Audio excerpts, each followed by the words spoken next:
Hello everybody, welcome back to Nioh 3.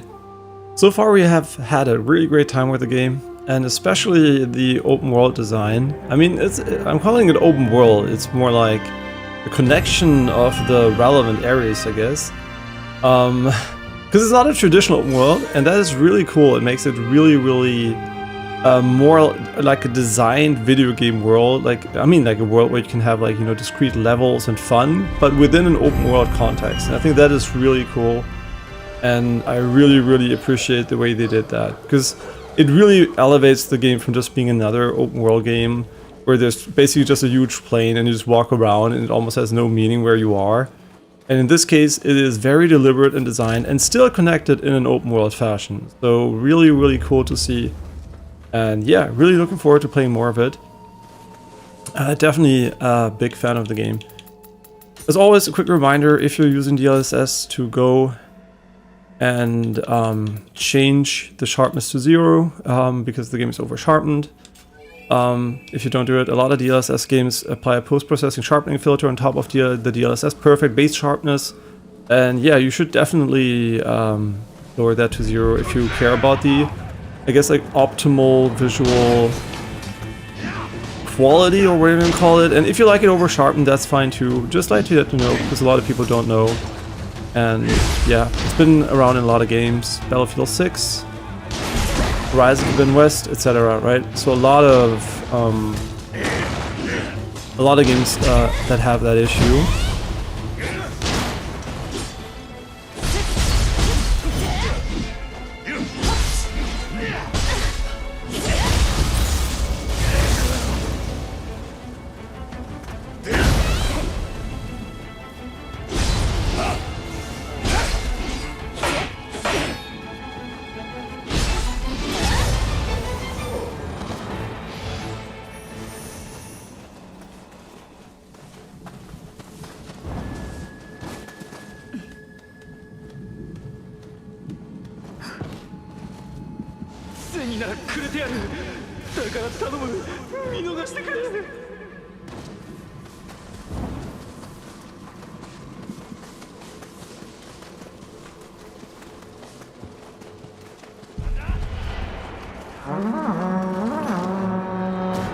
Oops.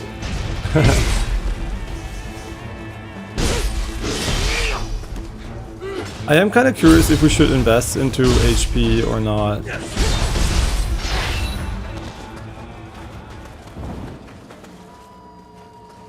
Because currently we are running mostly base level up XP. Oh, what is this?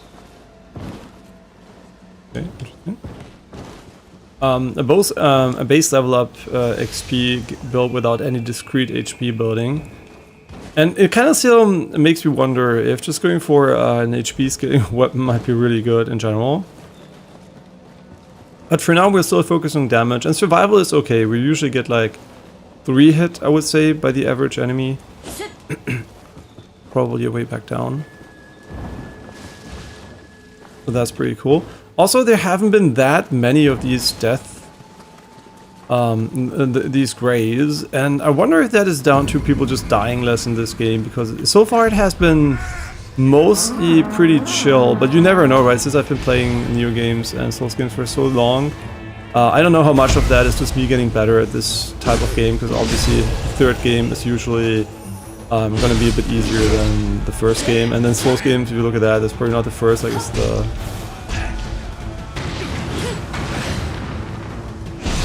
Probably more like the... I don't even know how many I played, honestly, but definitely more than 10, so... Yeah. That might just be the reason why these games start to feel pretty easy recently, but... Yeah, the dead zone on the sticks are very big when you're aiming with an arrow. So it's very hard to do fine adjustments. It's basically me doing an input with my controller, right? This is me moving the controller a lot, but nothing happens on screen. It's not as bad as in Ghost of Tsushima, but it is for sure not optimal. I wish they would allow for smaller dead zones. And not larger ones, but you can increase the dead zones so you can avoid drift, but the base dead zones are already so big that I'd rather have a negative dead zone setting than a positive one. Whatever you want to call negative, positive there.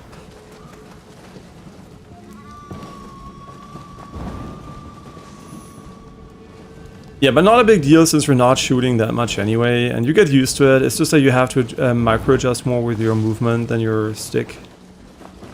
And every controller is individual, right? The reason why I kind of mention it is because I'm on an Xbox Series X controller, the default one, which is a very, very common controller for PC gaming together with a PlayStation 5 controller.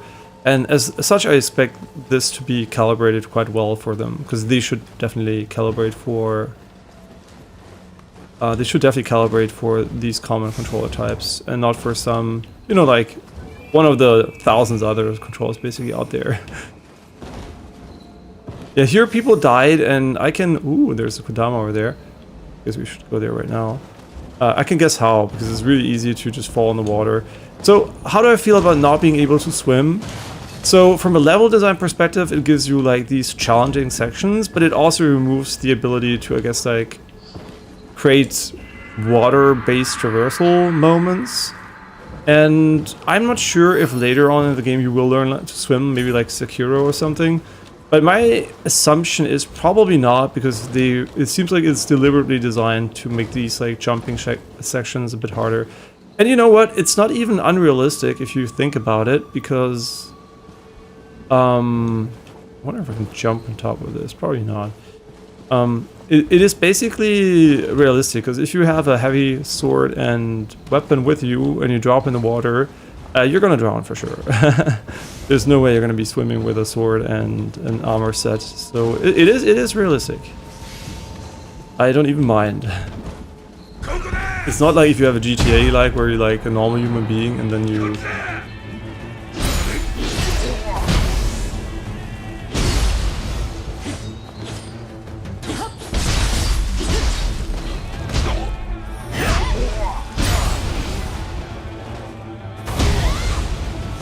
What level am I even?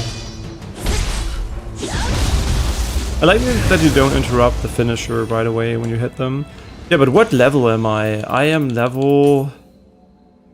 34. Okay, in this area is probably not level 34. It's level 19.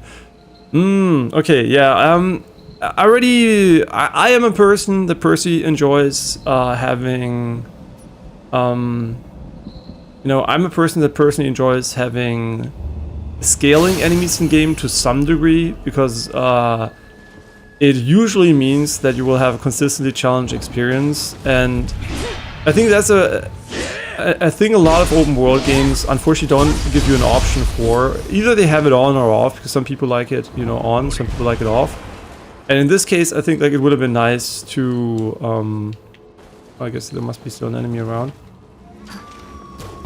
In this case, it must be, you know, like, for me personally, I think it would be nice if we could, like, not outscale the enemies.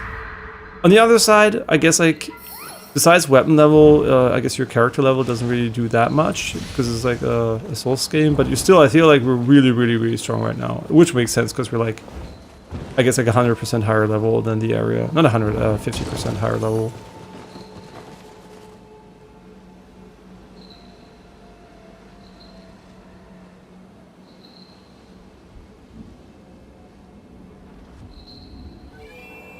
Yeah, today a bit longer stream because Janine is gonna go to Jessie and she's gonna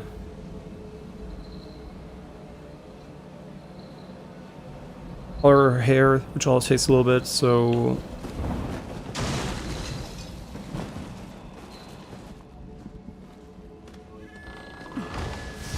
we definitely have some time today. Hey, cool, I like this. This was a cool, I would call micro dungeon. There should be a ladder over here. Yeah, this is what I mean, right? Like, this section here already feels so much more deliberate than, honestly, 95% of the open world in Elden Ring. Yeah, I'm not trying to take a shit on Elden Ring. I really think it's a good game, but I don't think the open world is necessarily well made. It's a very, very bare bones, simple open world, and it doesn't really capture what I think open worlds can do at all. And yeah, this game for sure does a way better job with it.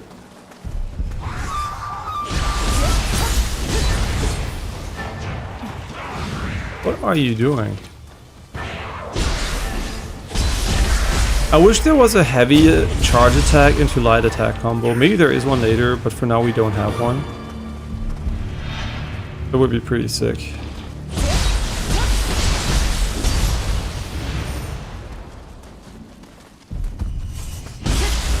I mean, even though we're over leveled, I still think the HP pools are fine of the enemies. So I don't think they're like super squishy or anything.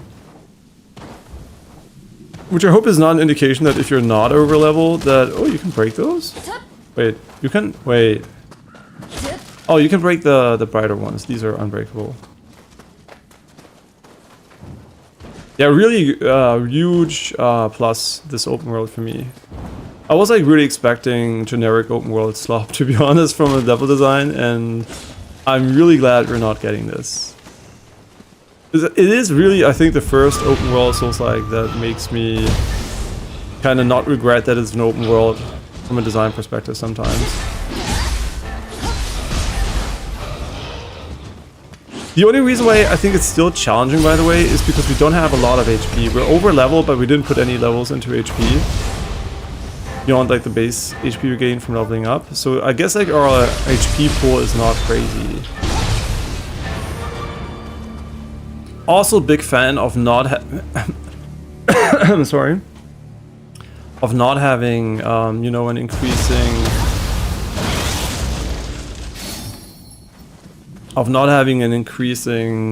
size of HP as size with the HP bar when you level it. Like, I like UI that is, you know, constrained visually, because honestly, it looks pretty stupid when your HP bar goes like over half your screen for no reason. Yeah, so definitely I like this UI a lot. Also, being at the bottom is always better, right? The bottom is basically, you know, like the space where you care the least about when you look at something, especially in like third-person games. So yeah, you should always put it at the bottom. If you can, sort of at the top. You know, a lot of games just copy what Souls games do, but I think that's technically not correct from a UI perspective. Yeah, I think they technically should not do that. Ooh, okay. See, this is what I mean. You have so many cool places you can go. It feels like you're playing a normal level in a video game, not just some fucking plane with nothing in it.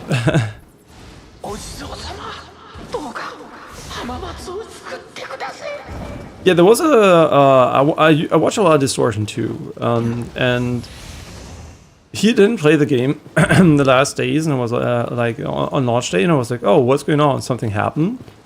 And it turns out he was invited to an event by Koei Tecmo to their offices where you could playtest the game.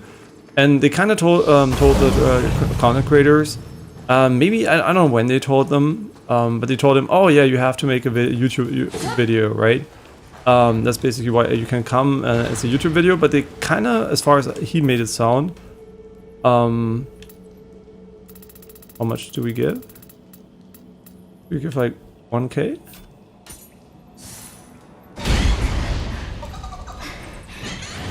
That's funny. Yeah, so he basically didn't do the YouTube video. There was no contract, right? It was just like, you know, like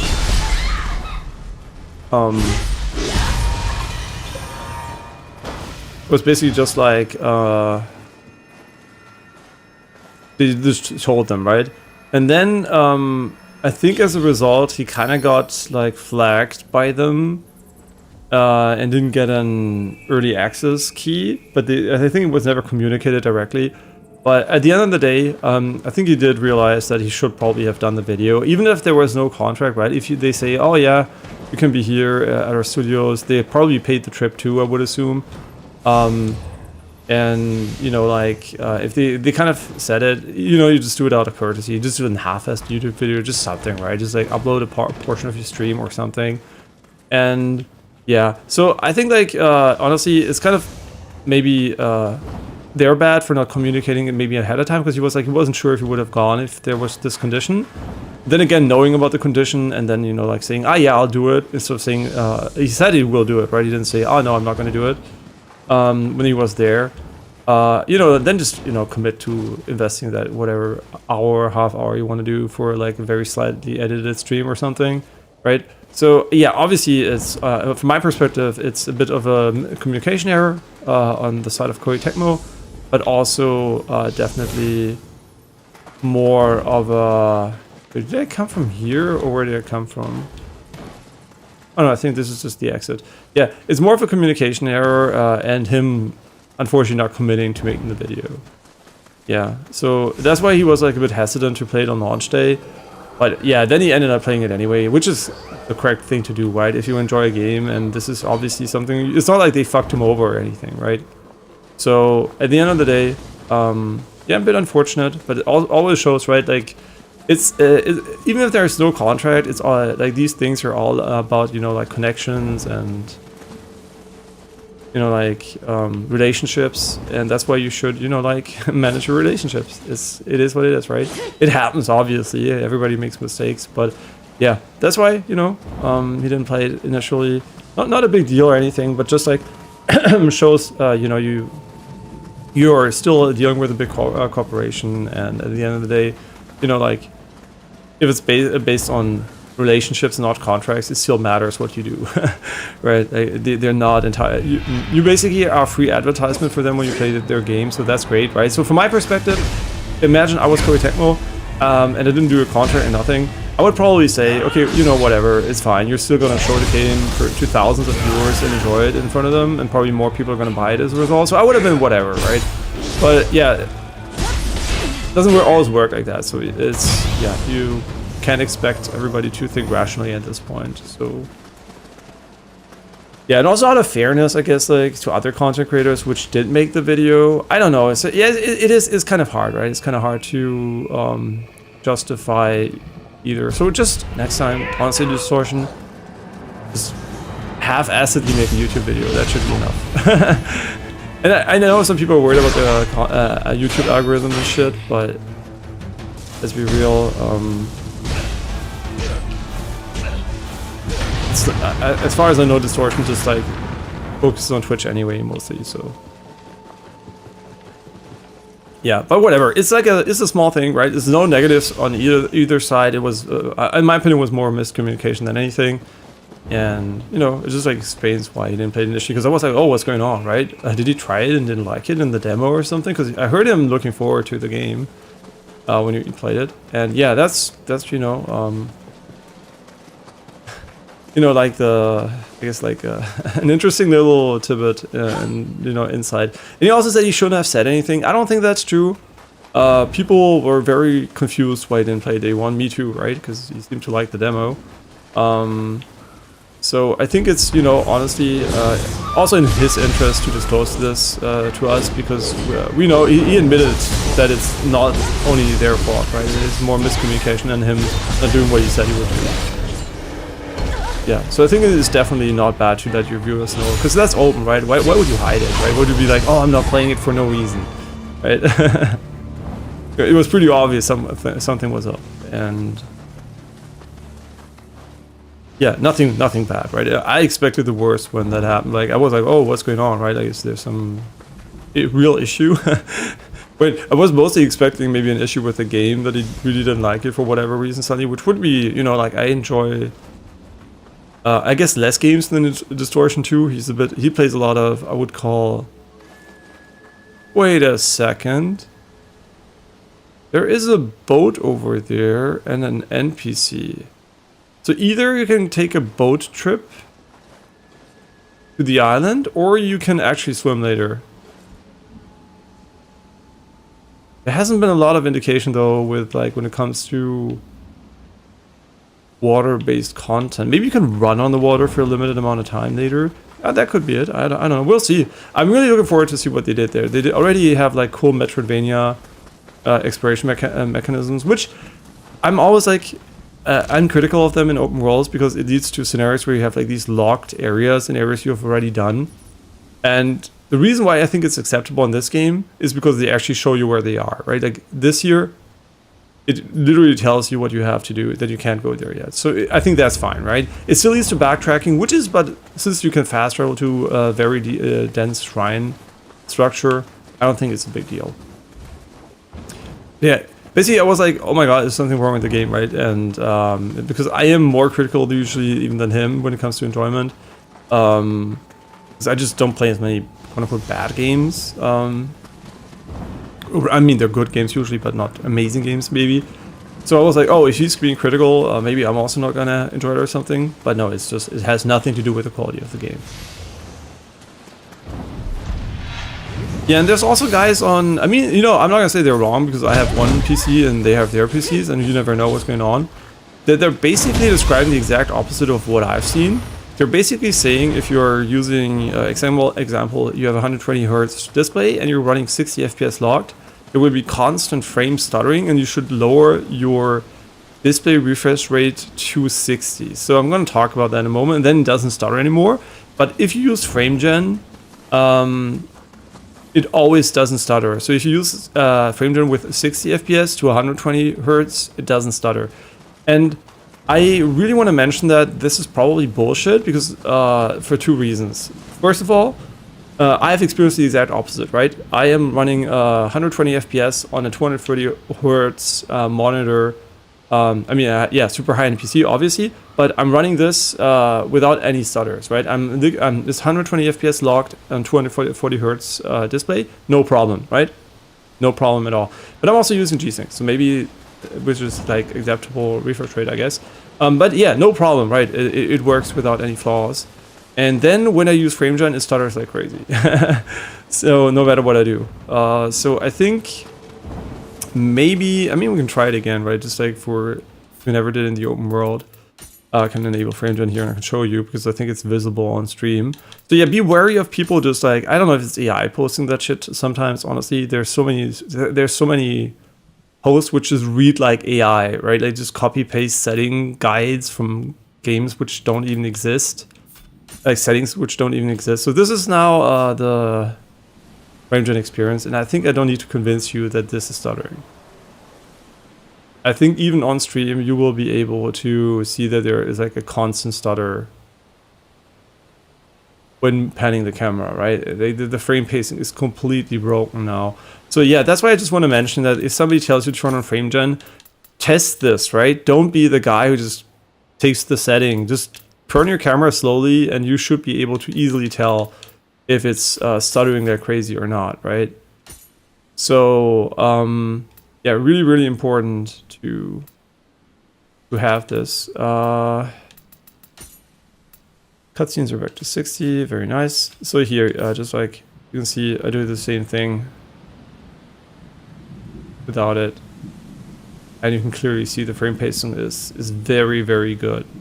And even if you see some stutters, that's me not being able to hold the stick correctly. Yeah, right, night and day, obviously. Unfortunately, less fluid visually, obviously. In a way, like the clarity, the motion clarity is worse because of 120 FPS less, right? But I think it is worth it for sure. Like, yeah, 100% worth it. Also, the game, every time you start it reminds you to lower your settings if you're using my settings, which is just nonsensical on my system, right? Obviously, we're running, looks really beautiful. Also, obviously we're running on a super high-end PC, so there's no problem there. Yeah, also, why 50, you might be wondering why you're on a 5090, why are you running 4K with DLSS performance? Because the reality is, DLSS 4.5, DLSS performance basically looks the same as DLSS quality did before, and it looks basically like native in most scenarios. There are a few edge cases where it doesn't, but they're so rare and irrelevant that yeah, you can basically run. I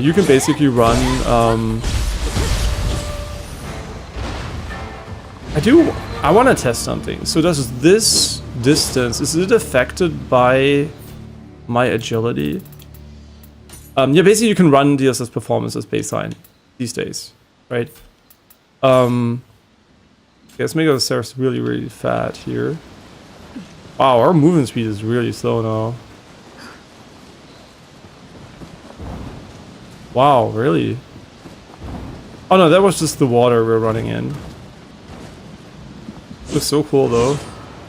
Wait, is the rain slower now? How do I test this efficiently? I guess like I start hitting right at this edge here. My foot there. And we almost fall off. Okay, let's put ourselves in the same position. I mean, it's roughly the same position. It's real. Okay. And then we change our equipment back to agility A.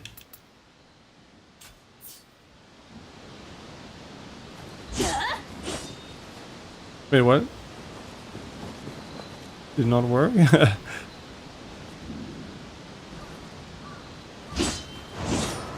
No, this is exactly the same distance. Okay. So this distance is not affected, unlike maybe dodge distance or something.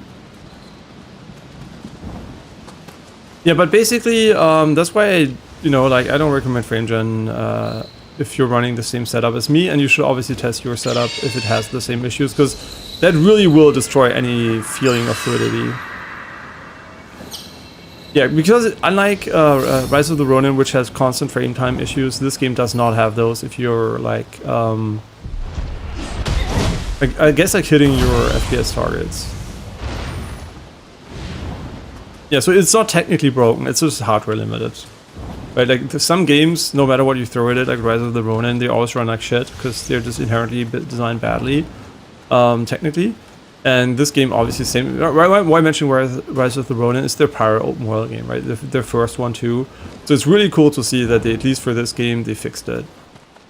Yeah, Rise of the Ronin, as far as I'm aware, is still broken to this day, but we go here first. I don't even know, to be honest. Oh, we didn't unlock that shrine. Okay, good.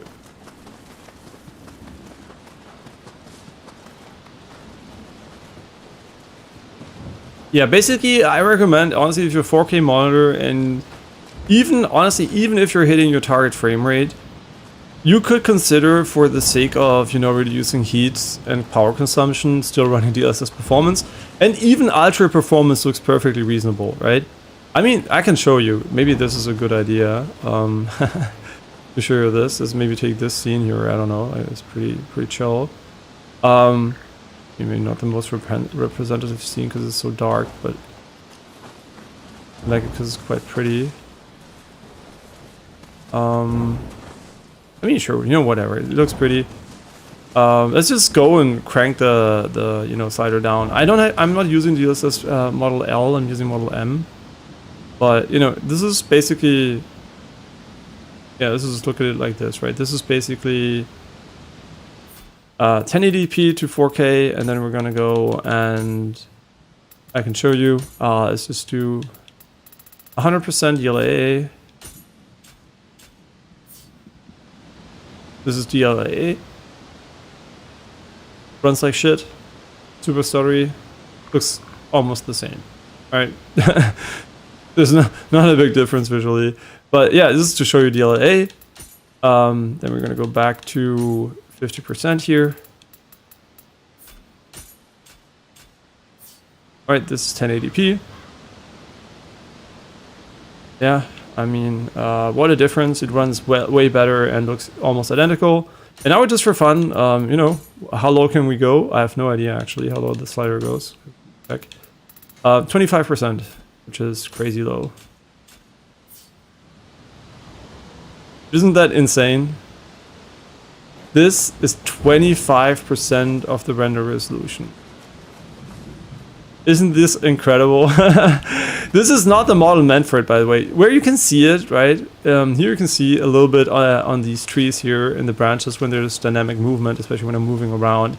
Yes, these are the worst cases. It's a bit more blurry, right? The water is always like shimmering like this. Yeah, it's a bit more blurry when you're moving around fast. But just in general, like the amount of visual quality, we still have 25% using not Model L. This is Model M, and I kind of honestly Model L is a bit over sharpened for me in a lot of scenarios. So I think Model M is even better for low resolutions if you don't care about the extreme sharpness. Look at this. This is 25%. It looks really fucking good. Look at the still, if you look at it, right, the fine detail here with even with the bitrate. I hope you can see it with the stream. That it still looks amazing, right? Like it looks really good. Even like the grass in the background. Yeah, there's slight artifacting, which is obviously is 25%. Still very slightly there. But this is 25% render resolution. We're not talking about DLSS 1.0, where everything looks like shit, no matter if even if you're running basically DLA. Look at the fine detail in the back, right? Like this looks perfectly fine, right?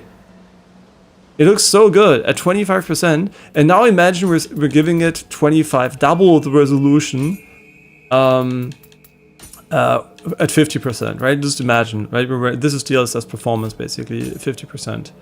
66 would be quality. Yeah, so we're running it at 50% now. And you can see, right? It's nearly indistinguishable. You know what I mean? That's why I'm telling you, don't fucking waste your resources. Even if you can run DLAA, whatever, as long as you, don't really have a really good reason to do it, for what path tracing you need it or something. I mean, you don't need it. If you're like maybe creating, a beautiful showcase or something, because the power consumption plus heat generation, or even noise levels, depending on your fans, right? It is just not worth it anymore. Like, it is crazy. We're living in a day and age where I'm recommending 1080p upscale to 4K for everybody. Everybody should buy a 4K screen, because obviously the more pixels you have, the better it's going to look, right? The irony is buying a 1044p screen is basically going to give you less visual clarity than buying a 4K screen at the same base resolution. So you should definitely buy 4K screens now. When there was no DLSS, I was like, oh yeah, 1044p seems like the sweet spot. It's probably going to remain there for a long time, because 4K to this day and age, obviously, is so taxing on the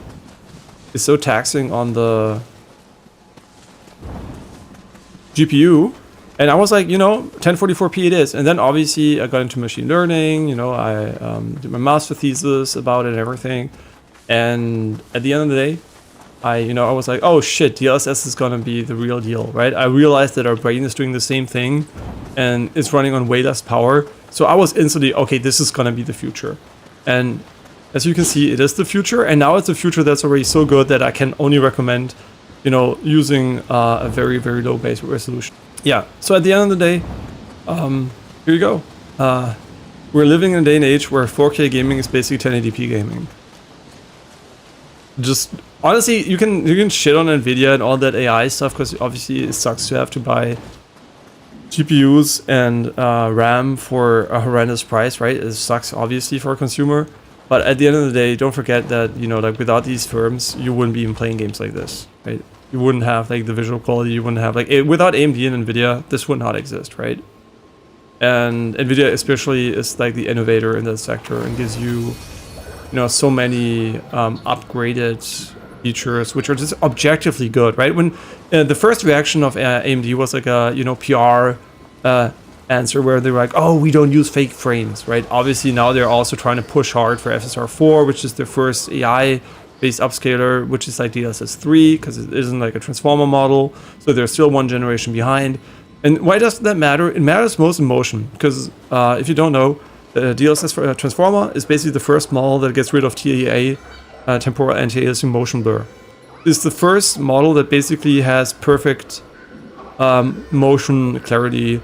Even it doesn't change when you move the camera. Usually when you move the camera, there's FPS based blur, like sample and hold blur from a display, but that's not what I mean. What I mean is basically the TAA blur is gone for the first time in history. We've never had TAA without blur. Never. It is a milestone, right? People underappreciate this. Me as a tech nerd, I'm like, I'm not a simp for Nvidia. I don't give a shit. If AMD did this, I would be talking about AMD like this, right? Or Intel, or whoever, right? Or another firm. I don't care. That doesn't exist, right? Like, I'm just like saying what it is, basically. Yeah. At the end of the day, I'm really glad we're here, because it will make gaming at higher fidelity accessible to everybody. And now we're seeing obviously an issue with CPU bottlenecks, and let's see how that evolves, because realistically speaking, there are rumors about Nvidia not releasing a new GPU, the 60 series, until 2028, 2 years from now. And you just have to realize that when I was buying the 5090, which is way better than the 4090 in retrospective, because when the release came out, they were like, oh, slight upgrade. Now, obviously, we're seeing like 30% plus in a lot of games. The thing is, I was like hesitant, because I thought, oh yeah, this rumors were like the 50 series is going to come out and the 60 series will come out a year later. So it was like, oh, okay, maybe I should wait. And then I looked at it, I thought about it, and I was like, you know what? the architectural structures seem very beneficial for frame gen. And I was like, you know what, I like frame gen. At one point, I want to have a really high refresh rate OLED if it exists. And, you know, like maybe 500 hertz or something. And then I need frame gen to hit that. So I was like, sure, I'll get it. And also the performance uplift isn't bad. And I paid a lot of money for it, right? And I was like, okay. And now it's a $6,000 fucking dollars. Some models are $6,000 fucking dollars. And the next CPU generation is a few years from now. I have never felt as good to buy a fucking PC as I did with this one. Like, basically, my RAM now would have been fucking 5x the price. Like, insane shit. Like, just like, I got so lucky, basically. And yeah, it basically shows just waiting is not a strategy anymore. On my phone,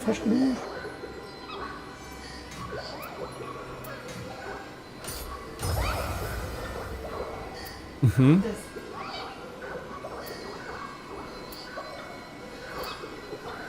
Mm-hmm. Mm-hmm.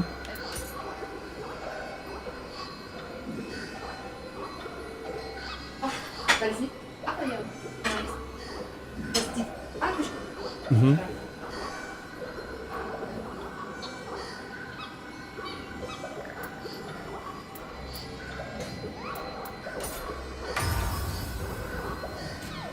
Mm-hmm. Mhm. Mhm.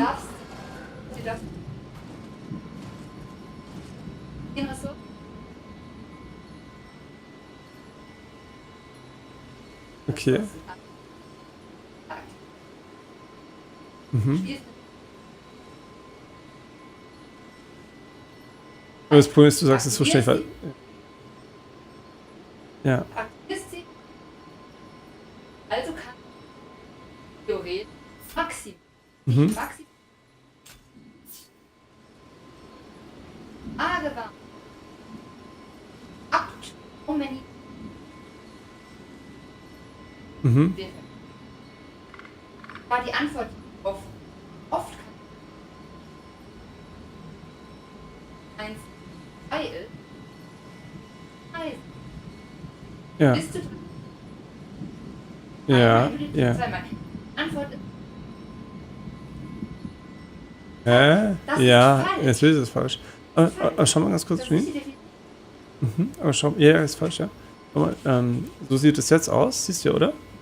Und das ist mit einer. Du kannst hier super niedrig gehen. Du kannst hier die Auflösung auf 25% der Base Resolution stellen, was nicht ein 25 ist, sondern ein Sechzehntel der Resolution ist.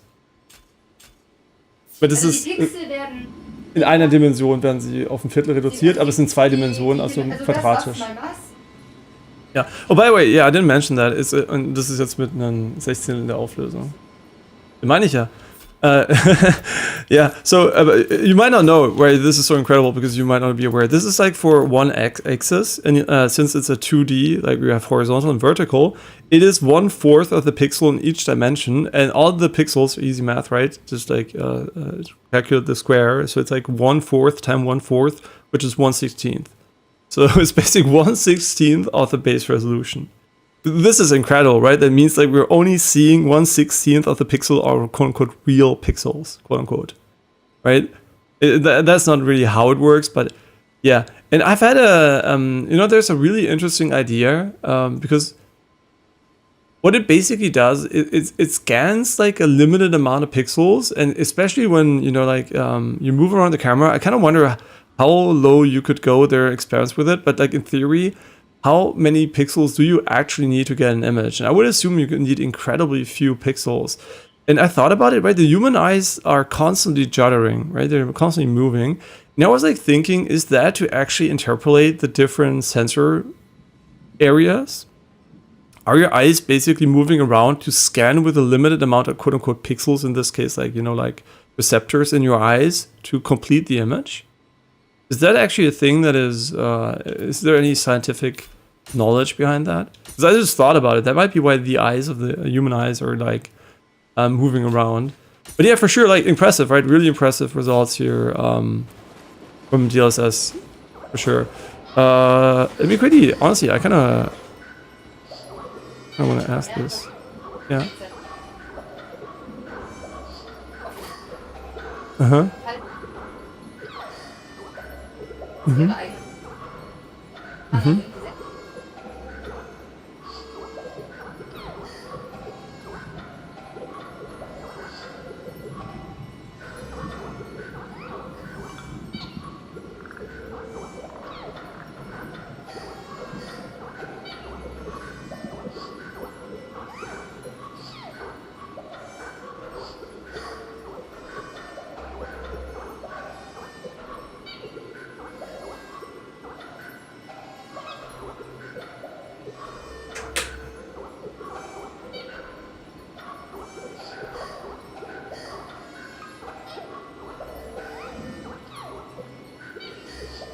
Bitte?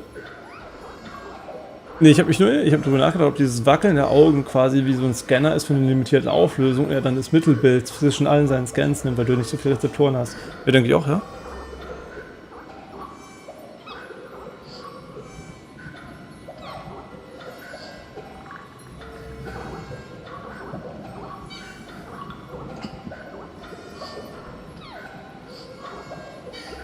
Yeah, so it is, yeah, it's really interesting. So it is true.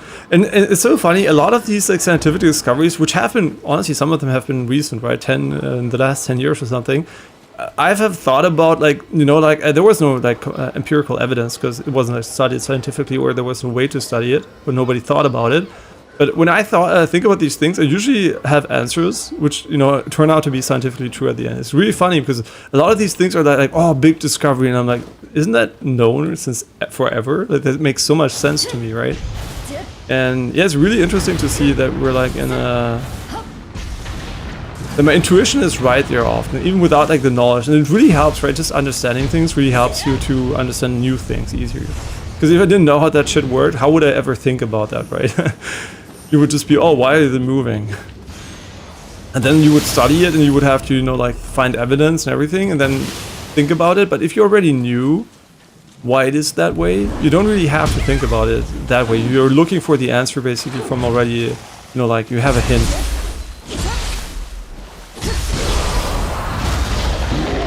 Oh, I didn't pay attention. No, we're getting eaten. Yeah, we still take a fuck ton of damage, which is really cool. Oh. Got her.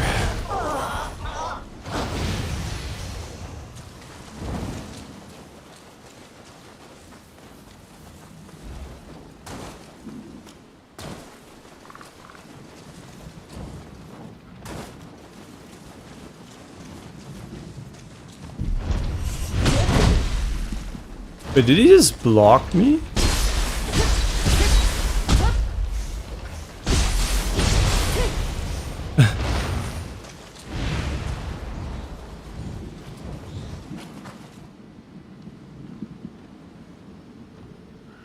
Kind of feel like we're gonna have a Kodama here at some point.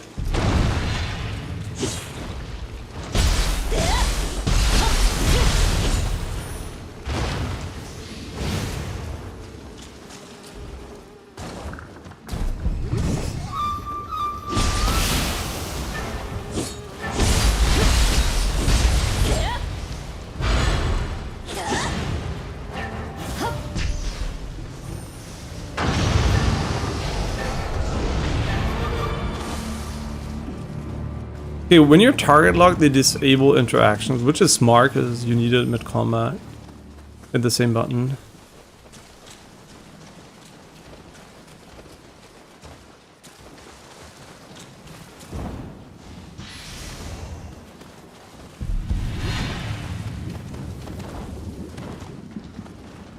Yeah, by the way, I'm never mentioning metal effects from Apple, which is basically also like an upscaler.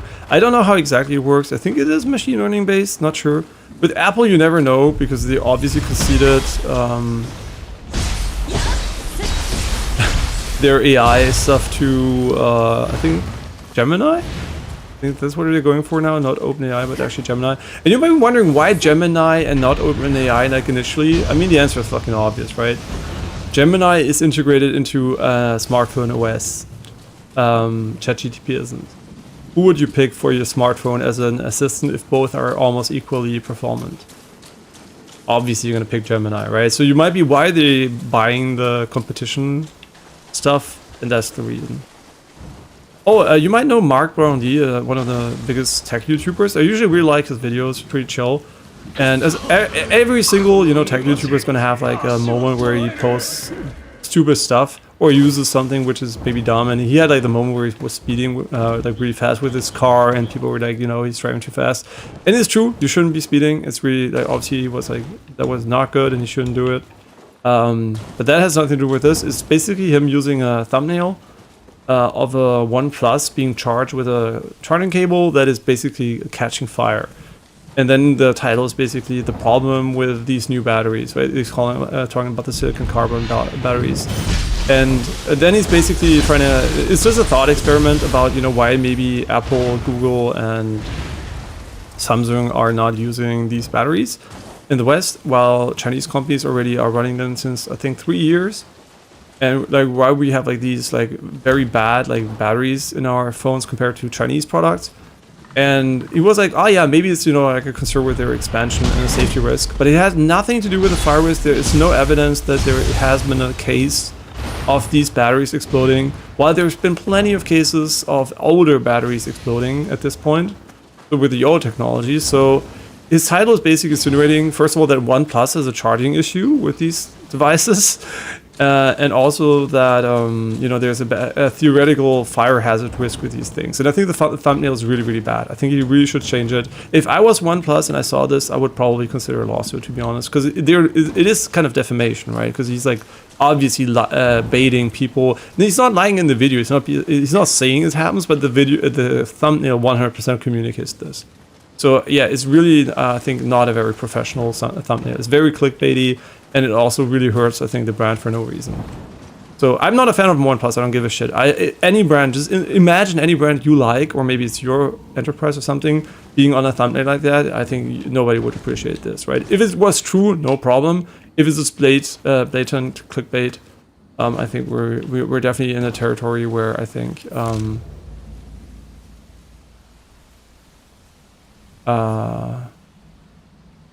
where I think this should not be, like, okay. Yeah, so whoever did that, it might not even be him, right? I don't know who makes his thumbnails. Oh my god, I'm still thinking about the cracks because of Karen. Yeah, so I'm like, very, very pro no bullshit, and I hope this is, like something he will resolve pretty quickly. Because yeah, if the top comments are all about your thumbnail being a liability and stupid, I think they're right. Yeah, the video itself is perfectly reasonable, although I don't think he's quite right there. I think I know the reasons why he thinks about it is right, but I don't think like the hazard reason is really the thing. It's more like the lack of competition and the adoption of new technologies always being, I guess like still a risk, but yeah, the video is fine itself, right? That's basically what I'm saying, but the thumbnail is really absolutely, I don't like it, right? Because I also, when clicking on it, expected to hear something about potential hazards and maybe, some new news about what the problem is. Nothing, right? Everything's been fine so far. So, which is really important because obviously batteries are so important for modern society. Was gibt es?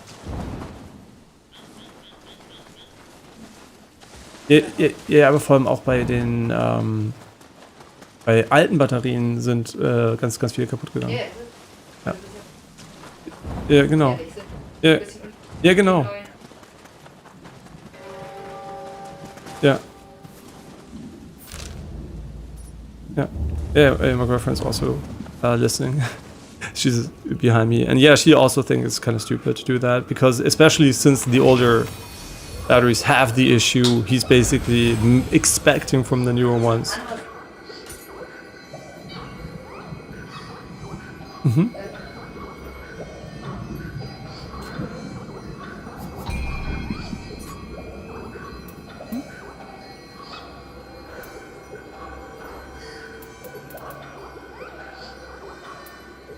Mhm. Muss mal gucken, ob es sich lohnt. Mein Bruder meinte, das Wasser wäre nicht sehr hart dort, standardmäßig.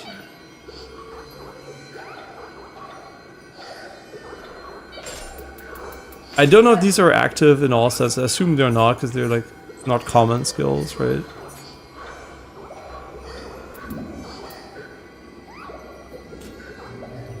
Ja, das muss man gucken, genau, ja. Also der ist sehr oft. Mhm.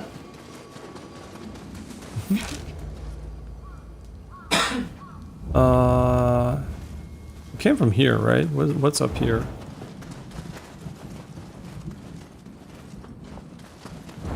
Yeah, like the batteries is so important. Like they're gonna really help us with self-driving cars, robots, and for example, those they're not there yet, but they will be. You know, like having twice the capacity for a humanoid robot, that's gonna be a huge plus. But it's basically weight reduction and range, right? So, and also like I guess like size matters too, but like maybe a bit less when you have a humanoid robot because he's gonna be pretty big anyway. Because like the actuators have to be big. But yeah, at the end of the day, we're gonna see really cool things and.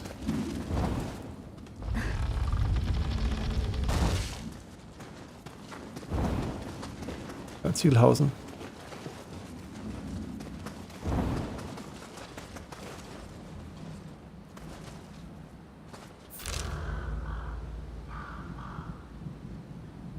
Oh no, we forgot one over here. But now we're going back up here, which I think is... Where am I going? Oh, this is the base, isn't it? Yeah, so we can TP back and get the flying ball. Yeah, this is literally just the base. And we just open the way over there.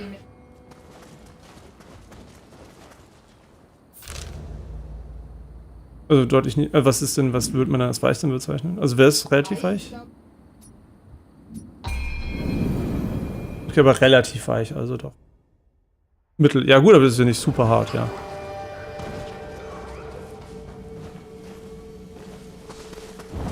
Muss man halt schauen, ob das preislich irgendwie Sinn macht, ja. Das meine ich, das muss... Ja.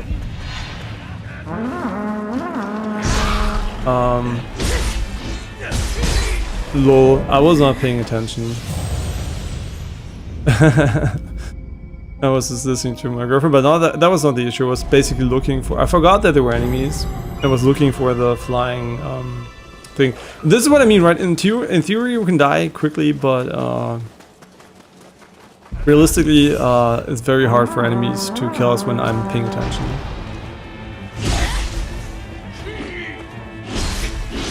Did we already learn the counterattack? Okay, you can't pause and do manuring, which I guess is fair.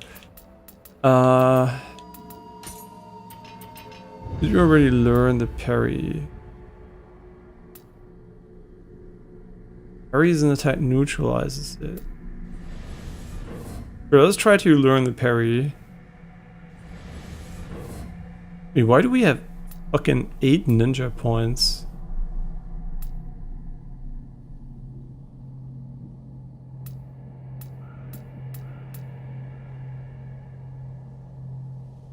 Long recovery time after use. And we can't do it yet because we need something else.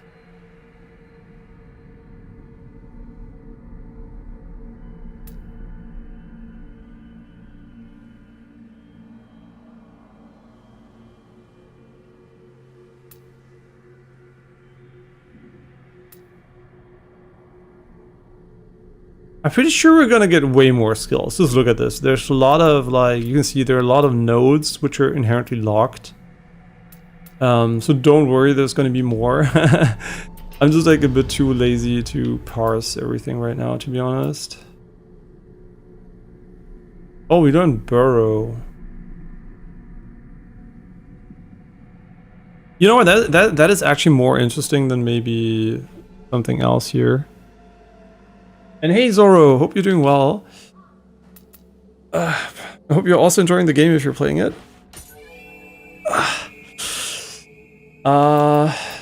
What did I want to do? Oh, were we in... Yeah, we didn't forget to change this one. Let me think though. We just... Changed. Yeah, okay, we just learned the deflect. And now we have haze. Ah, okay, and now we have to override it basically here. Hmm.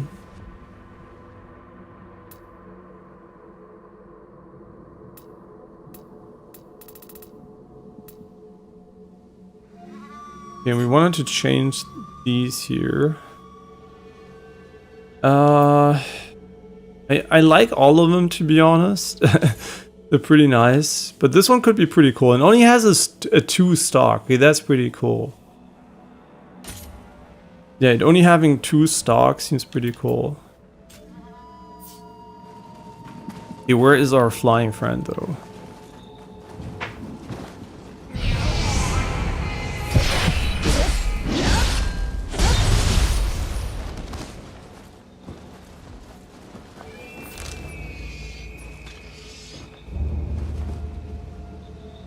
I hear it. Oh, it's all the way up there. Oh, you know what? I think I can shoot it from the tower, maybe. Go a bit further away.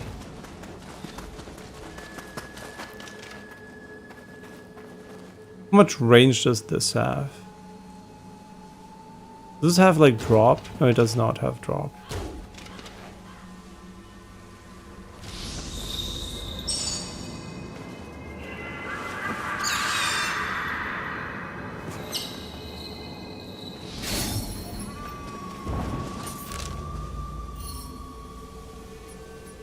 A master. Ah, spirit vein. I didn't see that. Okay, so we're gonna be able to go across here, but not like a generalistically. Okay, now we can go in here.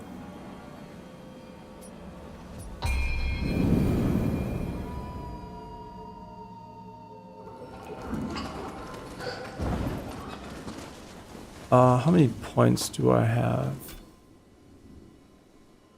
15k. I guess we can level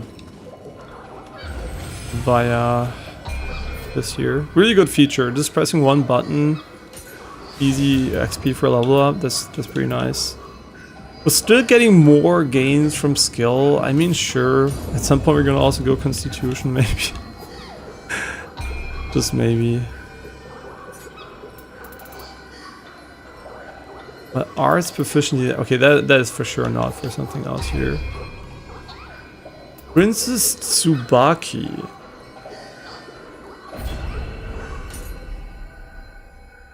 Oh, it just TPs you to where the start is.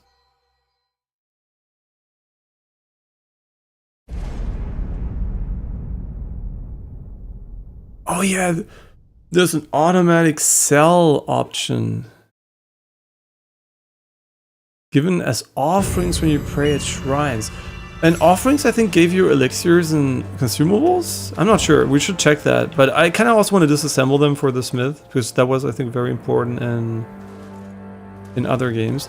Oh, yeah, so I guess, like, they have, like, different times of days for missions, so you're still gonna have, like, more variety when revisiting areas. You know what? That is pretty cool. I was like, you're always gonna have daytime, but no, you're gonna have missions like this. Okay, that's a cool solution, I guess. Yeah, I didn't think about that at the moment where it was like, oh, there is no dynamic day and night.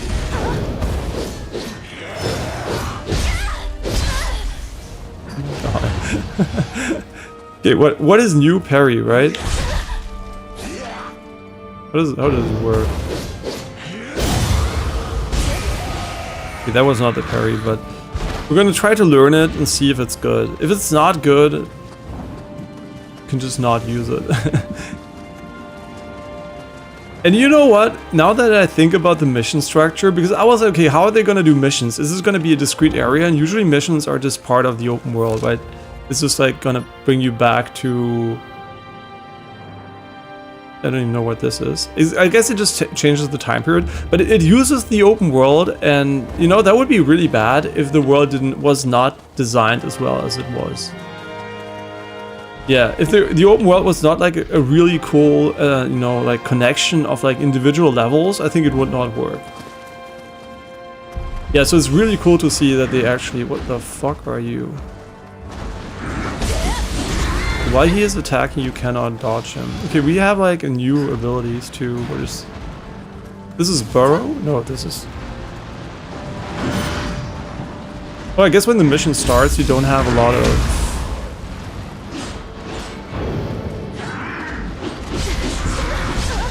Okay, I don't know how to parry that.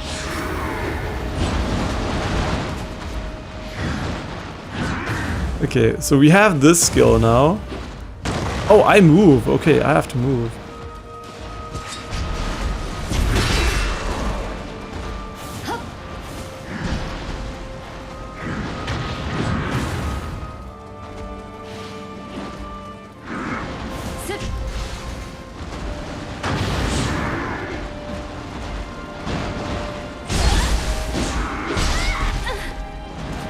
This guy is not that hard. I'm just like trolling a little bit.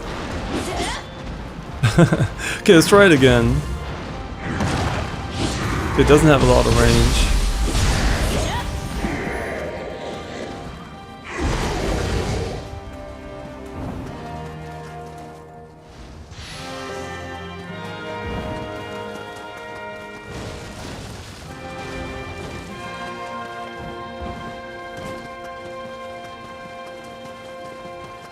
Okay, this is where we started. Wait, can you go up the watchtower? No.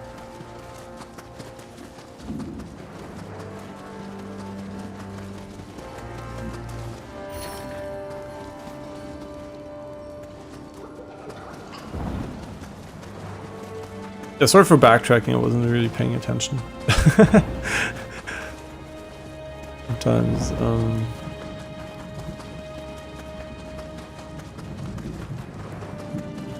So I assume no Kodamas, so we can miss, I think, those in these missions.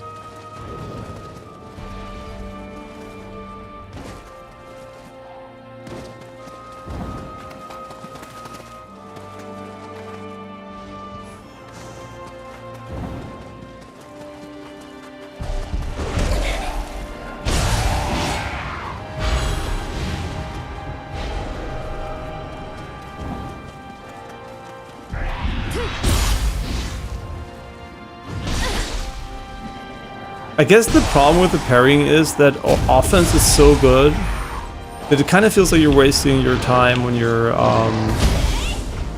waiting for the parry.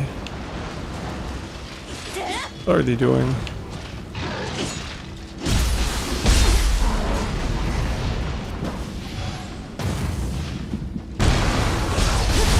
Well, I guess you can get behind them with this, huh?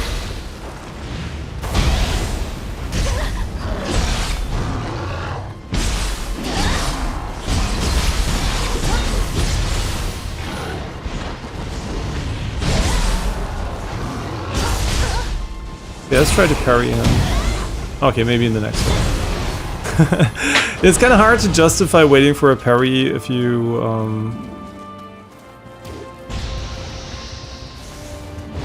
can just like face roll them.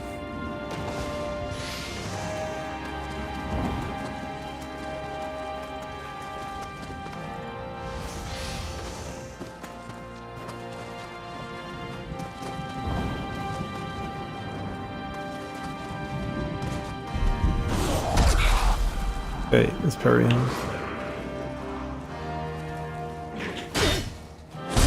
Yeah, shouldn't I not be moving behind him when I do this?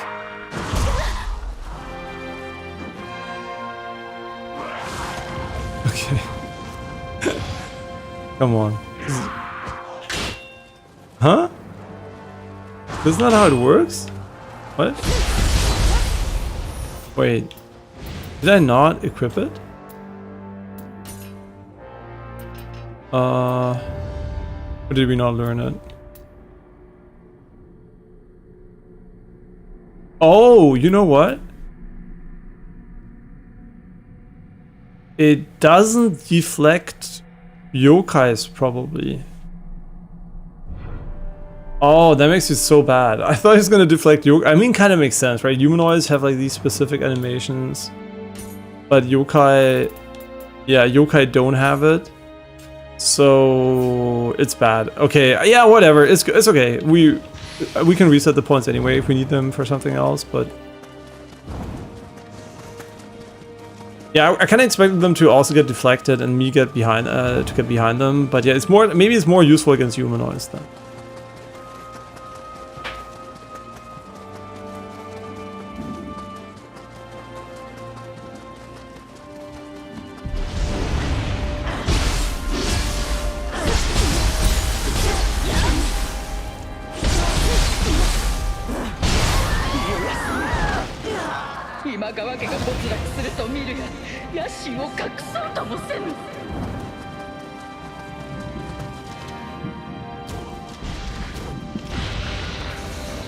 And I think when it's yellow, it means you're out of your optimal range or some shit.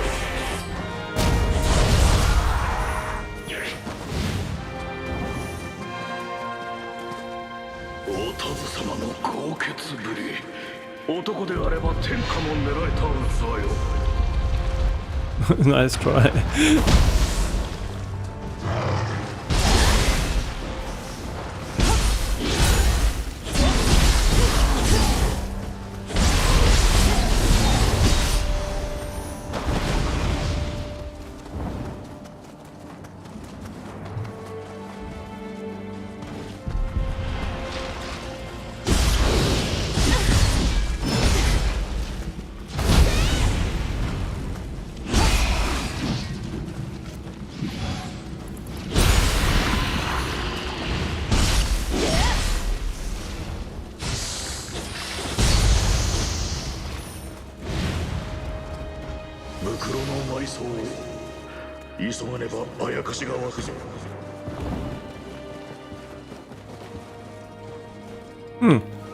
Interesting.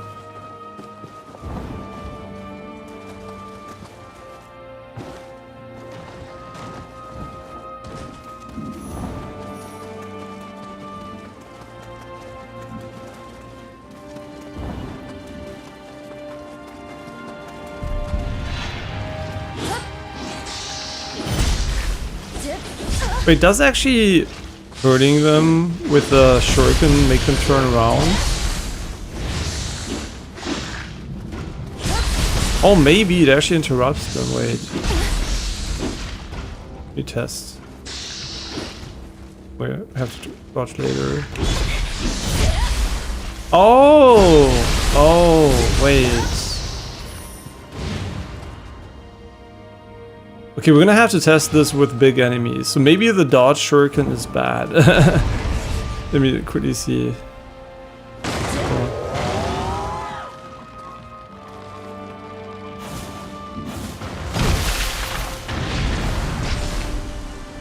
Okay, so...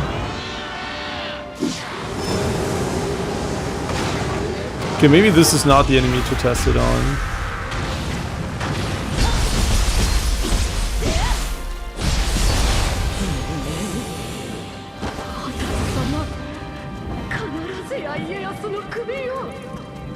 I do appreciate that they didn't go the route where you have to be samurai or ninja.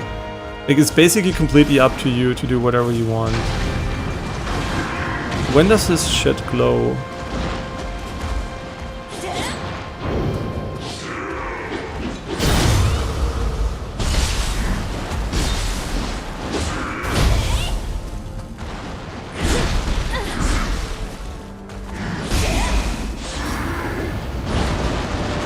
I would assume he doesn't turn around when you use your...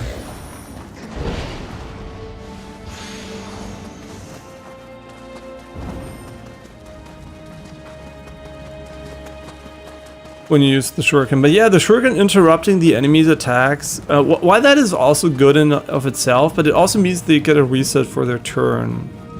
Let me see, does it also work for these guys? Come on, aggro. Okay, he attacks really slow. Okay, come on. You can do it.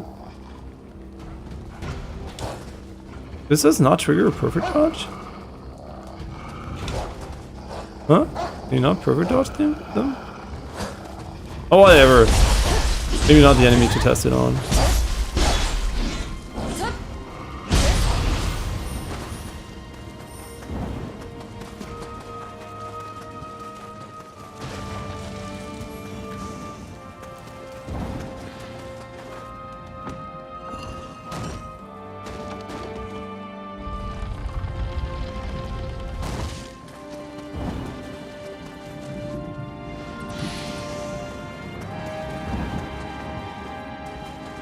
Yeah, but we really have to look into that, because if it does offer a significant disadvantage, I don't think it deals that much damage, so we might actually be better off by not using it.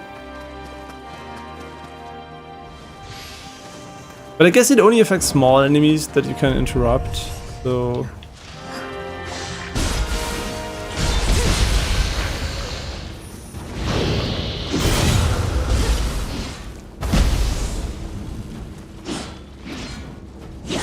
Oh my god, he's actually trolling me.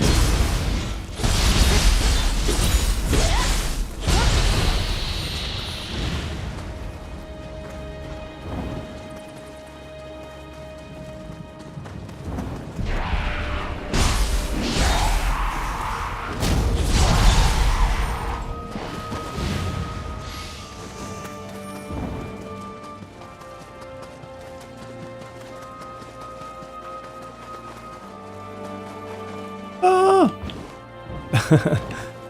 Okay, no, you can't go there. Pretty sure the boss is inside of this building.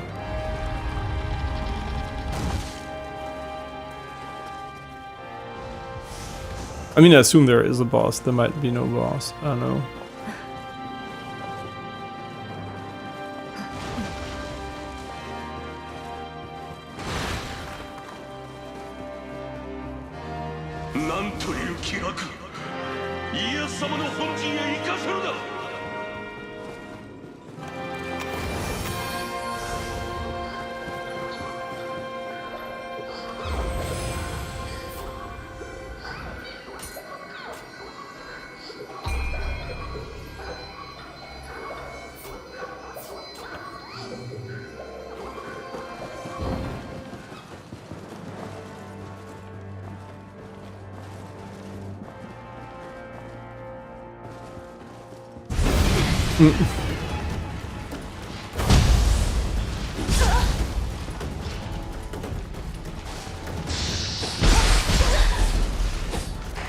Okay, let's try to use our abilities a little bit.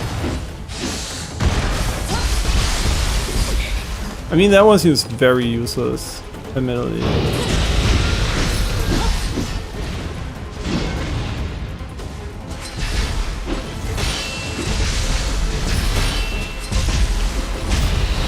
That one's pretty good.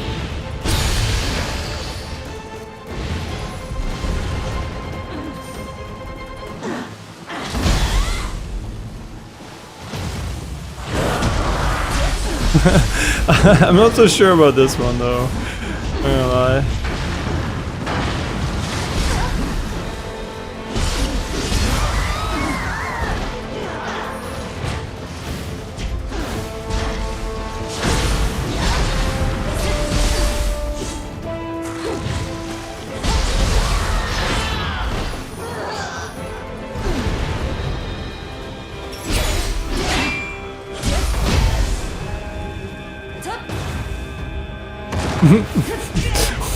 Why?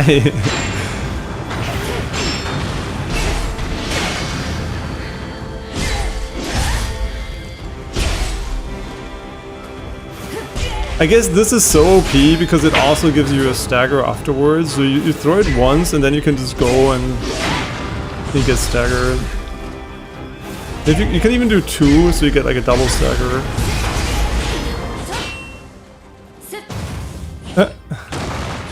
I mean, he turns around instantly. What is the point of this ability? Huh? Is it like a better dodge for like really... I don't understand, to be honest.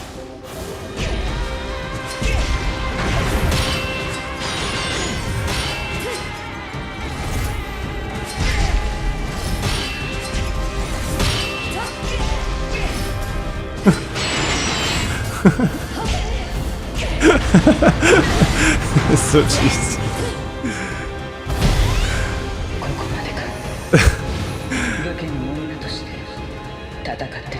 The humanoid enemies, they need work. Like, I don't know what they did, but they're so easy. Like, every single human enemy has been a complete joke so far. Like everybody that what do you call, like a base human body frame, right? That has like you know what I mean, like the he's staggerable. He's basically like a player character, right? And those fights have been too easy, right? It is completely brain dead. Like they can be staggered permanently, and you can just cheese them. I don't know. And they need some kind of rework to be challenging for sure.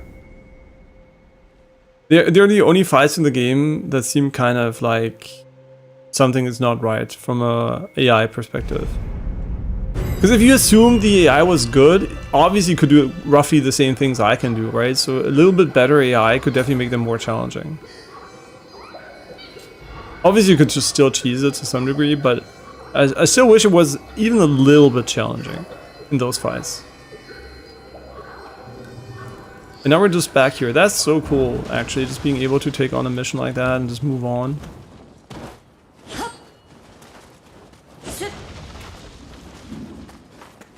What an interesting area.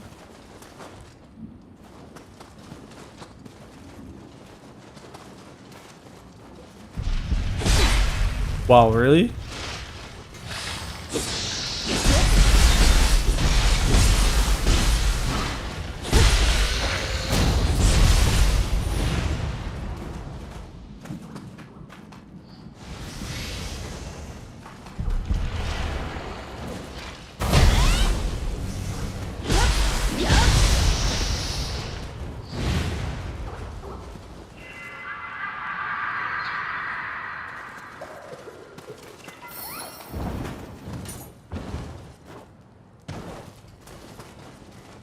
So while the base camera is not super fast, like on 5, I think it really, since it starts to rotate quicker, it is still very usable. I think it definitely feels very, very nice on, I think, what do we have it on 6?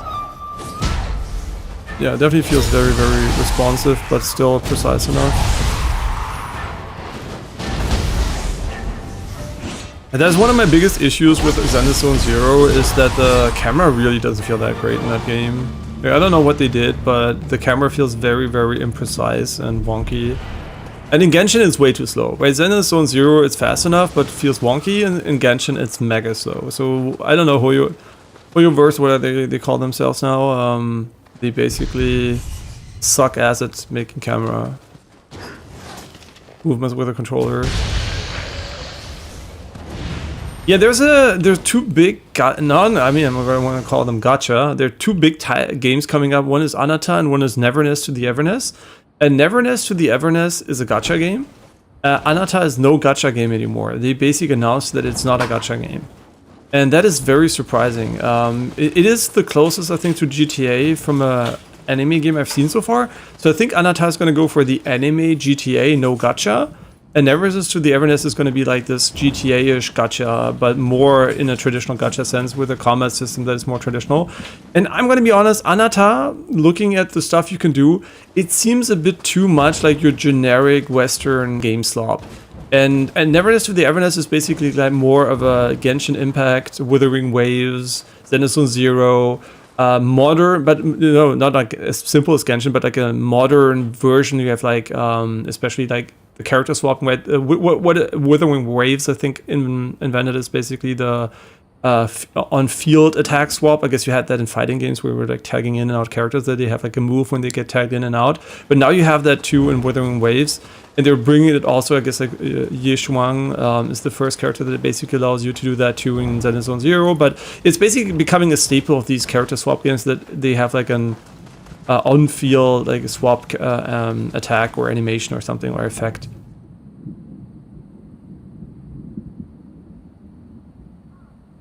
Lauf ich eine die Straße, habe ich das gemacht? Ja klar. Freue mich auf euch. Viel Spaß. Yeah, basically, what a cool area.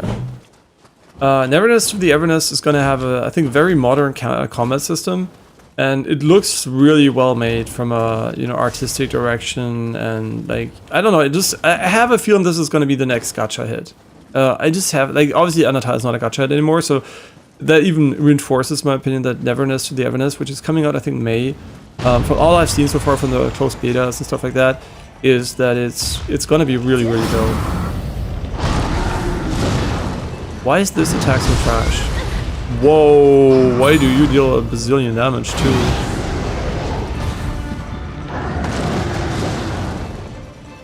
Yeah, we can target this, I think.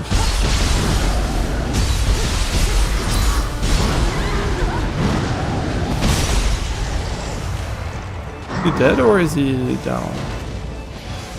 Oh, he's only down. Oh, shit. I'll give you a lot of time, though, for this. This is good.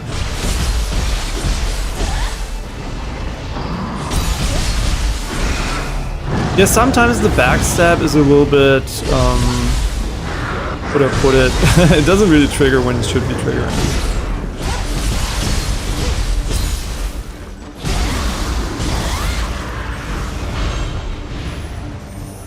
Oh, he was summoning the small ones.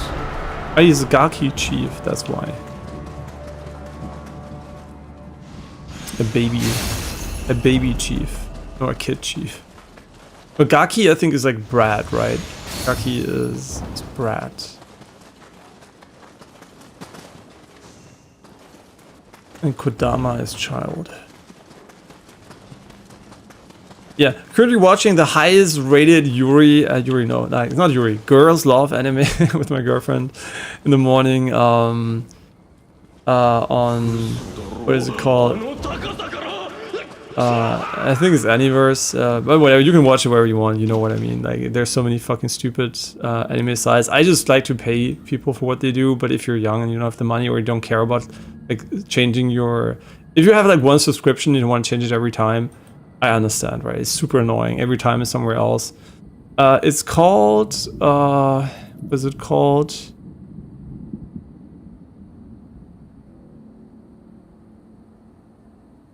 Yeah, actually, what is it called? I'm so bad at actually finding this. Wait, let me quickly check.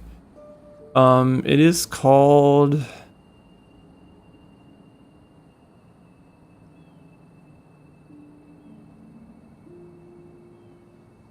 Here, a really dumb name.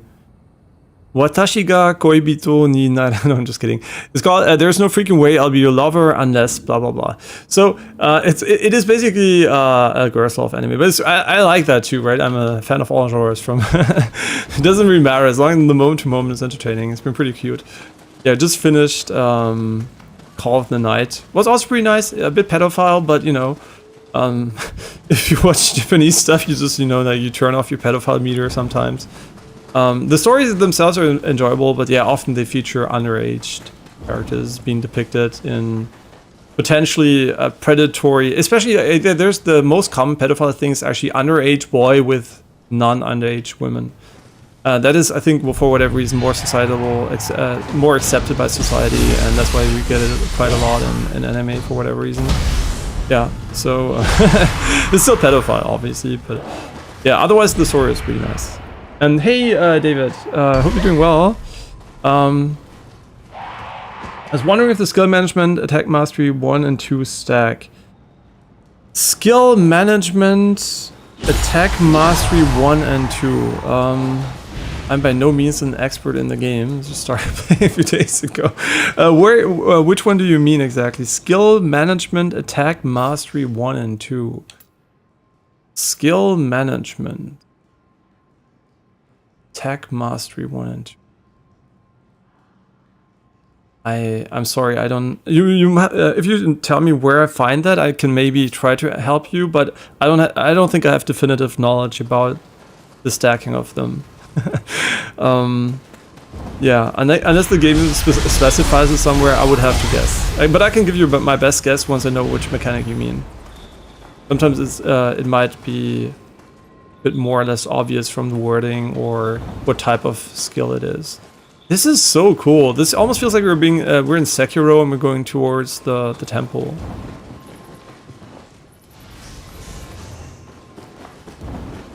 Is this the open world? Jesus, I feel like I'm playing a normal level. It's so good. Like I can't believe it. It's like actually real levels.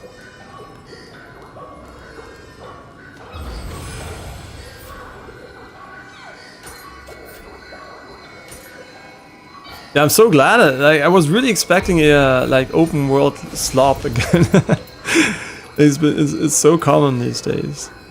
I mean, we're still getting ninjutsu power, but here we're getting the little bit of key damage. It's really hard to say, I would assume like they probably have like 40. I think the first soft cap I think was 25. Then the second one might be 20. Might maybe be 40. I have no idea. Maybe it's a linear cap. Might be exponential. No idea. Dharma blessing.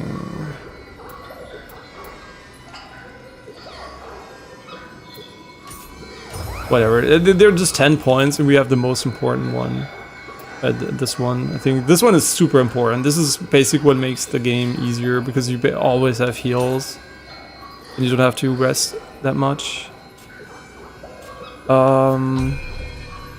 Wait, so you said like a skill management. Okay, this is where we are.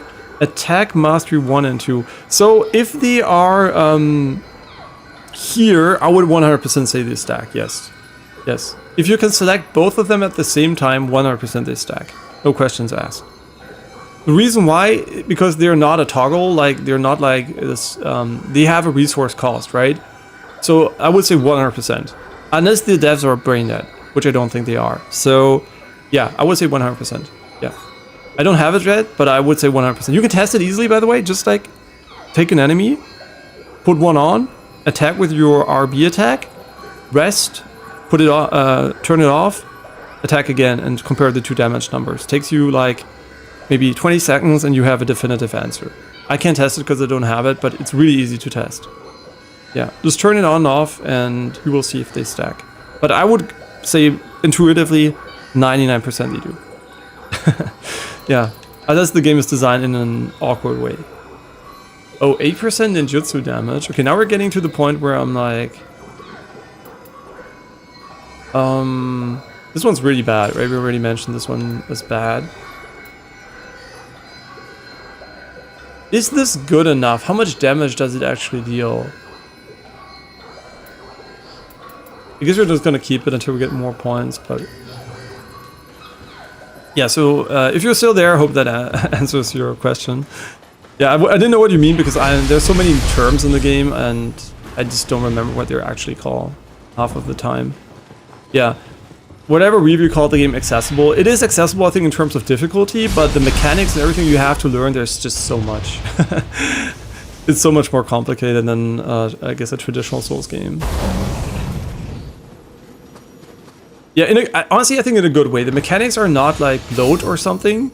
I think they make it more interesting to run around and find stuff. Because one of the issues I think games like Elden Ring have is there are almost no meaningful upgrades you find in the world, right? There's almost no value to be gained beyond maybe a new smithing stone or a new weapon you actually need for your belt or gear, right? But that is very rare.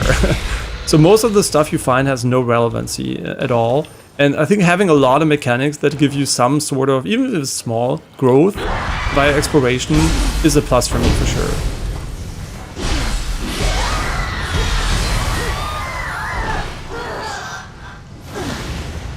Yeah. Fortunately, though, damage buffs are really easy to check when you have damage numbers. Yeah, so I don't think we have to guess much there. You can really go and just go in and test it quickly if you really care about it. But my intuition is it stacks, right? Because I don't see a reason why it wouldn't.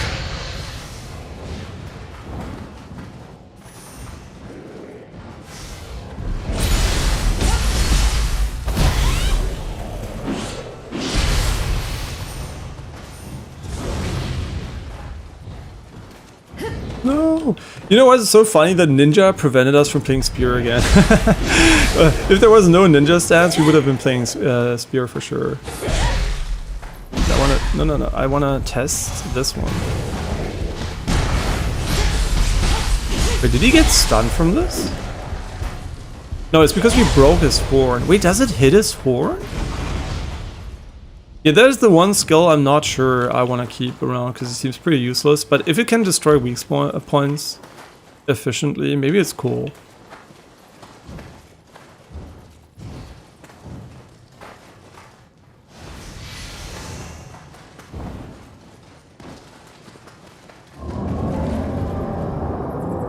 Lake Hamana. Oh, it's I know what the type of section this is gonna be. Wait, that's gonna be so annoying to fight here though. Okay, but his aim is pretty bad. But there was a section like this in Nioh, and I guess like in the first.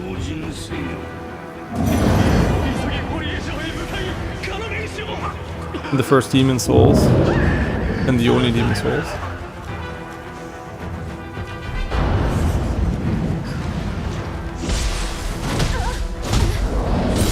I feel like we're gonna get shit on. I don't know how much damage it does. I assume it doesn't do that much because it's being spammed, but...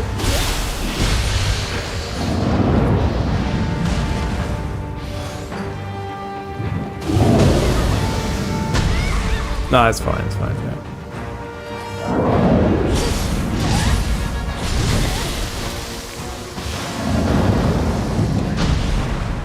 Oh, it also deals damage to enemies. No, we're dead. We're 100% dead.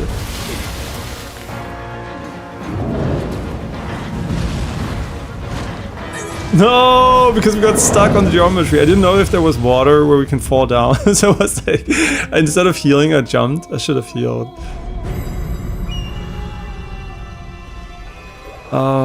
Sure, let's go back there. Wait for it to stop at this range. Yeah, don't do what I just say it and don't do it. That's, you can also predict him, I guess. We have to go our way ahead of him.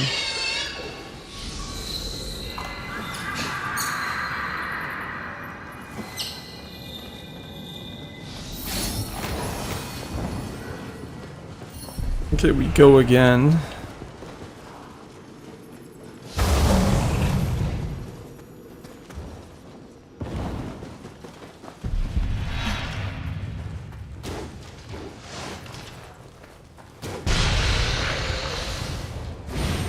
Are we gonna kill everything again? Yeah, I'm not sure actually. I'm gonna do that or not. Okay, let's try to see if this one...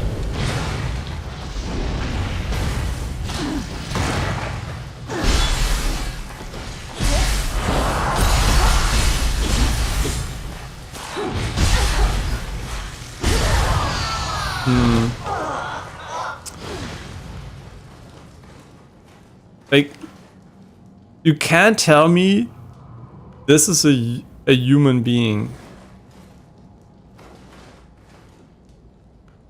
Wait. Why does he have a red name? And why is his gear... Is this like an NPC placed by the dev?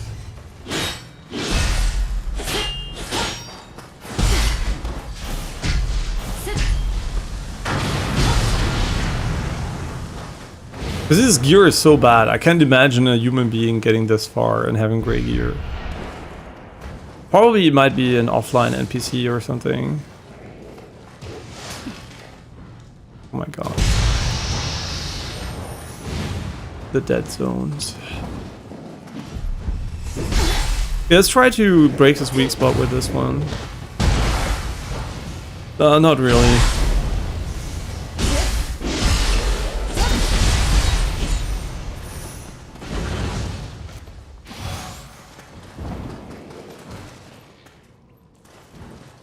We're almost back to where we died.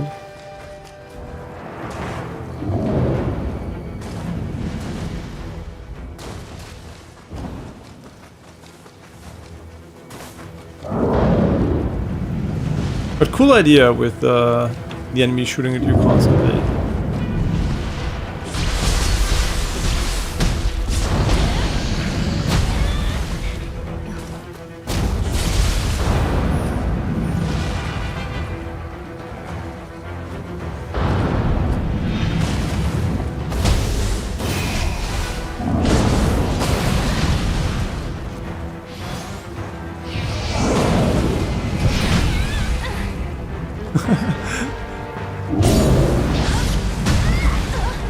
Stuffed.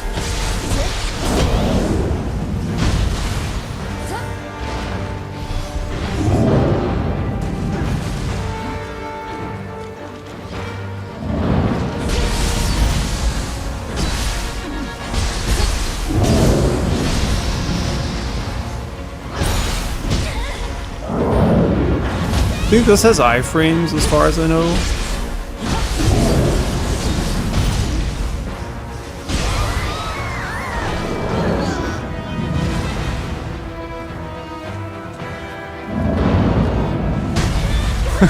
Okay, maybe I should stop ignoring it. Just saying.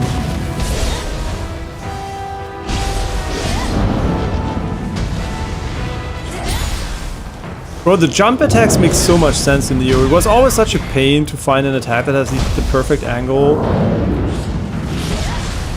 And now you can finally do it quite easily. Yeah, auto pickup has been so good. Honestly, I really recommend it. It's just so good. It is such a nice feature. Display entire map inside area. Oh, wait, you unlock maps? I'm gonna be honest, I don't really pay too much attention to these things, but at some point we're gonna realize all the mechanics that we're ignoring right now.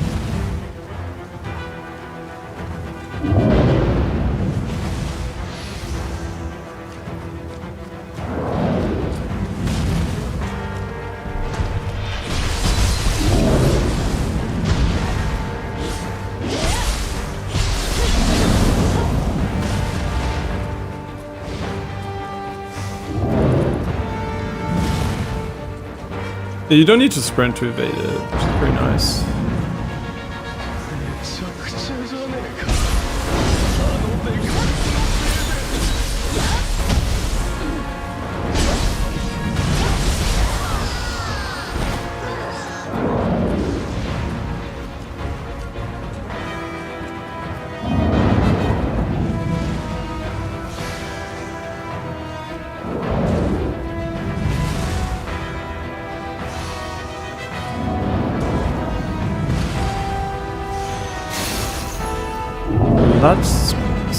Blood spider blade.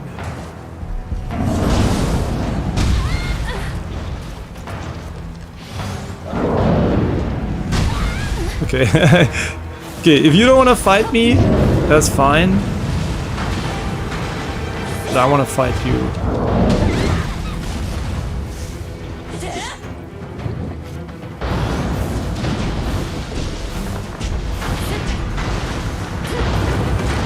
This ability is so ass.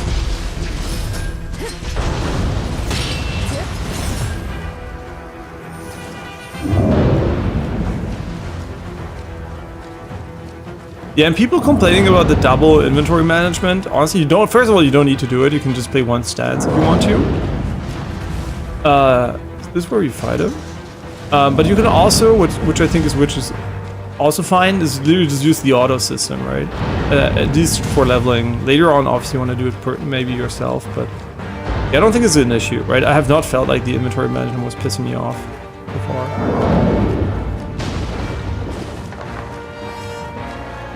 Hello, big guy.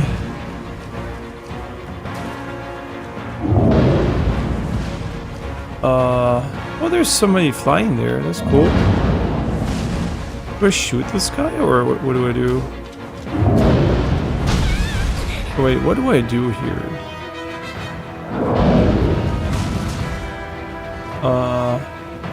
The area is definitely bigger, but how do you get there?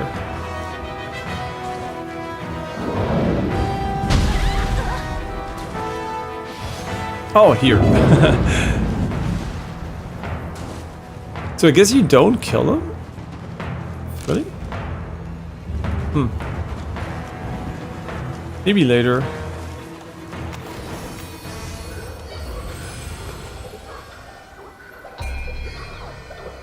$29K.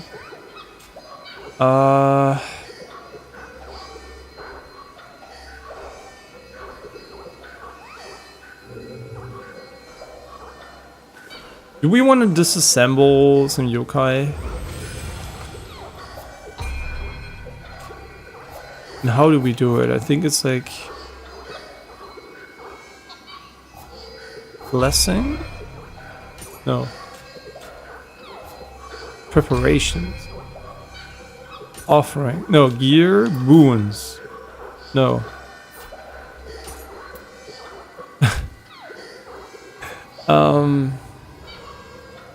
Soul core? Yeah, this one, yeah. Okay. How do we select?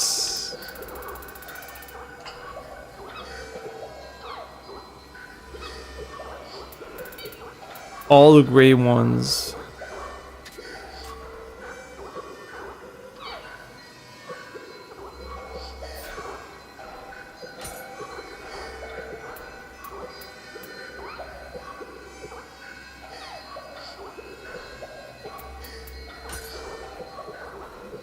Please select all the... No.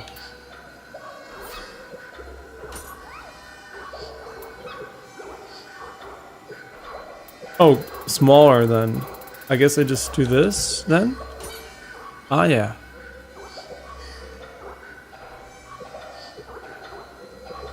But can you fuse them? You could fuse them, right? There was like a fusing mechanic. And hey, not for me. Should we sell them?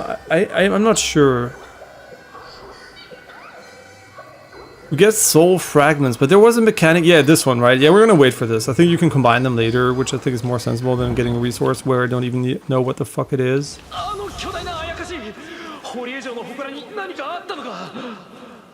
And hey, Notomi, I know. I hope you're doing well, by the way. I think now that I've played a bit more, I think I don't mind the static lighting at all, because they're obviously using dynamic lighting and weather for specific areas of the map, which is really good because it basically gives you like this curated feel. So I really like that. And also you have missions where you go back to the same area with different lighting conditions. So I guess like the structure of the game definitely makes it more less annoying that there's no dynamic day-nighttime, because it's not a generic open world slop design, right? So that is the reason why I think it's good, because it's not what other games do, where I think dynamic lighting would work better. In this case, I think it's actually not an issue.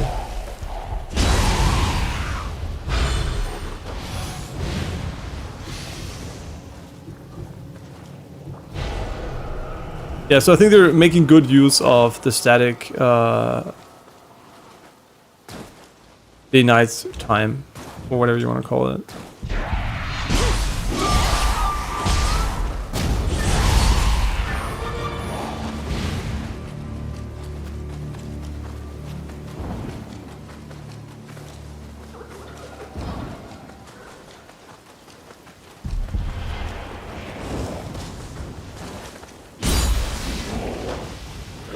Why didn't I jump?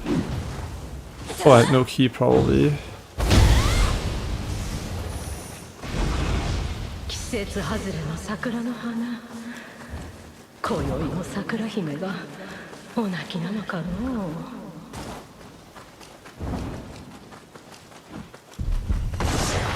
う。Not telling me, did you ever try this attack? It's so useless. It's so bad. I have no idea what the purpose is of it.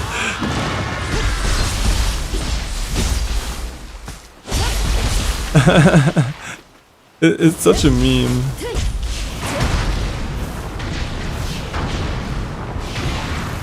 Oh my gosh, it's fucking me.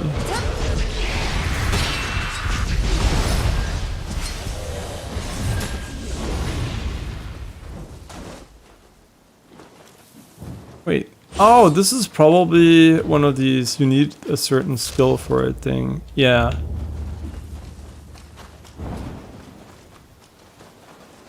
No, ninja, right.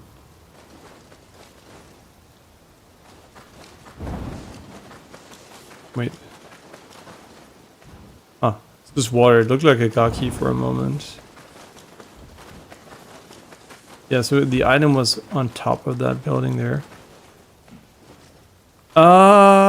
Is it from the katana? No, I think it's a generic. It's a generic ninja point. I think it's this one here. No. This one?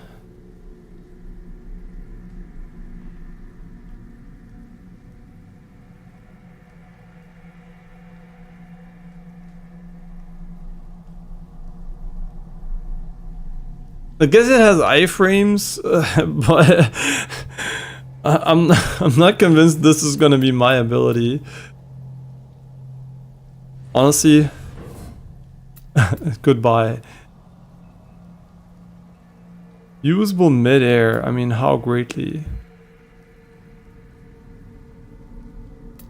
That one seems like a normal dodge forward, but I guess it has more range. Sure, let's go with the cicada shell. maybe it's less garbage.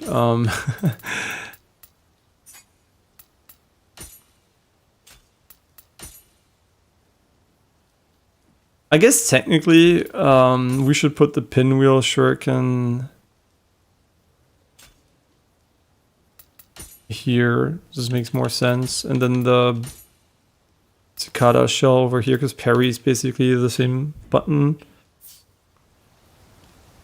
Yeah, I guess like it gives you a little bit of extra evasion, but it seems a bit weird. Like I thought you could get behind enemies, but they just insta turn around. So there is no value in using it for getting behind enemies.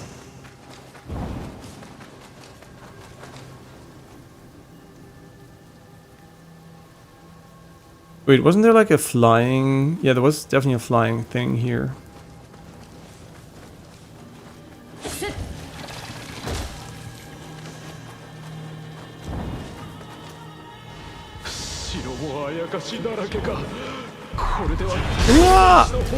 Oh my god, I'm so weak when it comes to defense. Which is good, right? I like it. A lot of damage, but no survivability is exactly how I like to play these games. You didn't hit his head?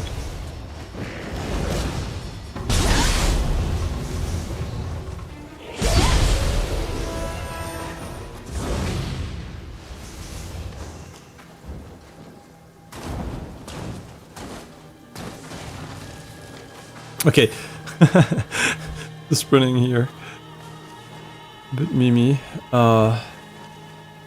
Lighting there is very mysterious.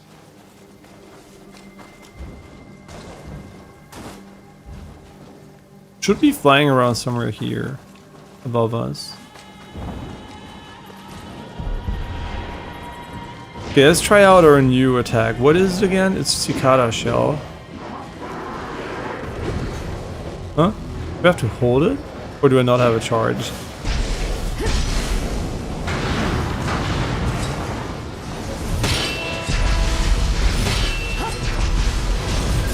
Oh fuck, we missed it. Okay, this ability is maybe a bit OP.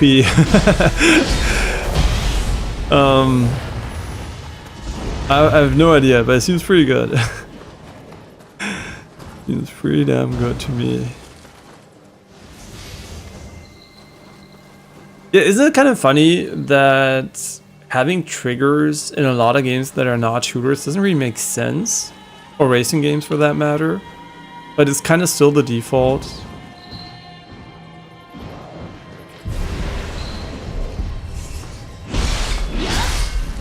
That would be why I'm kind of interested in I kind of am interested in an adaptive trigger where you can change it to a non-trigger behavior using Hall effect or MR or whatever you want to use there.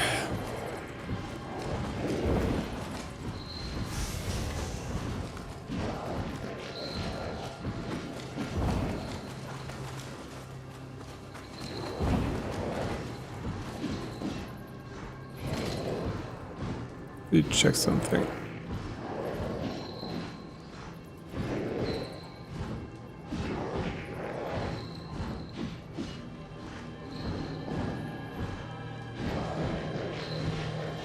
Okay, me back.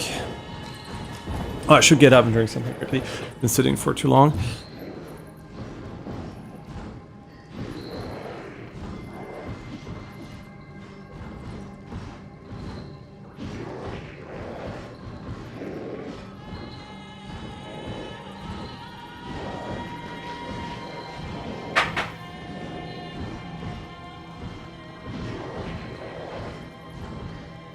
Ah. Okay, I'm back.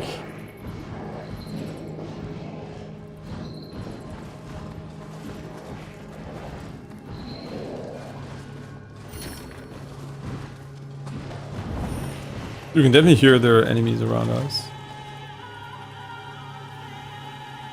We can go up there later.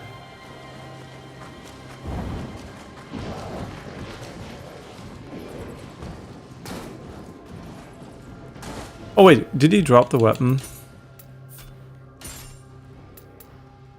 So I kind of feel like we need more equipment weight. Like we're really always like there's always one slot that is unequipped even with the lightest weight class, I think.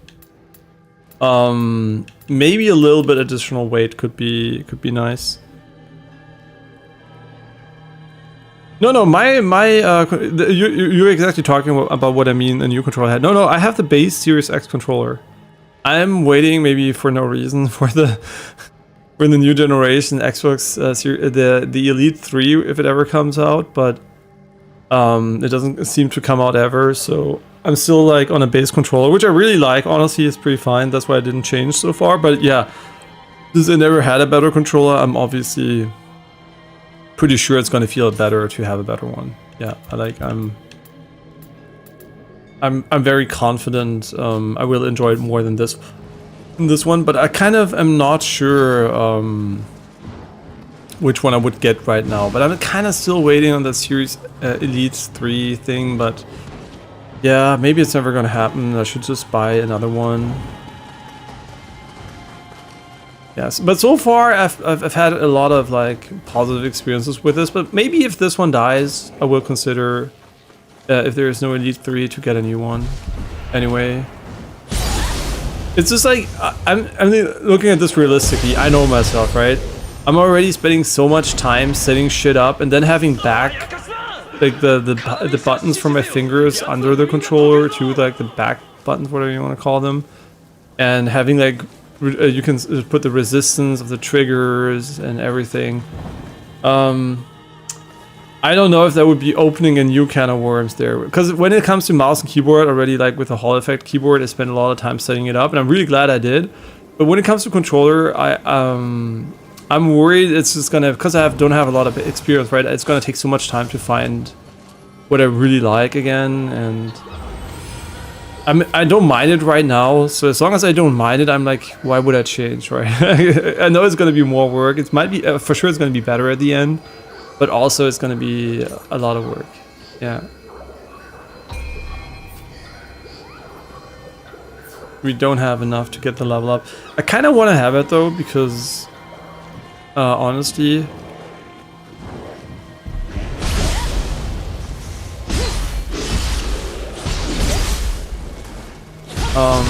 would be cool. Would be cool.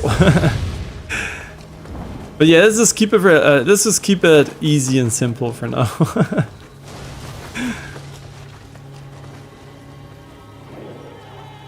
And which controller do you like the most so far? I mean, you already told me at some point, but after all the time you spent with them, which one would you personally recommend?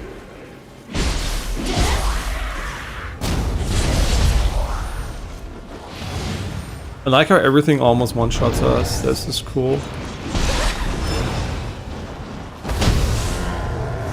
Okay, let's try our new ability. Oh my god, I wish I could put that on 2 buttons.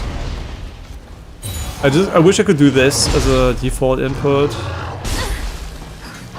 Oh wait, I don't have juice. Oh, that would be so good.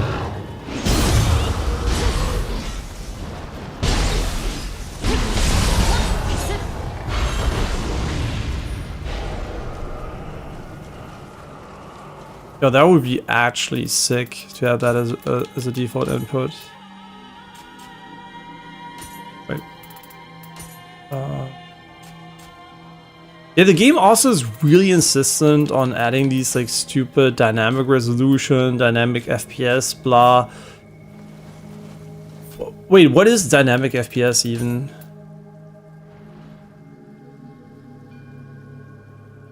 The FPS will dynamically adjust it up to the value set in frame rate to maintain performance. What is the difference between this one and this one? Because you usually use resolution, right? What is FPS dynamic adjustment? I kind of want to know. Like, it sounds like they're changing some settings, maybe? If they're not changing the resolution.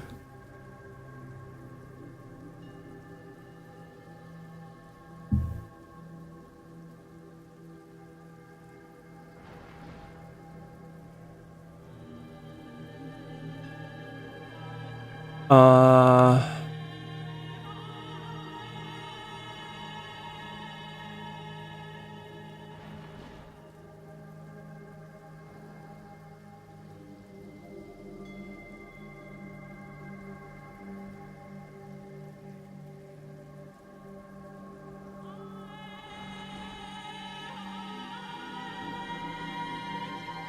Hmm.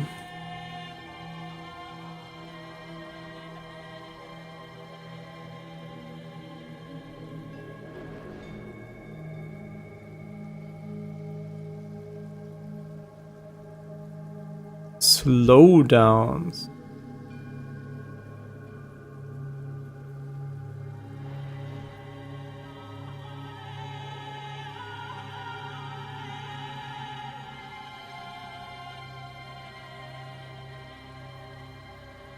Yeah, I have no idea what the setting does exactly. Usually a dynamic FPS adjustment sounds really bad. It sounds like dynamic resolution, which I guess is good on console, but really bad on PC so far. And also kind of unnecessary usually.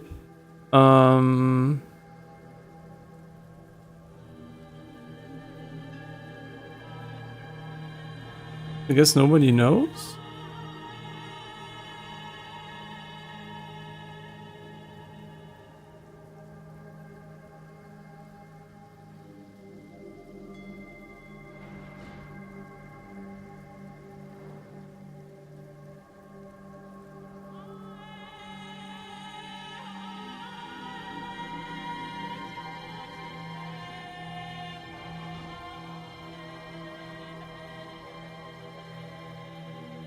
Wait, is this AI?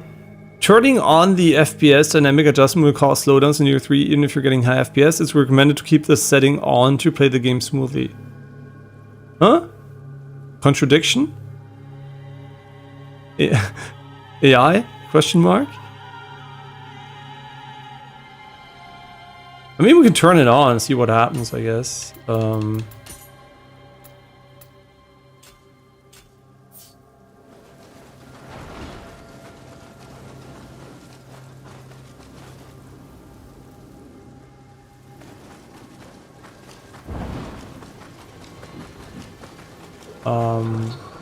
Nothing.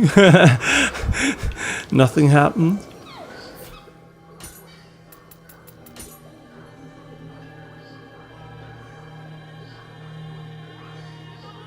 Fix.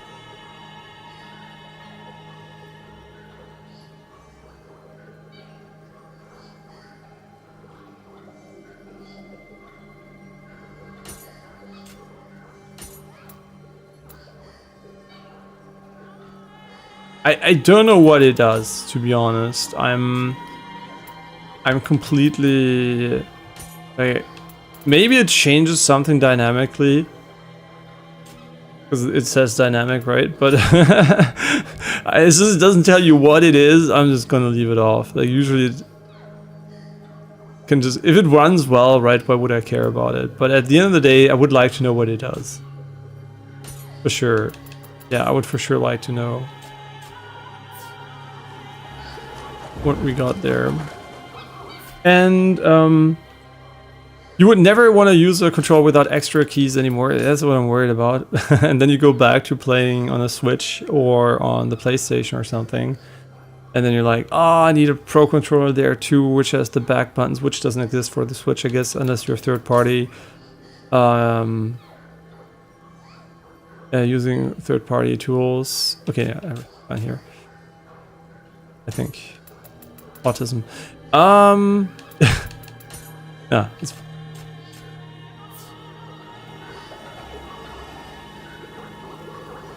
yeah, and the PlayStation 5 controller is the only exception. And you like the Razer Wolverine V2 Chroma is bigger, and you like it more. It's better in your hands than the default size. Okay, but you might have big hands, right? How tall are you? Roughly.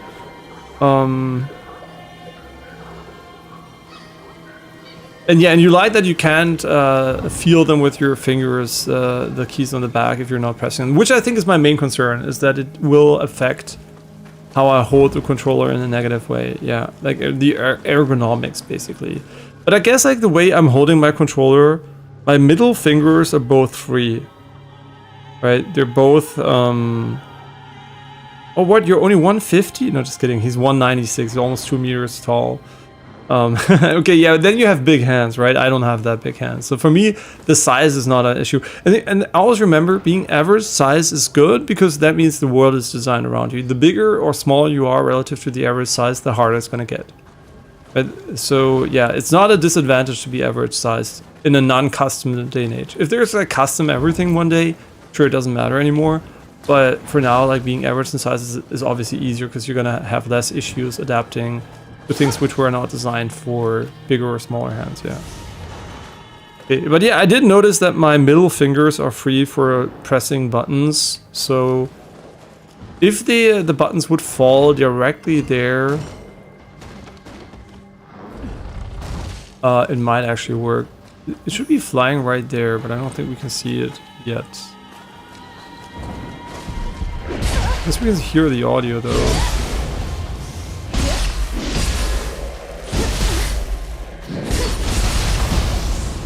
Whoops.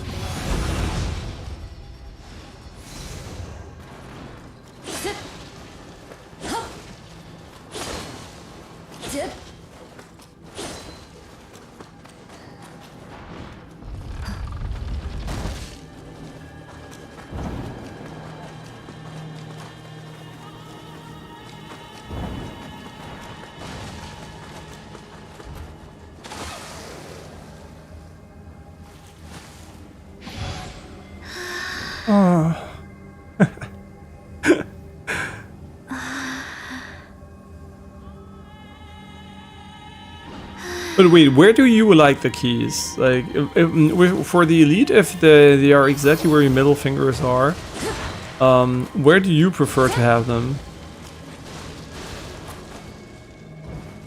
Oh, it's kind of really funny. My father actually considered, when he walked past the house I'm gonna move into, he actually considered moving there maybe too, because my brother also has one, right? So we have 2 of them. And that would be pretty cool, but since he's French and is in Germany, it would be a bit hard. Like the language barrier would be there, especially for his wife, because she only speaks French. And in English, obviously, but no German. And at the end of the day, they might not do it, but it's funny that they considered it. So everybody who saw the house had a good impression so far. That's nice to hear, right? It's not like just me being biased towards it and my girlfriend because we passed it by and we're like, oh, it's kind of cute. At that point, we didn't even know we were going to get those houses, right? At that point, we were just like, oh yeah, that would be, you know, they look kind of nice. So yeah, glad to see my father also liking them, and maybe just maybe we can convince him to move there. Maybe would be nice. He's so far away, which is, you know, always an issue when you want to meet up, right? Like it's for now it takes like by car like 10 hours to go there, so it is tough to see him often, unfortunately. So we always do a big vacation and he come maybe like 2 or 3 times per year max. So yeah, it is really not optimal.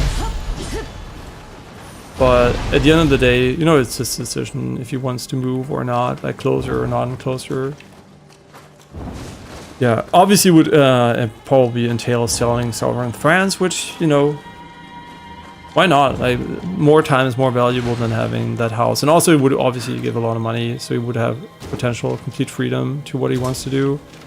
He's already, you know, like, done. He's like retired. He was a French army general. He is a French army general, I guess, like the title is still there, right?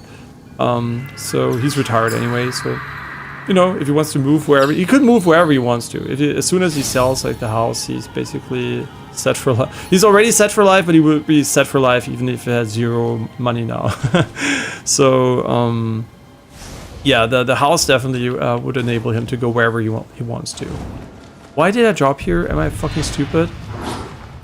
Oh, that's cool. I was like, first I wanted to complain, and now I'm like happy. The game is actually designed by people who have a brain. Okay, let's try to parry him.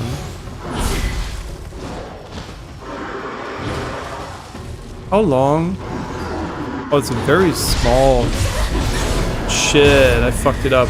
Wait, I didn't have charges, I think. Wait, I have to test this. I don't even know what it looks like when I do it. What?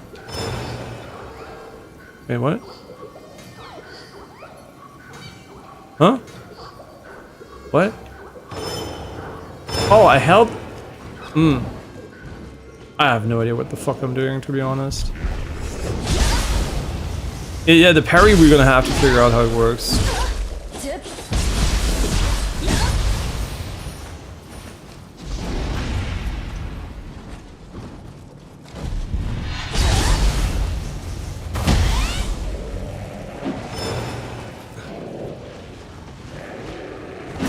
Oh, we did it. Let's go. Yeah, but a parry being on 2 buttons...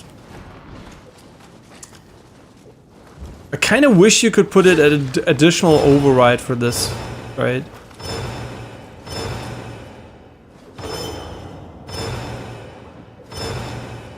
I wish you could literally just put it as an override. That would be so sick. Yeah, that would be so sick if they put it there. Like, priority is red attack parry, and if no red attack, then do dodge. Man, I would love that. If it was my game, that's for sure how it would work. So you don't have to hold B and the button to do the parrying.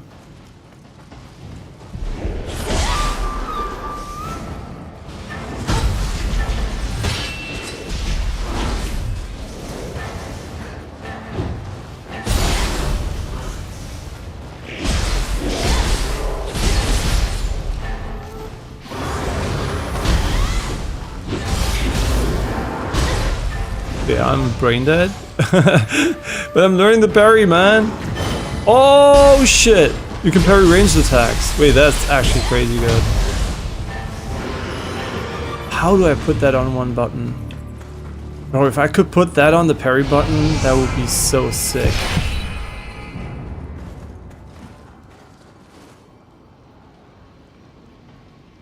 Man, I wish you could double dip on the controls. I know it doesn't make any sense if you think about it, but I wish I could put B on LB as well. Like, just go here and put this one there. That would be so good. Just let me do it, man. Hey, where's the change stance thing? Wait. See, now we put it on the wrong one again. Now it's on B. Ah, man. Why do you... why don't you... Just let me do it. I don't mind. Just let me do it. There's no issue there. Just let me do it. I don't care. Yeah, I know I can't go left in menus anymore. I don't give a shit. Just let me use one button instead of 2. Okay, yeah. You ate too much for, not for dinner, for lunch, and you want to take a little siesta. Yeah, hope you sleep well. See you maybe later. We're going to stream for a little bit longer, so I'm definitely going to be around a bit today.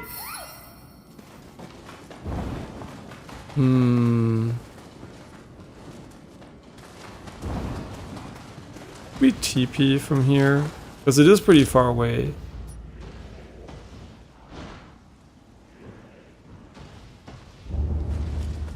Or should we run?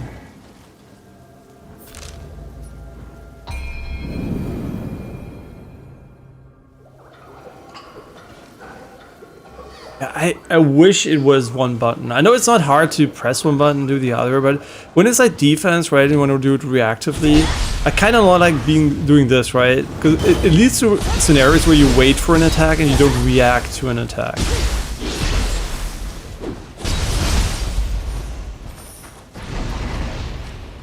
But this skill for sure is pretty cool, even though I don't like the input.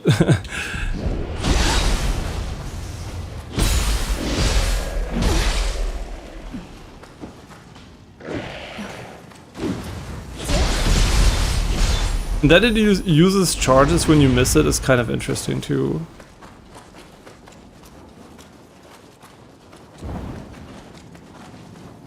I shoot the flying one? I think so. なんというあやかしの勢いだ。祠の要石が吹き飛ばされるとは。誰か。 So this is one of those carry something to get it 頼む。 missions. But we really have to look into getting a little bit more endurance. Not the endurance, whatever the weight increase that is.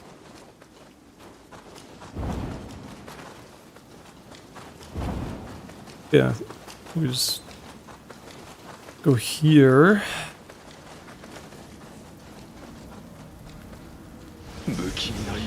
Yeah, crazy. This is just part of the open world, right? Just run there. I mean, yeah, technically it's not an open world in this location, but I think the way it works is fantastic. Like, you just go to a location and you get a designed level instead of just like trash.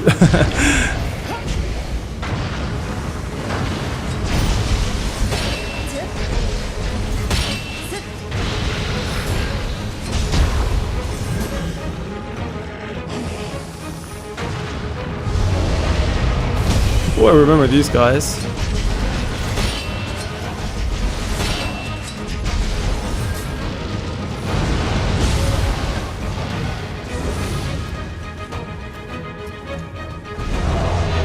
You can use this for fun.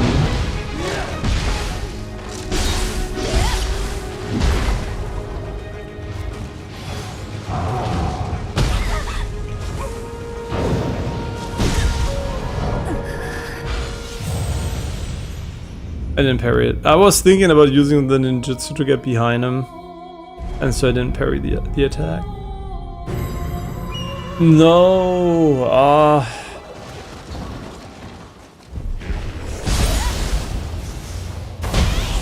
yeah, it's also always when you get a new skill. Oh my god, he almost one-shot me. Always when you get a new skill, I try to use it and I don't think about fighting, I just think about the skill. Which is okay to learn the skill, but still like... I just wish I could press it with one button though, that would be so sick.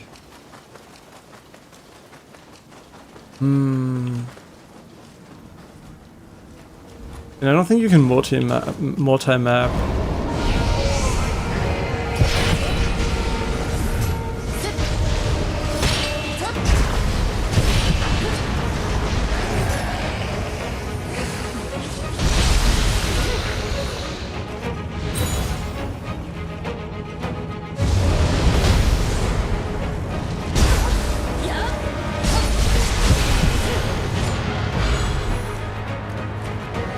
Okay, let's try to parry him this time.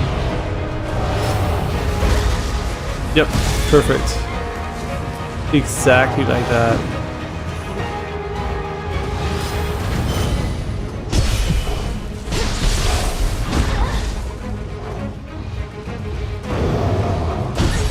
Oh my god.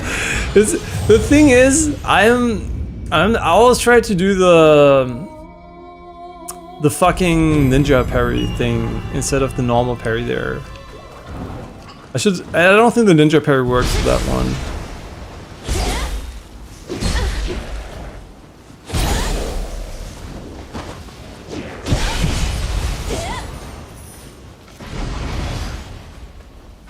We're just trolling. We're trolling, man. Like, it's a cool ability, but also I suck ass at using it, so...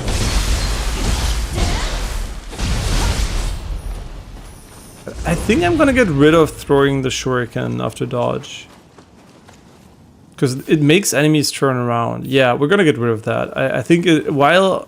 I mean, this tests the damage, right? If the damage is decent, we're gonna keep it. If the damage is ass, we're gonna remove it. And I'm actually gonna go back and quickly test the damage. Because if it's not worth damage-wise, why use it? Yeah. Interrupting enemies when you're already dodged is pointless anyway, it doesn't give you value. And if they turn around instantly as a result, let's see, how much damage does it actually deal? None. No, I'm just kidding. Wow, 32? No way, it's so bad. Okay, that is just bait.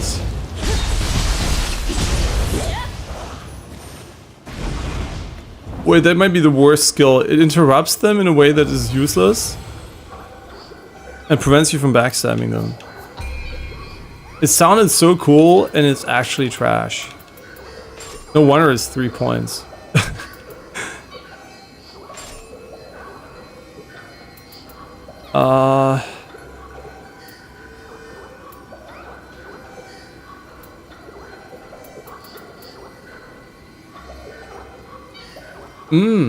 This one's pretty cool. We don't have enough resources for it though.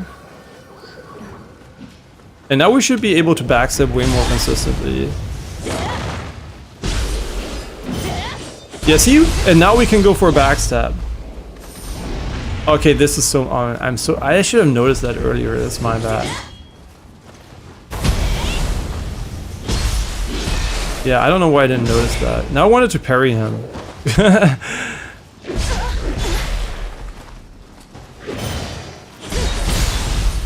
Unless you can actually override the parry here.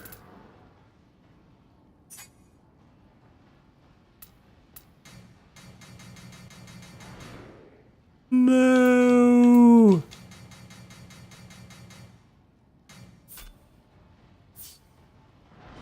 I wish you could.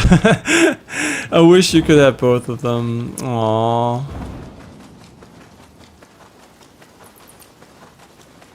This is the only thing I wish you could really like alter games to fit your controls way more easily.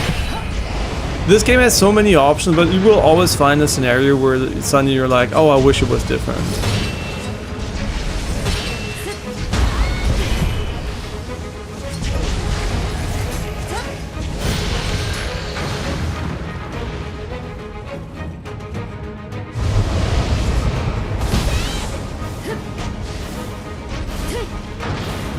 Yeah, fire is completely ass against this guy.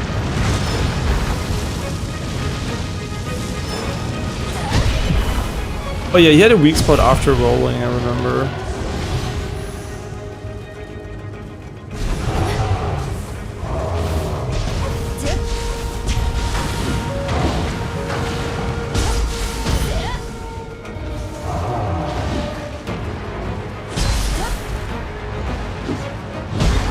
Oh my god. I really am trying to do the parry. Oh, nice. No, we don't have juice anymore.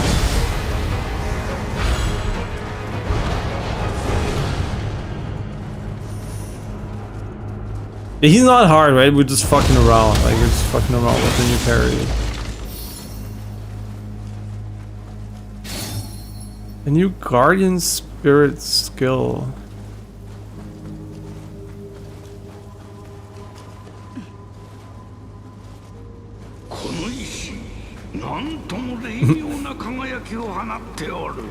I like that you can sprint with it, that's pretty nice. Oh, your stam goes down so fast though. And they also lead you with the Amrita, which is just really nice.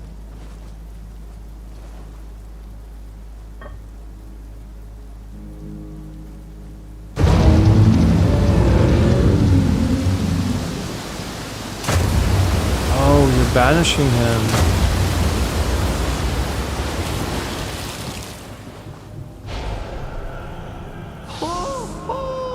So kanja, ano dekabutsu ga shizunde ikiyata. Ishi o modoshita koto de ayatsu o futatabi fujirareta you ja na. Jiki ni atari ni mo kaki ga modoru. Dekashita zo Takechi ya.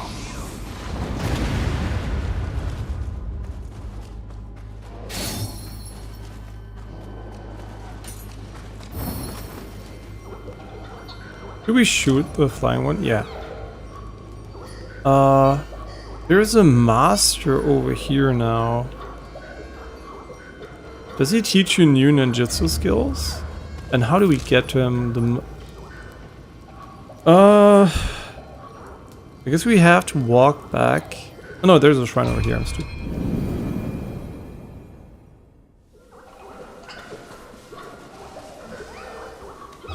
What a cool area, man! Like really, really nice level design here, and works really well. 15, level 25. What gives us more equipment weight? Stamina.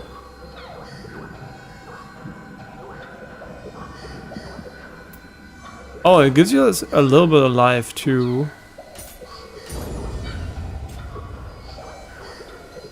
I don't think our weapon has stamina scaling though, as far I mean, pretty sure it doesn't, unfortunately. Wish it did though.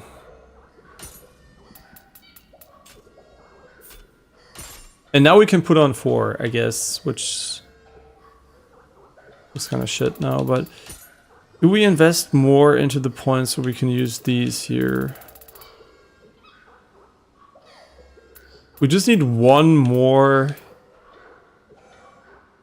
point in order to get a significant bonus here. Sure, why not, right? I mean, it seems like that 1 point investment into whatever stat that is decent, but we can't get enough Amrita. So I guess I should have done... We can just like reset it, right? That is crazy. It's so good. Oh my god, it is actually good, and they tell you also what stats you are going for the same value. It's... What an amazing system. And I think it's intellect. Do we still have points? Remaining stats 1. Why can't it be like that in every game? Why wait? Yeah, you build blah blah. Yeah, you never know what you're gonna find. It basically just hard locks you into shit you don't want to use. It's so unfun, right? Even small adjustments can be so much more fun like this. And now we have the fleeting petals, which we'll look at in a moment. Also build a new one here. Yeah, this is not active when you're not in non-samurai form.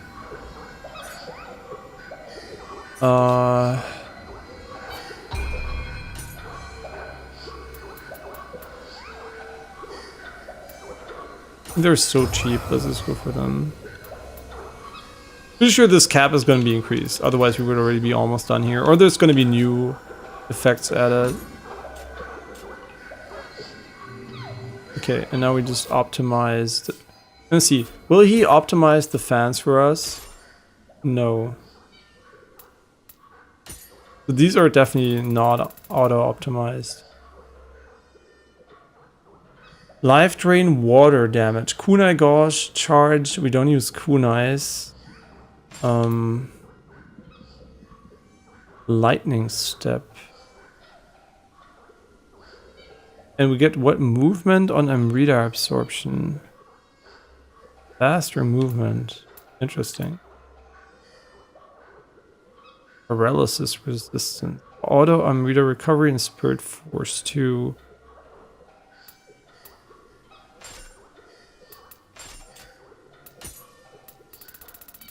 I don't know if I'm a fan of that one.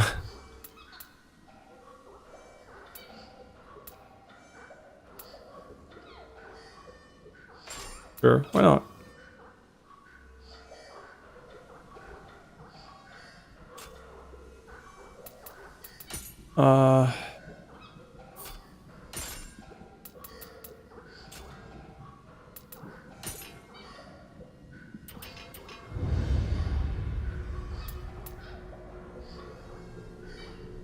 Man.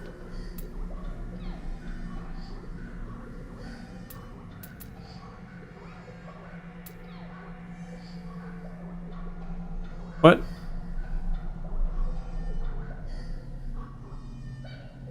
Wait, what? Wait, that's crazy. Okay, that seems pretty good. Then visually it looks funny, but maybe it's ass because you get hit the entire time, just no damage, but at least it looks interesting.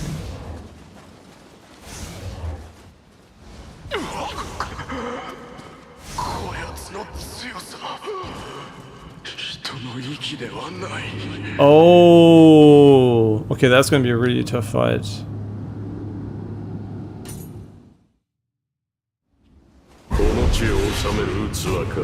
Unless it's a humanoid fight. Yeah, unless it's a humanoid fight. I mean, I hope I'm wrong, right? I hope the game proves me wrong at some point.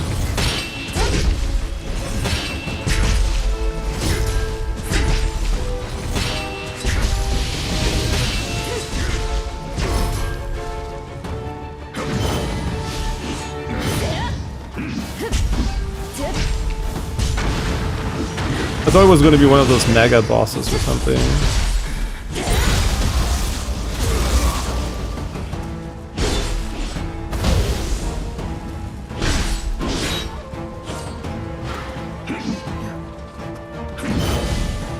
So bad, man. He just turns around instantly.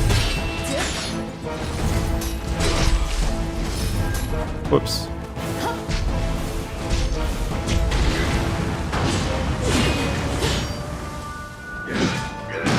I mean, with the heal, we have like so many heals.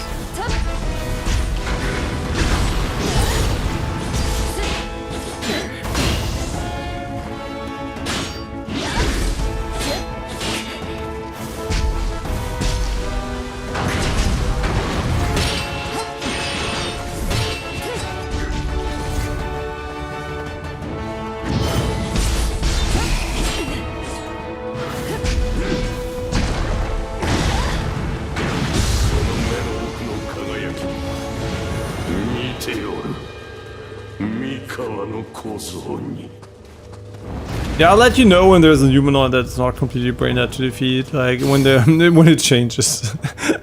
Unfortunately, those are so far every single one of them has been a complete joke, and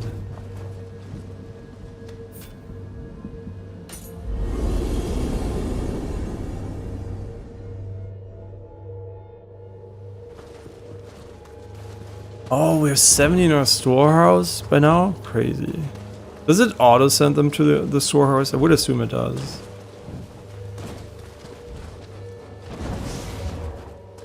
Oh. He was not there before. Wait, are there other new things here?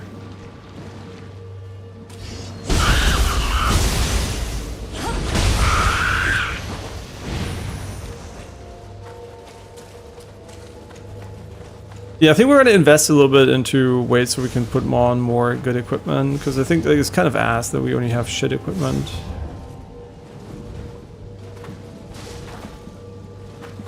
Okay. Ah, he's also new.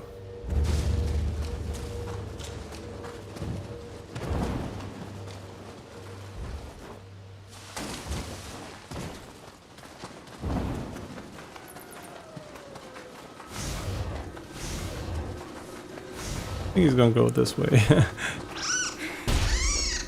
No, never mind.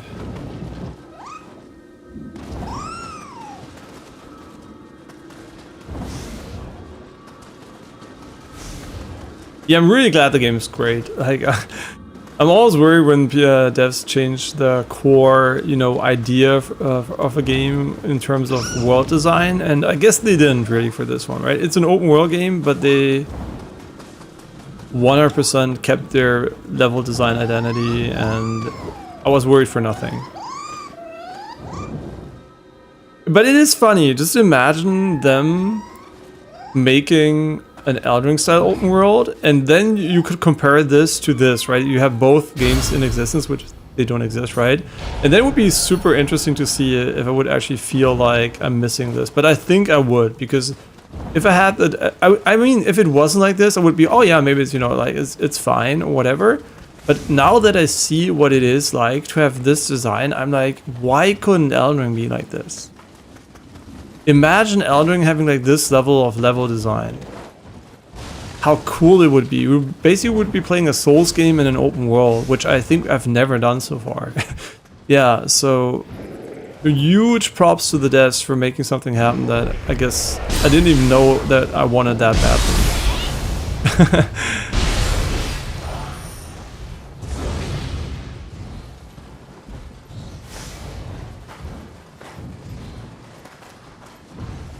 And especially going from this mission-based structure, which I think is honestly a huge downgrade, right? Like mission-based structures, only mission-based structures.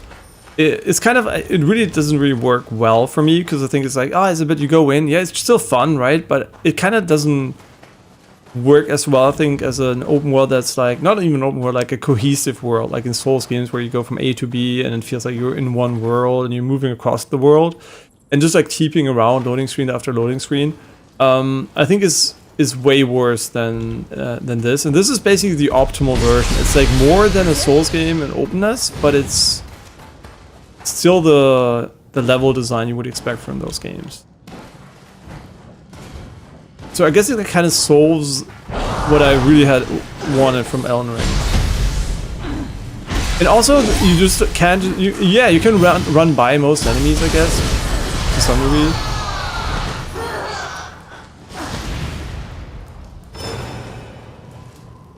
Wait, is it because wait, is it actually...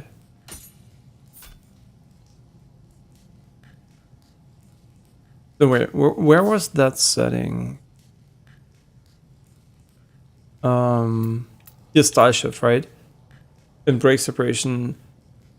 Burst break or hold, yeah. This is such, yeah, so good. Like, these settings are so nice. Just like for a little bit of extra input style. Yeah, they're not perfect, obviously, since I still have like wishes for example, having like the ability to override your parry to abilities unless they're doing a red attack, which, you know, would just like simplify the input to one button instead of holding one button and pressing another button and having a single button. So it basically makes 3 buttons 1 button, which I think is always good, right? If it doesn't change too much what you can do in the game. It's always a trade-off between like flexibility and convenience. And in this case, I think it's the only case where I would literally say just change it. What does he even do? Summoning Seal Scampus. Level 28. Yeah, let's go for 10 stamina, so we have like a little bit of a baseline here. And it also gives us a bit more HP. Can't be that bad.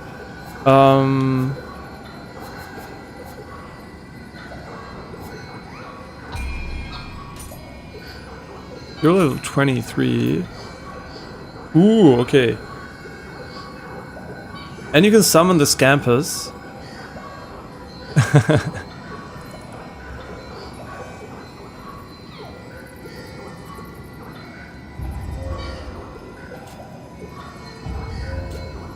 Do I have to assign them? Wait, they're already on a shortcut. Nice.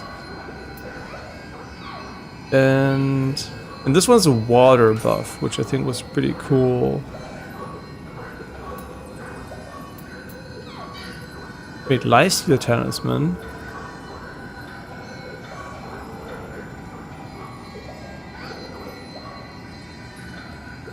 Huh? That is not what I understand on the Lifesteal, but...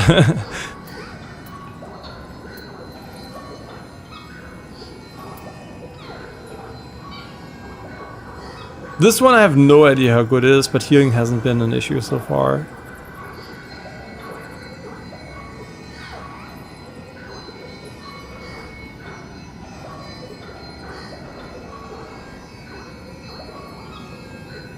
Ah. Now I think I like the water buff, which I completely ignored so far.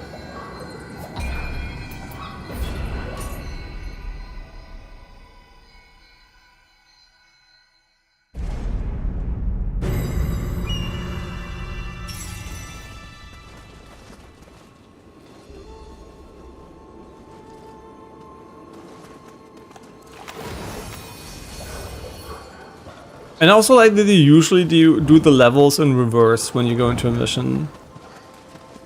Nah, it works, man. Like every time I do the missions, I'm not like, oh, I have to redo the level. They even changed the level design slightly. It's good, man. It's good. It's good shit. Like we really have a banger here. So far, it's really fun. Yeah, it's maybe a bit easy, but who knows if that's just, you know, down to me having played so many of these games. I have no idea how other people feel about it, so I can't say if that is like a general complaint. And also, we're still pretty early on. Who knows how it's gonna go later? Right? Usually in Nioh, the hard stuff is when you do optional late game stuff instead of like early game stuff. So we'll see. There might be really tricky fights later on. And there's nothing wrong in a game being easy as long as it's fun, right?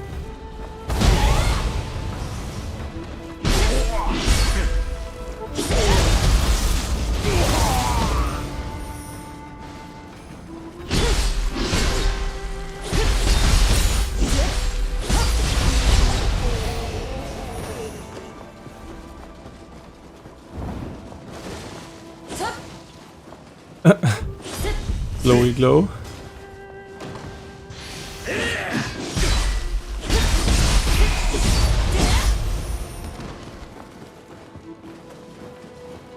Oh wait, we have to go a different path. That's what I mean, right? They really mixed it up for the missions. Just like small level design changes.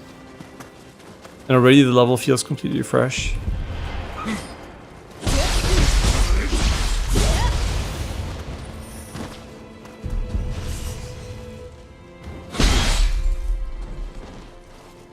I should heal.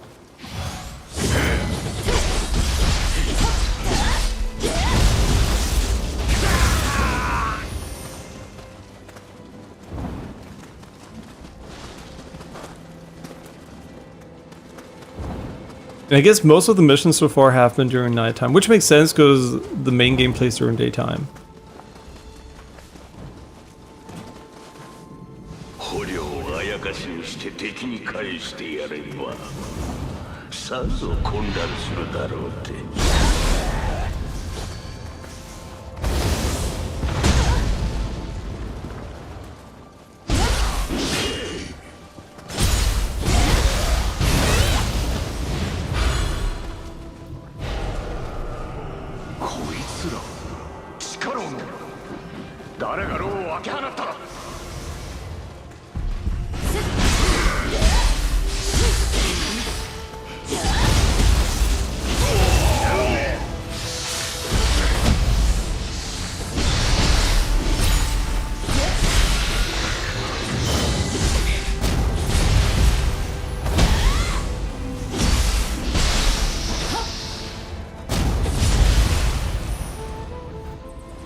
Okay, I'm so bad at using the parry.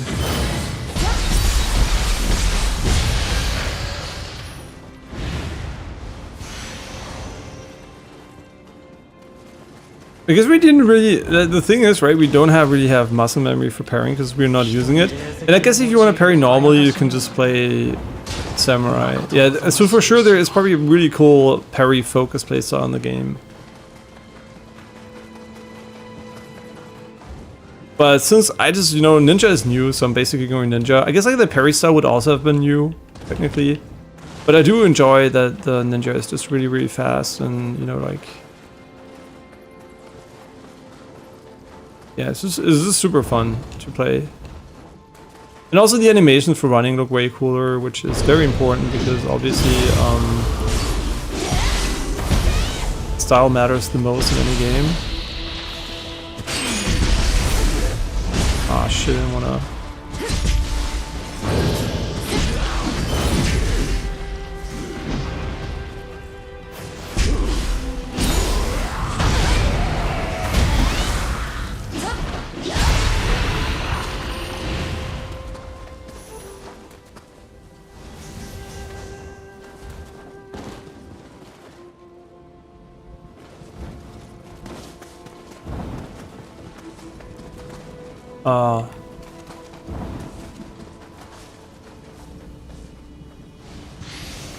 It looks so different. It's so good, man. Like, I really don't feel like I just played this level in reverse. I know I did, but if I didn't think about it, right, I wouldn't even notice.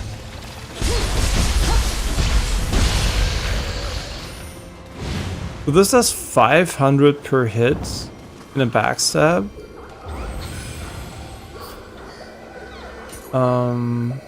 Nice.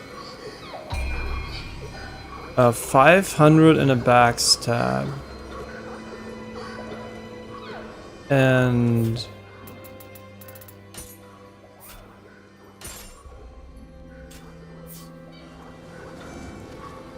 yeah, just a little bit of extra weight limit for going there is pretty nice. And if I do a charged heavy, it's 1,200. So I guess it's really not worth going for heavy backstabs most of the time. Let's try this one out. How long does it last for? I mean, pretty decent.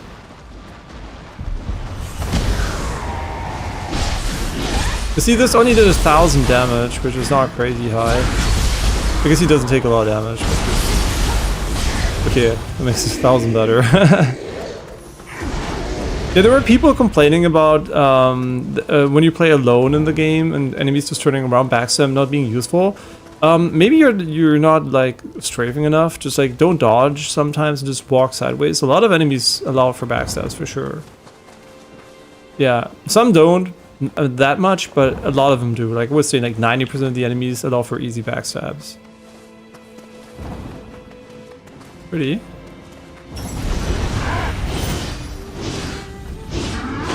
No, no, no. Oh my god. How do I use this? Oh, wait, what am I doing?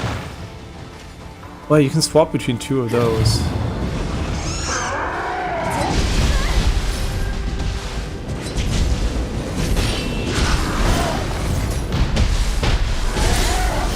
How do I hit his... Wait, how do I hit his, thing? His weak spot.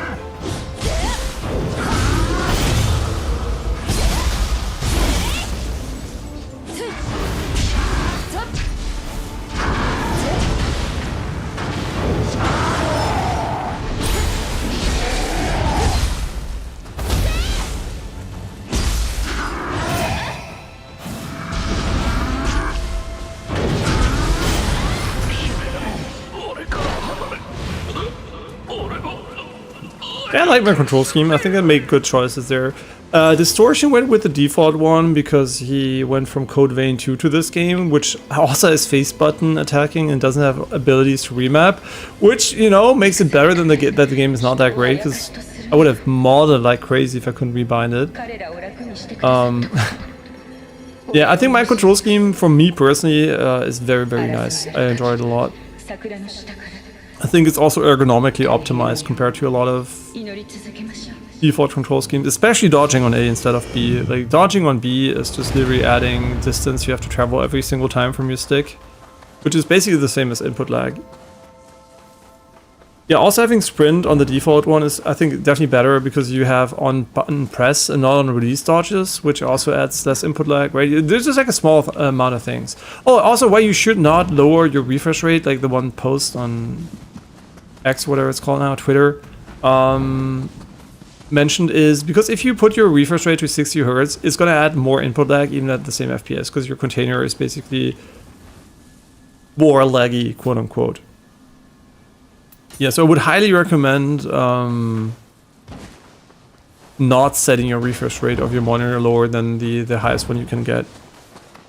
Yeah, most noticeable, I guess if you want to know what it feels like if you have Elden Ring, just go full screen versus borderless window on a high refresh rate monitor and you'll see what I mean. If you go full screen, it basically puts you into a 60 Hz container, and if you go borderless windows, it's like whatever container your monitor has, and it's gonna make a night and day difference in input lag. You're gonna feel it so hard. So yeah, for sure, a great demonstration of input lag.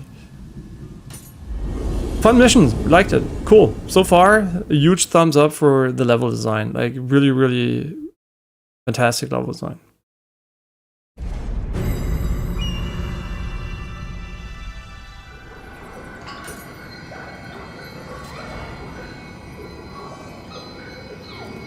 How many Merida do we have?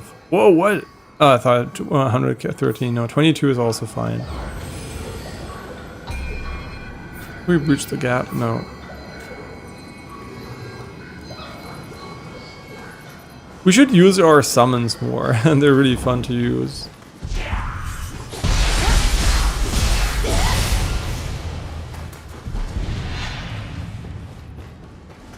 Oh, sneak. Real ninja.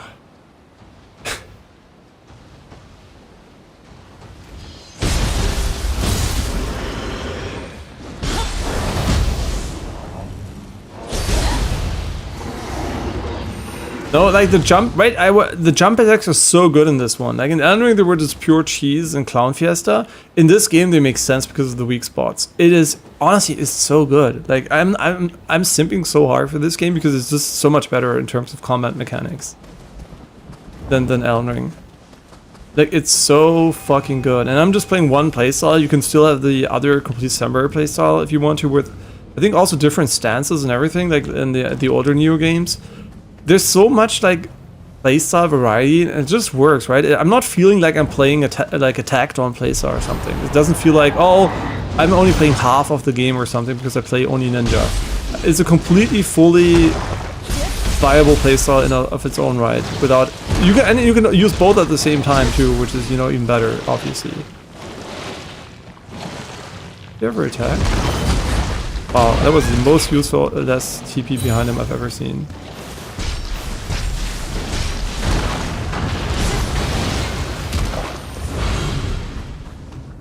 What a cool enemy though. Nozuki.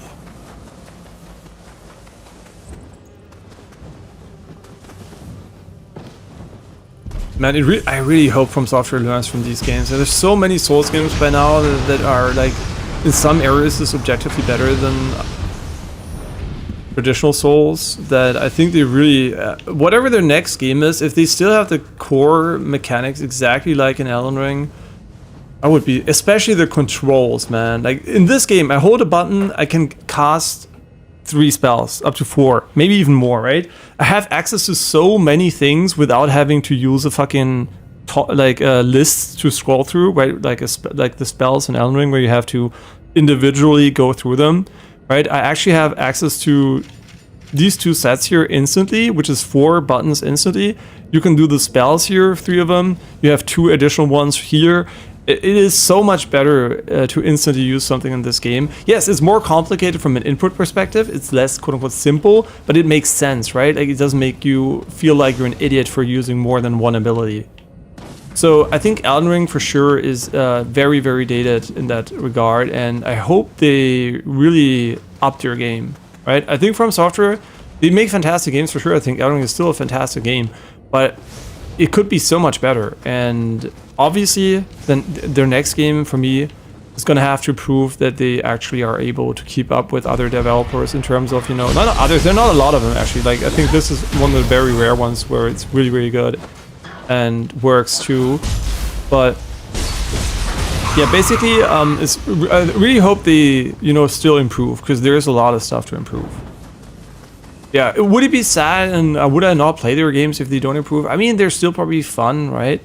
But I really hope they, they have such cool innovation. Like they invented the genre. They basically, Sekiro and Bloodborne showed that they can do different styles too. Armored Core was a bit scuffed too, unfortunately, but it was still really fun. But I definitely think they have like potential, but they kind of didn't put it in one game yet together, right? They're just merging Sekiro, Souls, and Bloodborne, and obviously elevating Souls to be a bit more, like better design combat.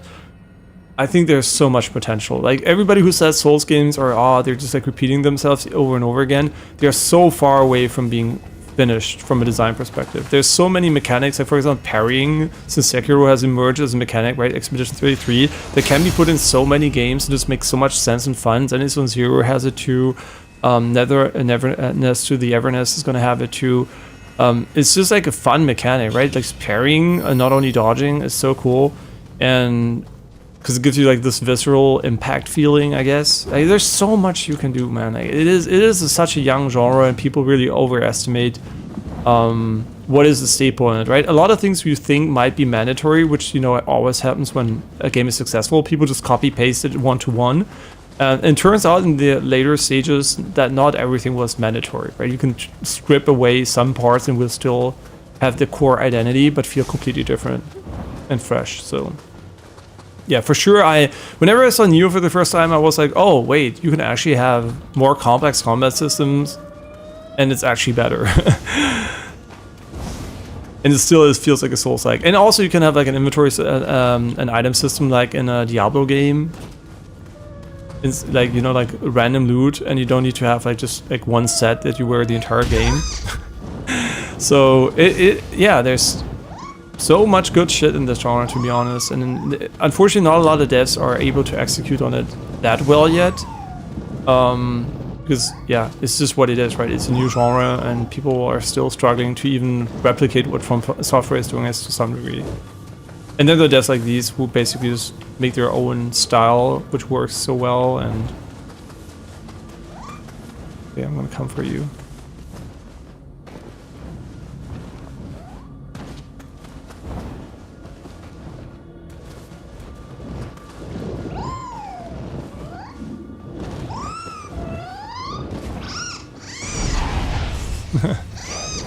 Yeah, when do we use our ultimate? Actually, good question. We've barely used our ultimate at all.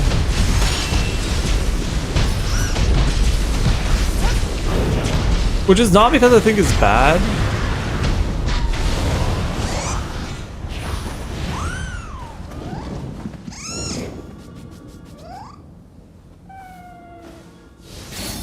This is really smart. It would have brought you to the Jizzo statue if you missed it. And this is pretty easy to miss if you don't like exploring too much.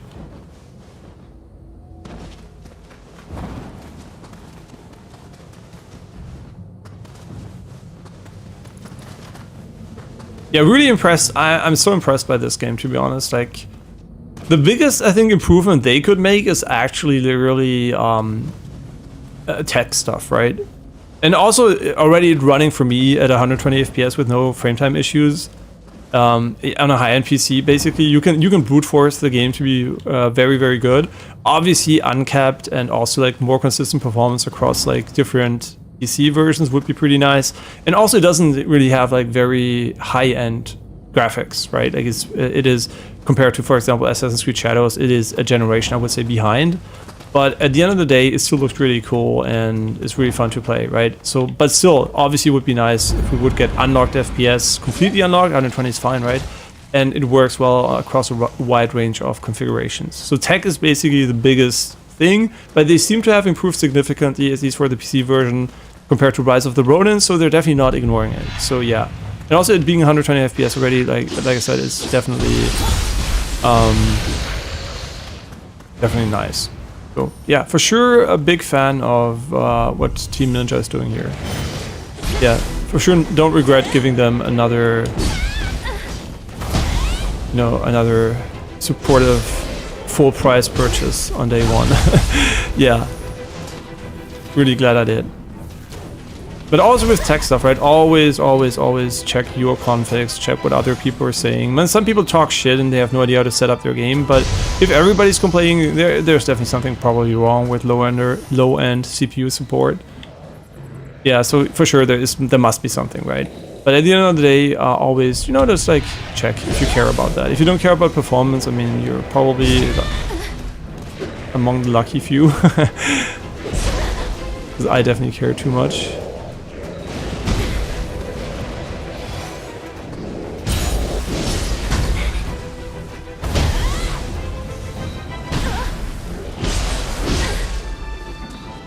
I still remember how disappointed Elden Ring was initially. Like, if you never played the base version of Elden Ring, like version 1.0, it was a technical disaster.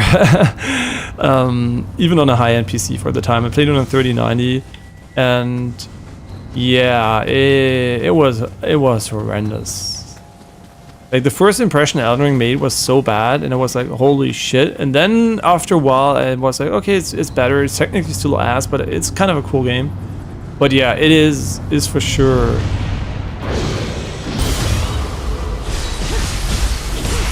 Oh my god, we shit on him. Yeah, it is for sure a thing that plagues modern gaming a lot. Yeah, it is. And you might say, why is that, right? Why do games come out? I mean, you might have forgotten there were horrible games on PlayStation 2, on Super Nintendo that ran like 20 FPS and shit like that. But you might say, why is it, you know, such an issue these days?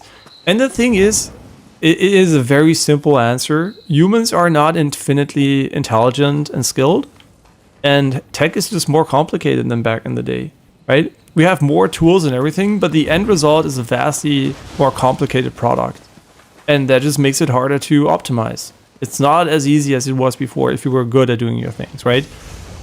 Before it was, yeah, there was not a lot of knowledge about it maybe, but what you were doing was very basic.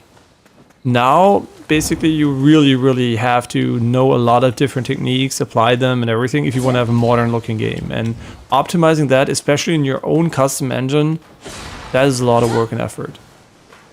So yeah, I empathize with that because I know, you know, like you might say, oh, it's so easy to do. That is actually not so easy, right? There are really easy things where I'm like, that's 5 minutes of coding. And that's what pisses me off. But having like unoptimized games is unfortunate, but also it is not that easy. It's not like 5 minutes of coding, right? So a lot of people are not maybe aware of that. That some things are really simple to fix and other things are really, really hard to fix. Like exponentially harder. So yeah, just it's not as easy as just like hire more people and it will be easily done or throw more money at it, right? It actually takes really skill and knowledge and is, I guess, a more and more complex issue by, you know, like, by the year. Until we get AI and then everything's going to be fucked anyway. No, not fucked. Like everything's going to be perfect or fucked. Who's one of the two. I hope the obviously it's not going to be fucked, but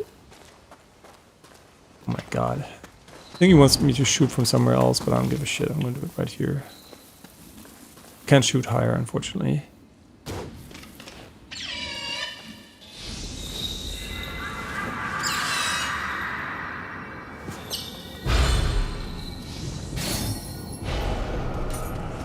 And I guess already now, projects are not only human achievements anymore. I mean, you would be a fucking idiot not to use vibe coding for some parts of your game or projecting or something. Even if it's just like to get a prototype out. I mean, yeah, I think the age of human with created tools without AI assistance for bigger projects is definitely over. I think we're not, everything we see now is basically, I mean, even the rendering here is already AI assisted, right? So the reality is human only created stuff is done. And you might say, oh, blah, blah, blah, humans make better things. The reason why DLSS works way better than human-made algorithms, and everything actually in that regard, like everything, we tried to make ChatGPT as a directly hard-coded algorithm. We tried to do image recognition for a long time, but you know what? We didn't manage to. Machine learning and I guess the algorithm that comes out at the end, it's just vastly superior to what we humans can create. It doesn't mean we couldn't. We could design DLSS 4.5. We're just too dumb, right? It is doable. So it's just not realistic for us to do it. If we were infinitely intelligent, we would do something even better than DLSS for sure. But it just proves that like AI and the way we design things is vastly superior to human capabilities. Just compare FSR 3.0 to DLSS 4.5. The FSR 3.0 is basically the peak of what humans can do in a traditional baked, hard-coded algorithm. And yeah, it's just like, it's bad, right? Humans really think they're amazing at things, but we're not. We're really shit at most things, and we just like, we don't have a baseline to compare it to, right? And that's why I think we're gonna see really cool stuff in the future, pretty near future too, like already with DLSS here. And this is just the beginning. We're going to see insane stuff humans could have never built. No matter how much time you give them either, right? It's not about, a lot of people think, oh, in 1,000 years we would have figured it out anyway, blah, blah, blah. That's not true, right? Our capabilities and bandwidth and, like memory limitations are so big. A human in his lifetime can never learn enough and do enough to achieve the greatest technological engineering achievements. It's impossible for humans. And also 1,000 humans can't because they can't communicate and store and transmit information efficiently. But yeah, I don't think, like it's, it would have been realistic. Maybe you're coming back later here with the main mission. Yeah, I don't think it would have been realistic to expect humanity to figure it out at some point without AI. There's no way, right? Unless we evolve, which we don't. Every evidence we see is that humans are genetically devolving instead of evolving at this point. Every single tool that assists humanity makes us the selection, even natural selection, less relevant. So we just degenerate into oblivion if we just continue like this, right? So yeah, there's no way we would have magically ended up with like giga brains able to engineer. What would have been required for that, and that's gonna sound maybe rough, but if we wanted to have giga brains selected for, we would have had only smart people allowed to get kids. And then we would have had to prove, which I guess is to some degree proven, that intelligence parents get more intelligent kids on average. But imagine just having a world where only intelligent people are allowed to get kids. Who would accept that, right? That's the only way we would have gotten more intelligent. But that also means we might have selected against other useful traits. It doesn't make, wait, natural selection would have worked and human selection would have been unacceptable. So the only thing that is basically left is creating AI and then maybe evolving ourselves like in an engineered manner and not a human selected manner. Yeah, just a little bit aside, right? A lot of people just shitting on optimization like it's the most trivial shit ever. There's a reason why so many games have it, because it's hard. It is hard. It's not an easy problem, and the people you should be angry at most is UE5 not being able to make it easier.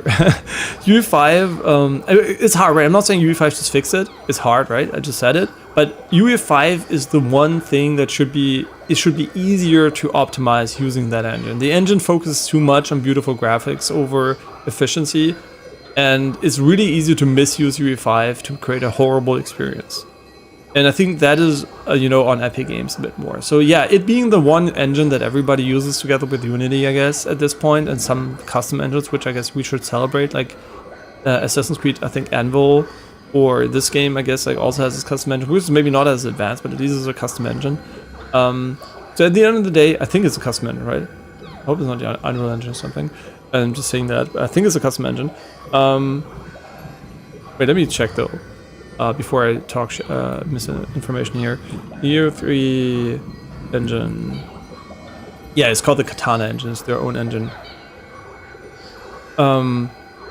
Yeah, so at the end of the day, they seem to be very... You might be wondering why do a lot of people go for UE5 and some people stick with their custom engines.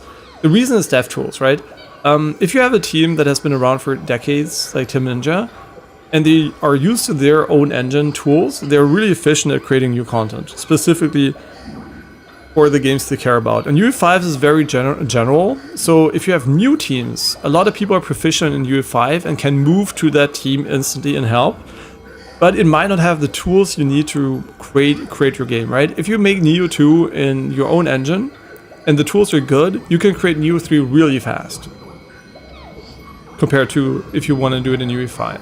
But if you create a new team and you want to create a new game, making your own engine, your own tools, make people learn those tools and then create a game takes forever, right? So you just take UE5 and hire people who know how to use UE5.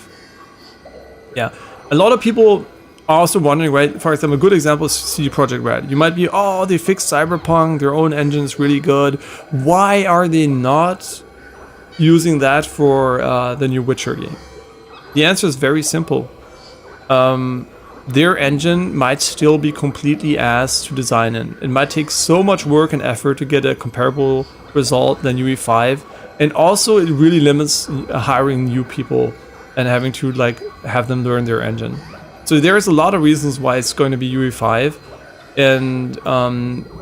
but it also speaks a lot about why their games were shit on release, right? Witcher 3 ass on release, Cyberpunk even worse on release. And I mean, I'm talking from a technical perspective. I'm not talking from a gameplay perspective or a game design perspective, whatever, right? Not story, cutscenes, whatever. I'm just talking technical.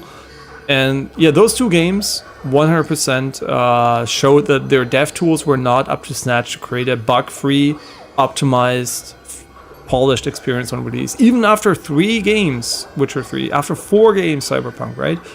And that's why they're going UE5. They never invested enough into their dev tools or figured out how to make them efficient and their engine bug-free, inherently, right?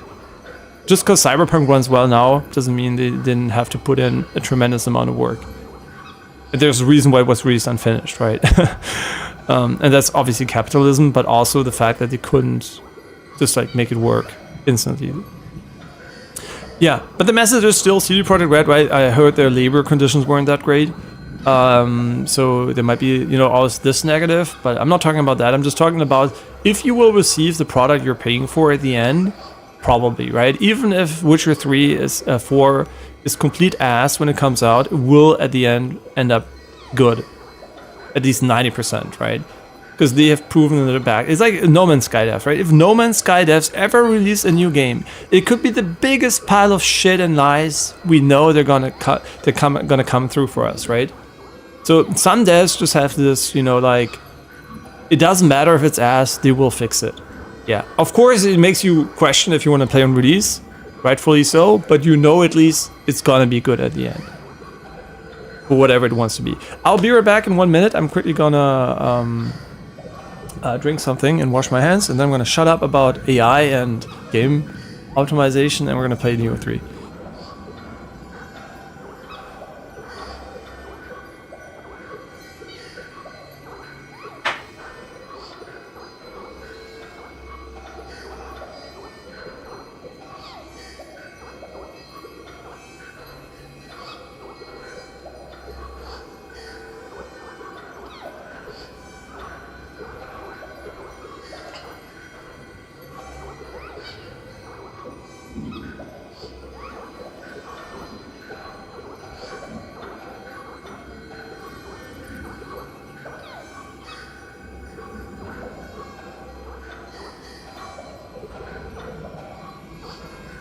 Hey, I'm back. Let's get going here.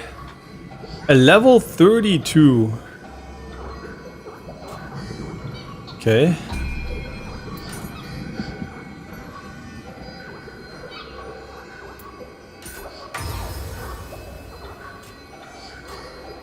Yeah, sorry for leaving you with the Kodamas. I mean, they're getting more and more Kodamas. They're the real party here.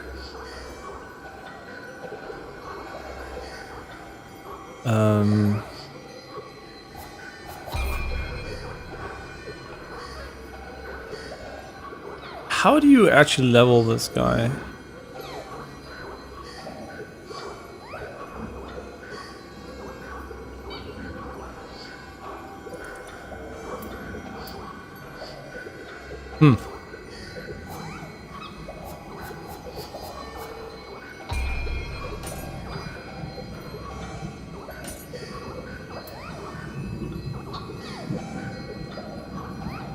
Okay. Wait, what does he do? What? Powerful practitioners can leverage missile energy to control.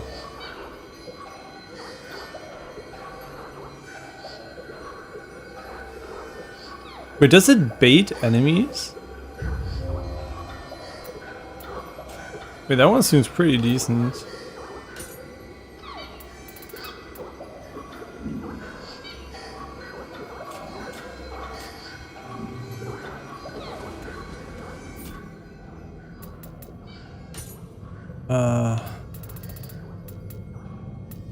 Huh?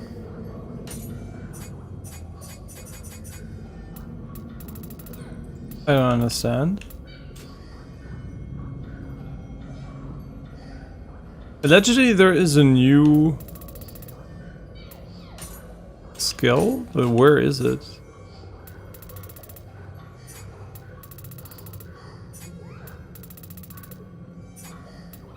Huh?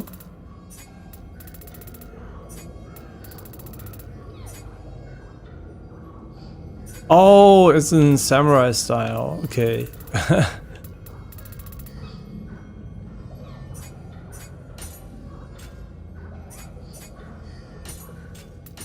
But where is it?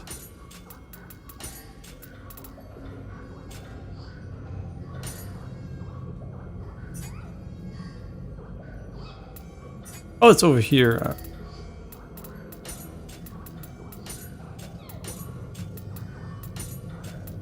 Huh?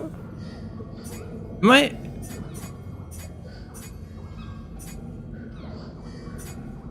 I stupid? Where is the exclamation mark here?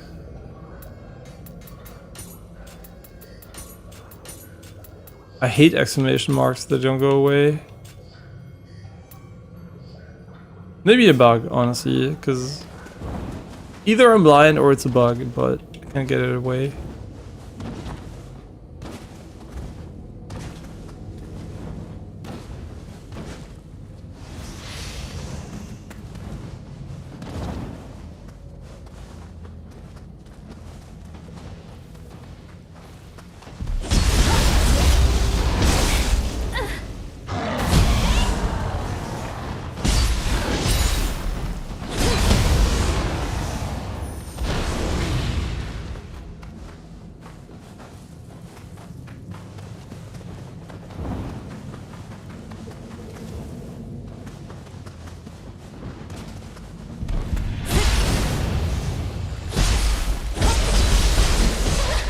So the backstab lifesteal is really mid.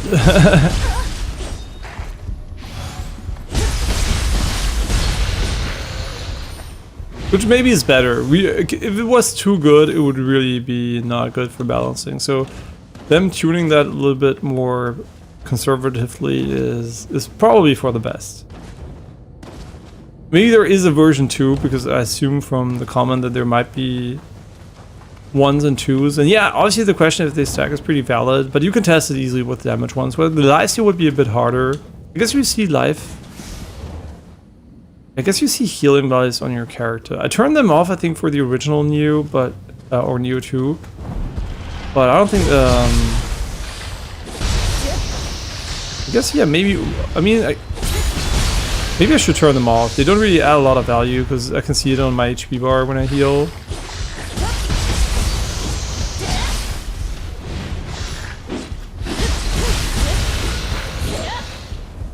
Yeah, sure. Let's turn off the healing.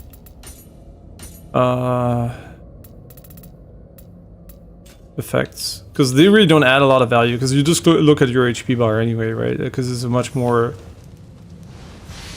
direct feedback than actually having a number pop on your screen, which might mean nothing depending on how much HP you have. I guess it tells you get lifesteal, but looking at the HP bar also tells you you're lifestealing still.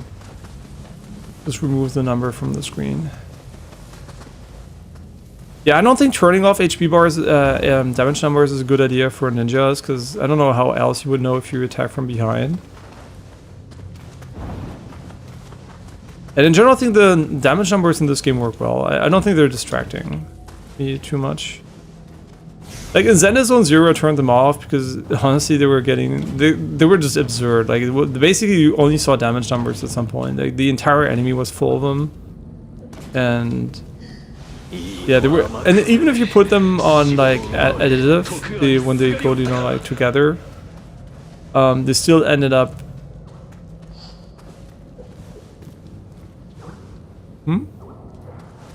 What am I hearing there? Yeah, they still ended up being annoying because they added them up in a weird way that didn't make any sense. Oh yeah, it was basically the reason why it was nonsensical is because they were not using like 1,000 or million or whatever as a shortcut. So it wasn't like 100k, but it was literally 100k written out, or 1,000,000 written out, which is a super long number then, and it looked completely dumb. Oh. Almost missed this guy. That's a really tricky placement. I don't know if the game has accessibility options if you can't hear, because this works well if you can if you have audio. But if you don't have audio, that does not work well. So I really hope they have some Kodama sensor like in Nioh 2, or just like in general help for people who maybe even like a visual cue or something instead of an audio cue. I haven't checked it, but they have some accessibility options, but I'm not sure which ones they are exactly.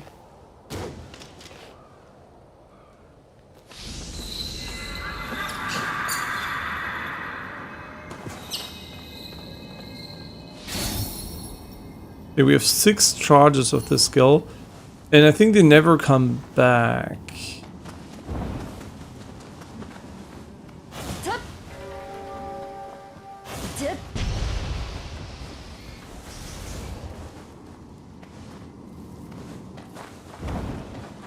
I have no idea how much of this is optional or mandatory, but you know what? If a game allows me to just walk through areas and enjoy myself, that's exactly what I'm gonna do.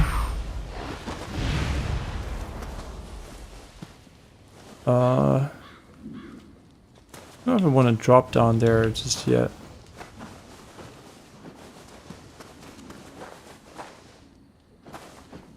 We haven't found a single secret wall yet. They might not exist. Very unlikely, but they might not exist.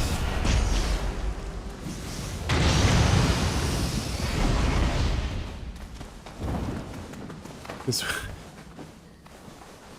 do go in 2 directions here. Uh-oh. Okay, we didn't die. I was like really worried about the fall damage here.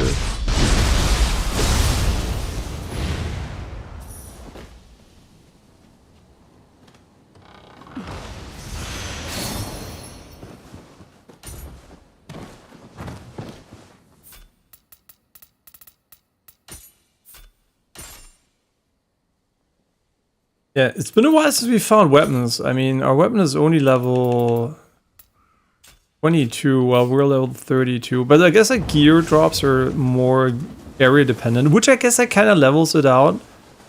As long as you don't go to a high end area, get a weapon, and then go back to lower end ones. Which could obviously work. What a cool area though.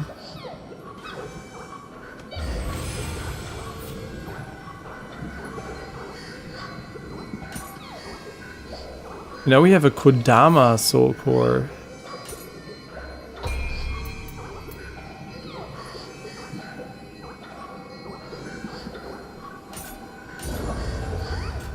Huh?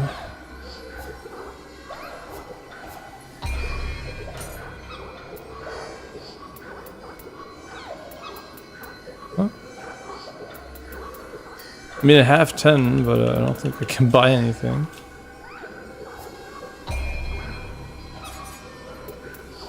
Snake bite technique. It increases the amount of damage over time you inflict upon enemies for 16%.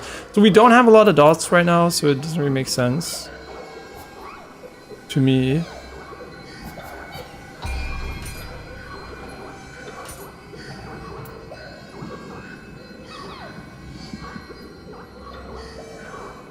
Oh, it heals you, which is not really what we're looking for, but otherwise pretty nice. What happens when you put it on a...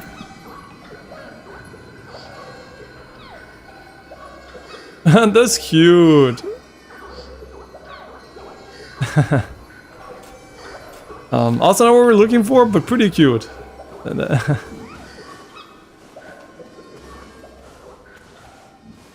Where do we go? Do we go here? Do we go back? Do we... Huh.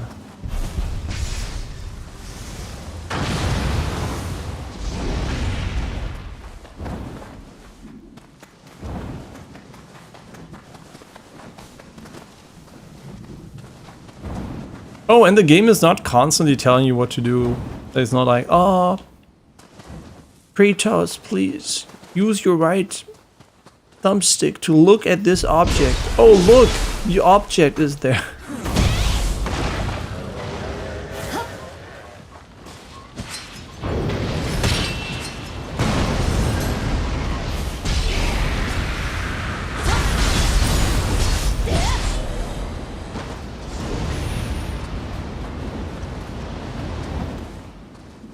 Yo, what is going on? Is there like a tornado up there? What is this for?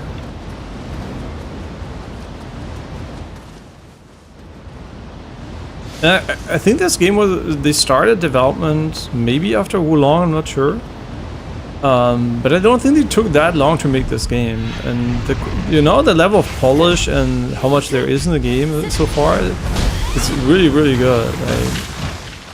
They seem to be very efficient at making these games. Yes, of course, they use some enemies and designs from prior games. Which is honestly fine. I don't think there's anything wrong with reusing functioning enemies. And a lot of other games do it anyway, so...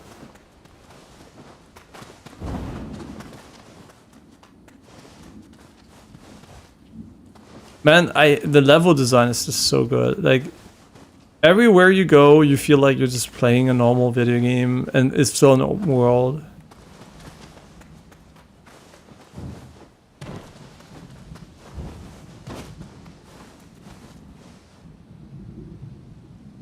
The texture resolution there is a bit scuffed.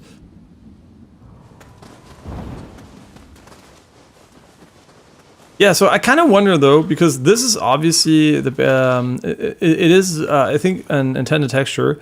Since I have a lot of VRAM, I don't mind having more textures load in. But I kind of wonder if you want to get those textures up to speed, if you just want to use AI for that, to be honest. Like, from a workflow perspective. 'Cause it does make sense, right? If you want to remaster a game, AI is really good at making textures look pretty. Of course you want to have an artist look over it, but it's like if it comes to resolution feel, I think it's not that hard to do. Even with current tools.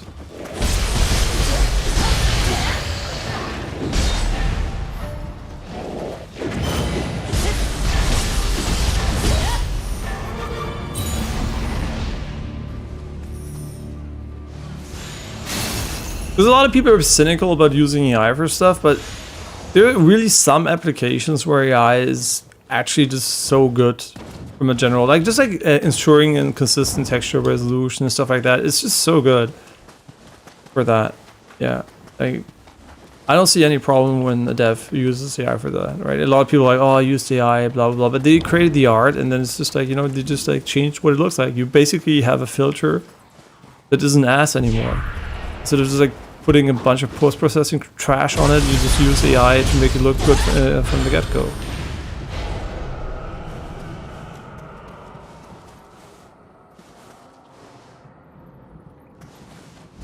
Okay, now I'm honestly a bit like we're walking away from where we came.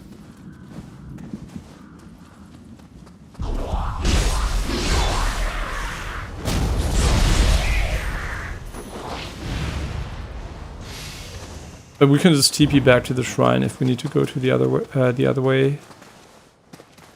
I guess we're going the unintended direction here.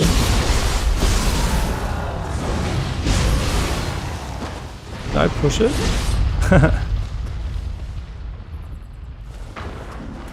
Nice.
Yeah, this is I think this is the big castle.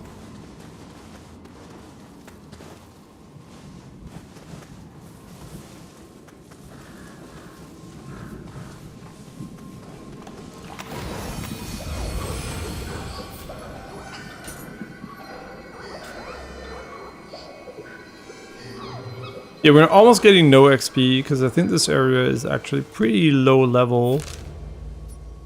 Oh, we missed flying ball. Do we go up here first or do we go over here? It was level 24, level 20. Did we ever go up here? I don't think so.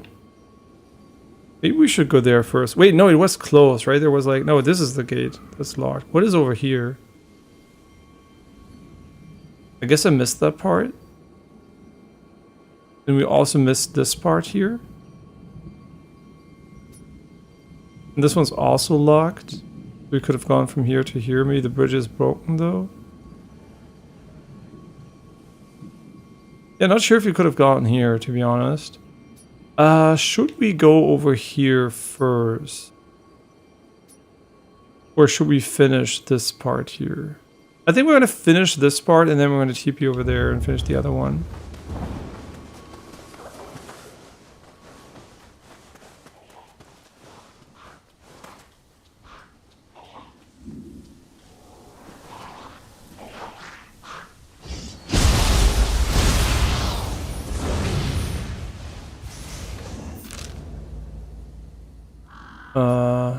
Wait, there was a dude on the ground there?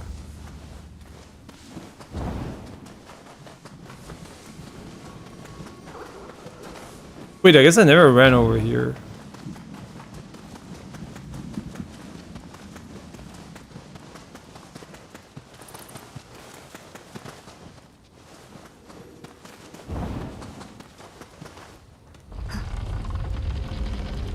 Hey, nice.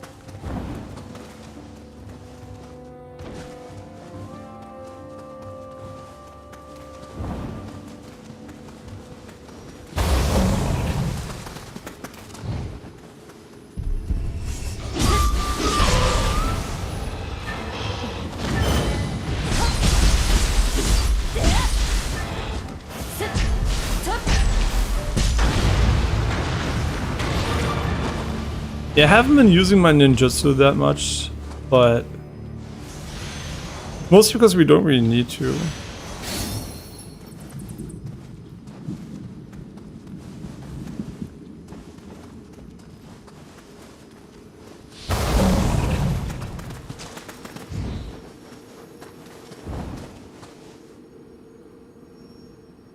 I think there was something sounding a bit weird, but I think it was a dog barking outside.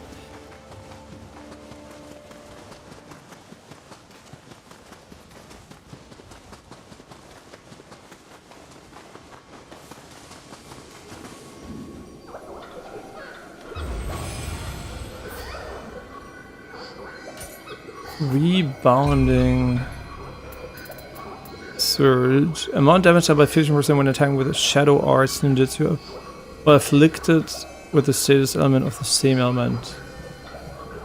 Enemy or me? Oh! Shadow arts.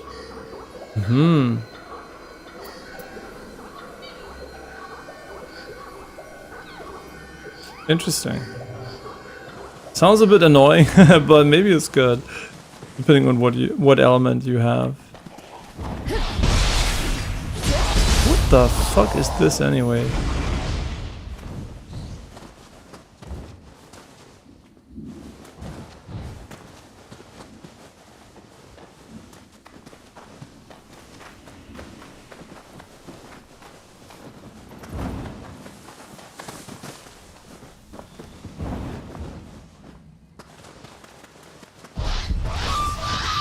What the fuck is that?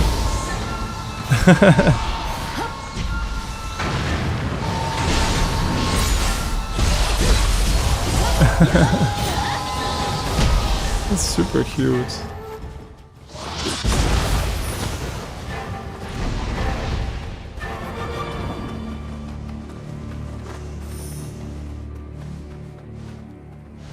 Yeah, don't forget there was like this flying thing on our left here, but I think it's meant for up here. Oh my god, this looks really sick. I really like the contrast and the lighting here. Just remember, the game has HDR support. I'm playing in HDR, it's tone map to SDR for you guys, so it looks slightly different than the SDR version or HDR version you can play. No idea if it looks better than the SDR version you can play. I have not compared the two, but I would assume usually, for whatever reason, the tone map versions of HDR games tend to look a bit better than SDR, because, I mean, they look at least more contrast rich. But yeah, a lot of games I've found, like, it does look a bit more pleasing, even when tone map.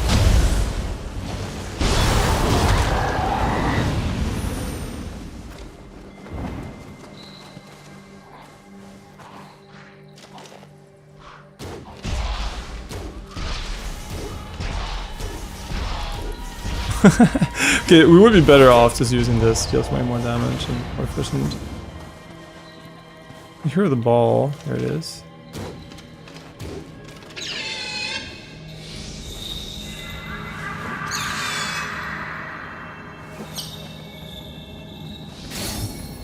Yeah, you can turn off the helmet if you like, but honestly the masks I have not minded so far. What I don't like is like massive helmets that like obstruct the vision. But I am curious if your character height does affect camera height. But I went with the base female height, which I think is way smaller than the male height, but Yeah, I don't know if it is the case or not. Like the only game I really remember this being a massive issue was like Assassin's Creed Shadow, where playing Yosuke was basically a liability visually because he was so fucking big because the camera didn't zoom back out. But at the end of the day, I think so far I felt like the camera was fine, regardless of how it is. Otherwise, I mean at 1K, this is gonna be the trap anyway, right?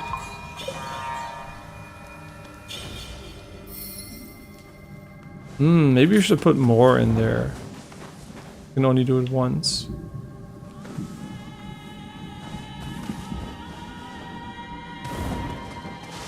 Yeah, but judging by the amount of graves we see, either they reduce the amount of graves visible, or actually the game is pretty easy and nobody's dying. I think it's pretty easy so far, but you know, you never know.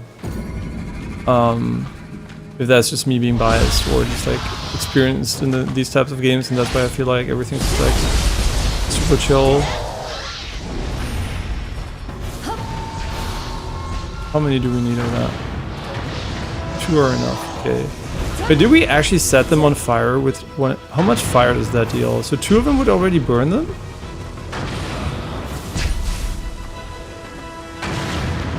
Oh, he is burning. Oh. But burning deals almost no damage. So. And that's because we don't have it leveled, I think.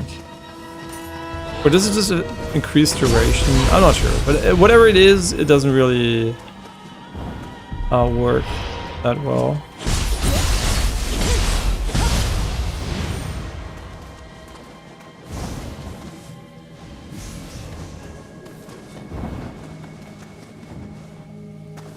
Yeah, if we get something with a Kodama sensor, I'm for sure gonna try to use it though, because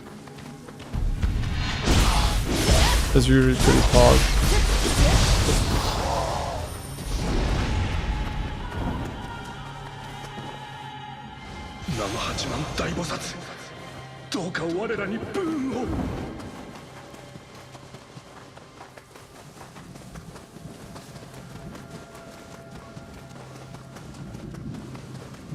Oh, there's something here? Really? Ah! A Visceral longbow.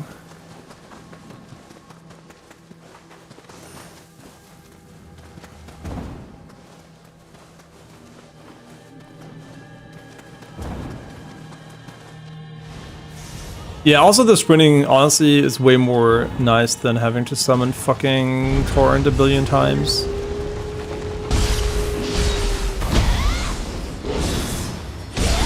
Does that hit his claws? I don't even know.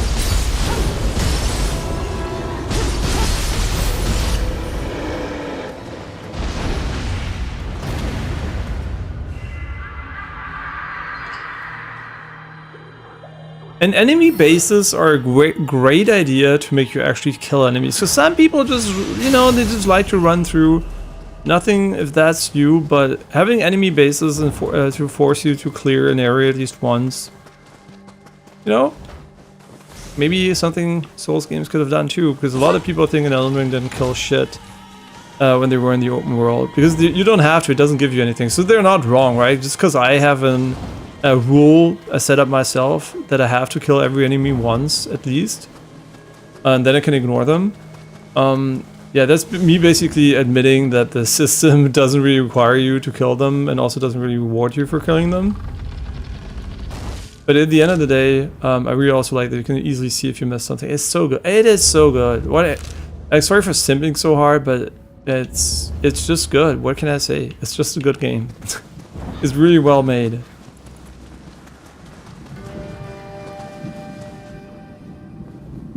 Ooh, what is this? Ghost of Tsushima sound. We went from Sekiro to Ghost of Tsushima. Bro, I like it so much. And then you can also go this way, whatever that is. Oh, it's just a crucible, I think.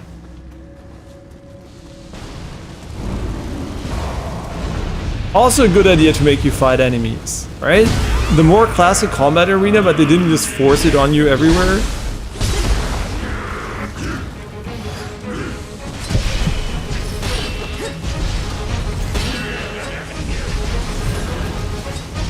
But actually, this is a really good ability when they're against the wall, specifically.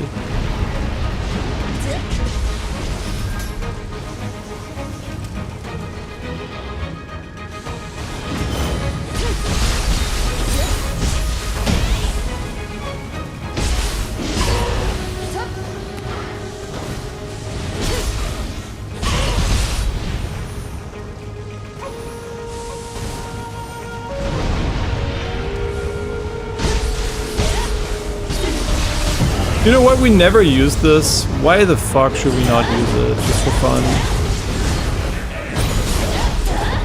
Because we know this is the final fight of this, right?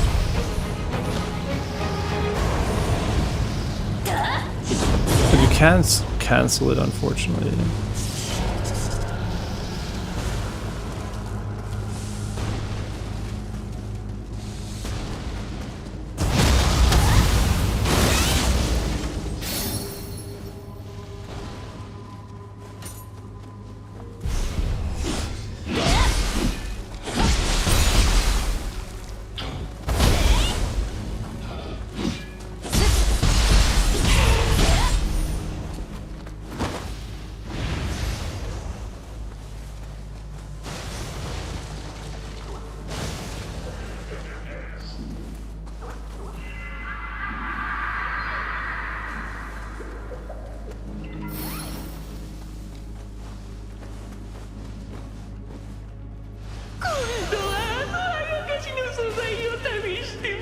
Yeah, we haven't been back to the bases in fucking 10 billion years. Maybe we should go back, because we might have...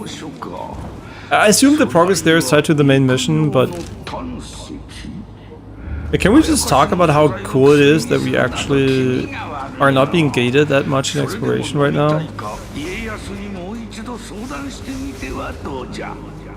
But where is this guy? Oh, was he in the building?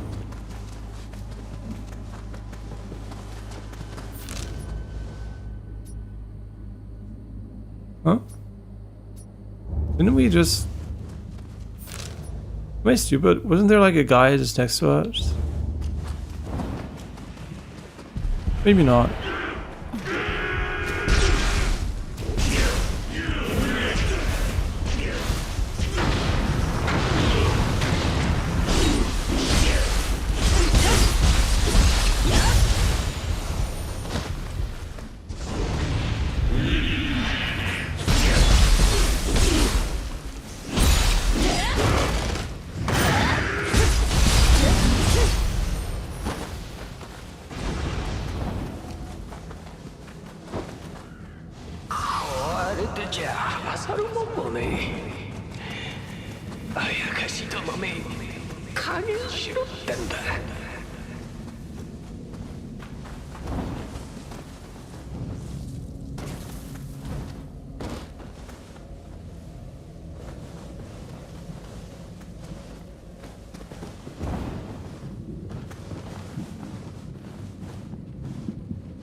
Nice. Exactly what I wanted to do.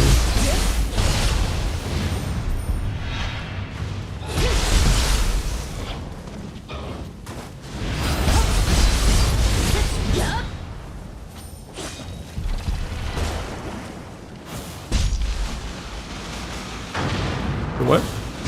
Did we miss? Oh no, we didn't.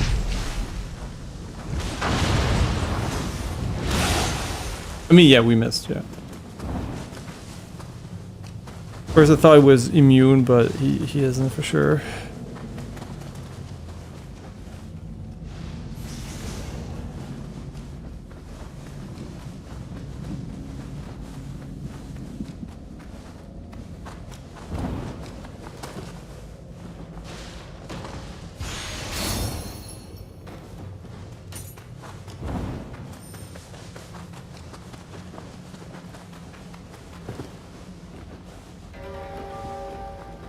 Yeah, also really glad that they didn't design the game around the idea of having to use both stances, right? That you get like permanent bonuses all the time for swapping stances.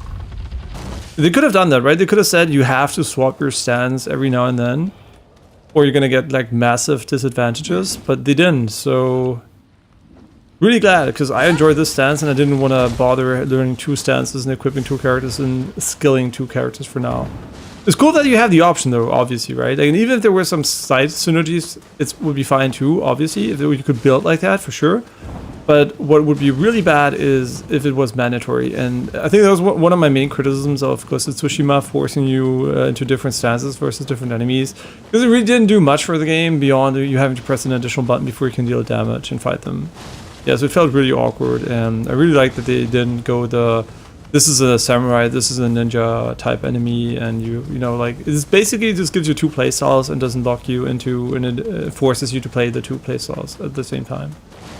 Good decision, really good decision. Thumbs up for that, because I mean, I'm pretty sure some people will say, would have preferred it, but it's better to have the option. You can still use both stances, but it's, you know, this is like a horizontal addition instead of like a forced vertical one where you have to always swap between the 2.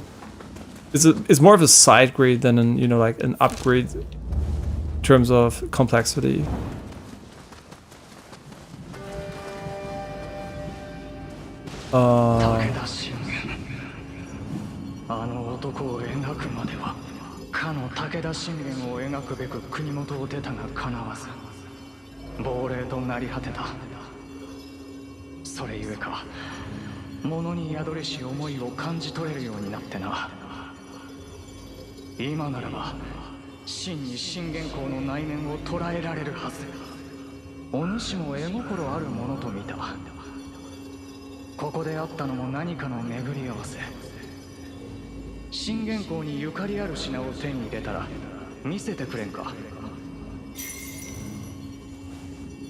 Do I have something? I guess it would be over here. But before you go here, so this is level 35, we should finish this biome here. Did I get the shrine? No, I should get the shrine first, obviously. And then we can move on to 24, 20. Let's go 20 up here first. I'm trying to do it in order so we at least don't end up omega over leveled. Wait, there's like a... Wait, why are there so many things I haven't done here? Huh? I mean, those are locked ones, but these are not locked. This is just me being bad.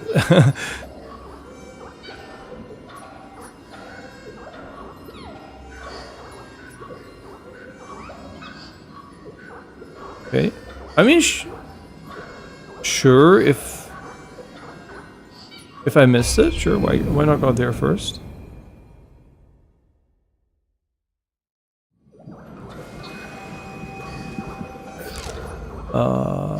Yeah, we're in the right way. Spirit Vein.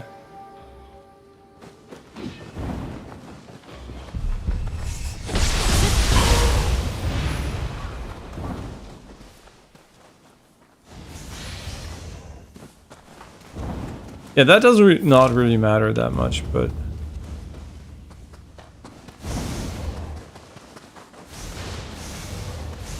Yeah, we should have leveled as well. I'm not sure why I didn't, but... how do we go and access that spirit vein? I don't think we can jump up here. Oh no, we can, never mind.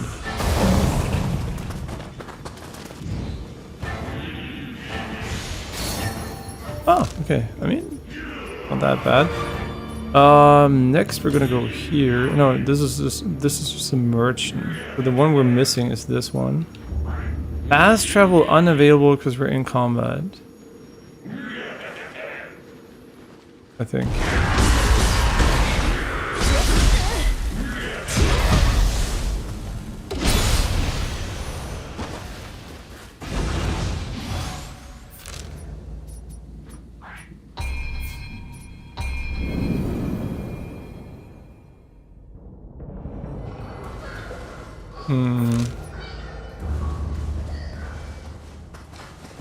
Oh, this is the cave.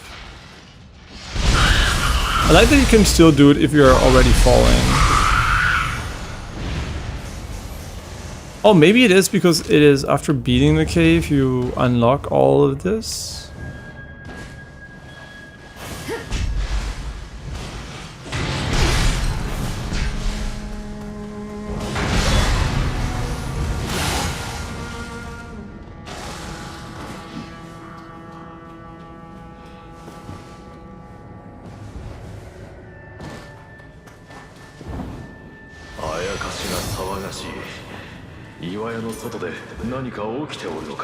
Wait, I passed by another pickup over here. Oh, I didn't pick it up. Whoops.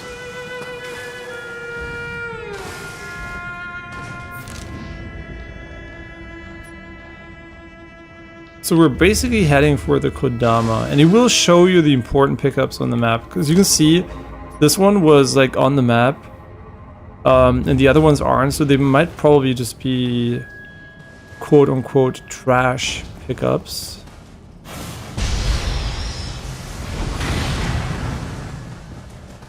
Being able to TP out of these areas is nice though, because you're kind of like indoor, but this is... Wait, I thought this was a dungeon, but now that I know the entire open world is basically designed around this. Pretty sick. Wait, we missed this Kodama? It's the one we talked about so much and I missed it. Fuck.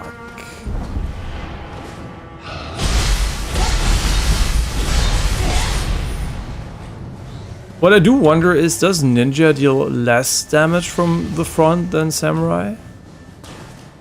From a balancing perspective, I would expect it does, but... If I didn't play Samurai, it's hard to test.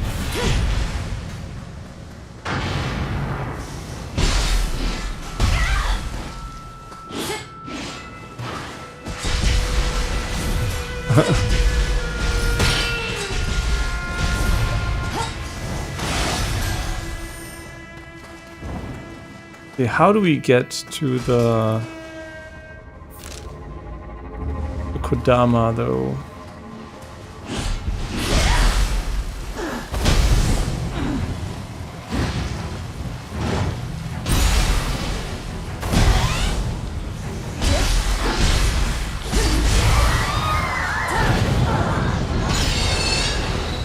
Does it tank for me, or what does it do? What does it do though? Huh? I don't really understand what it does, to be honest.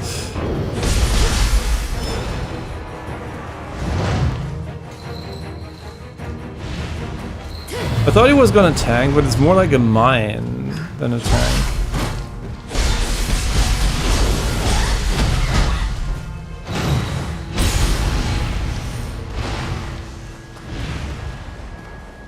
Wait, is that a red damage number because I'm attacking from behind, or is it like because we're attacking the weak spot? Now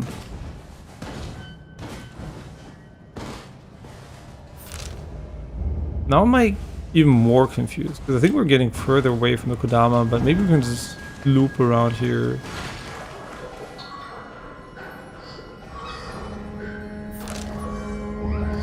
Yeah, I think we just have to go this way.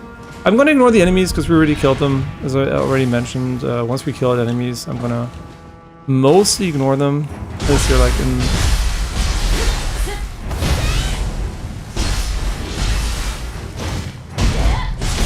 Yo, jumping over enemies is actually really good. Why are you so tanky?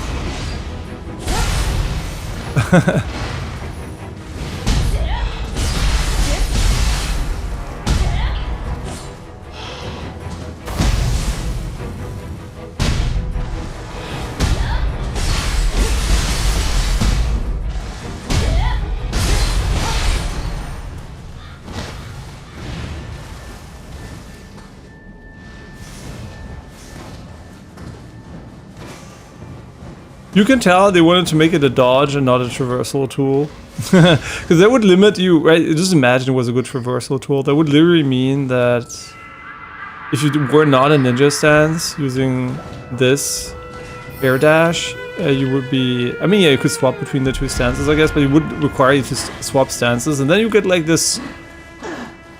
I mean, no, I guess like the Assassin's Creed problem is that you can't swap between Yosuke and her within the game dynamically. Yeah, I just remember. Yeah, what a... Honestly, technically, Assassin's Creed Shadow is really good. Gameplay-wise, like, the character swapping, really bad. Like, if you only play one character, it's fine, but the game, unfortunately, forces you to play both of them. And it's just, like, feels so awkward and bad to swap between them, so... That's kind of unfortunate.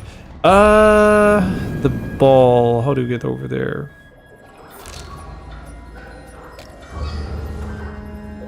Over here, okay. Is it inside or outside?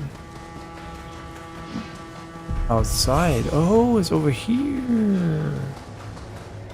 Yeah, right, you get in from this area right here.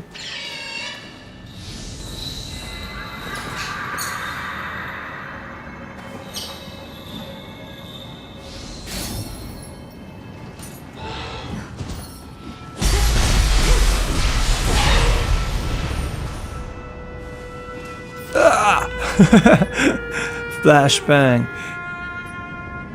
The Sudamas, I think they don't disappear, right? When you...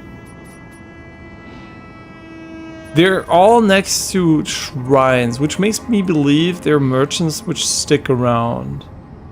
I don't think they're gonna come back to...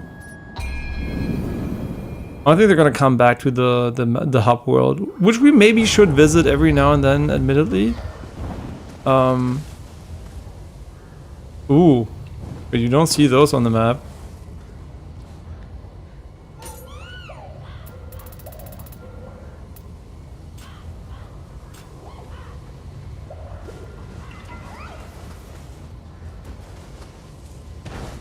Okay, if that enemy is as strong as the last one, we might die here. That was the only real strong enemy in the game so far. I mean, the Kumaitachi was also kind of annoying, but...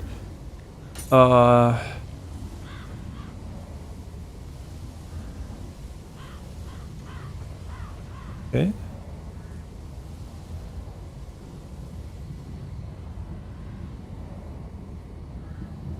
What does X2 mean? Do I already have those?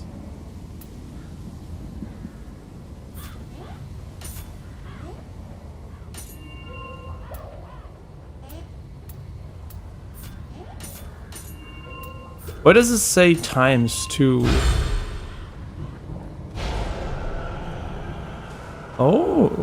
Oh, okay, wait, maybe we should go back, because I just realized they sell you... They actually sell you useful shit.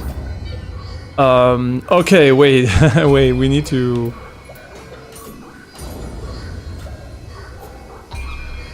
We need to check that out. We have 40, so this means... We can learn something. Whatever. Matter too much. Jizzo, corrosion recovery when using a guardian spirit skill. Okay, that's pretty useful.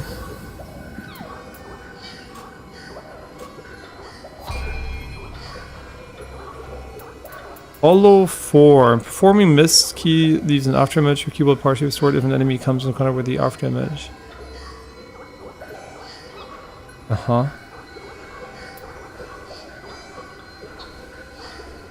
First break. I mean, the stocks are so high anyway, so... I kind of want to have more limit though. Like, if I have more skill capacity... Wait, is that something you level via your... Wait, what increases that capacity?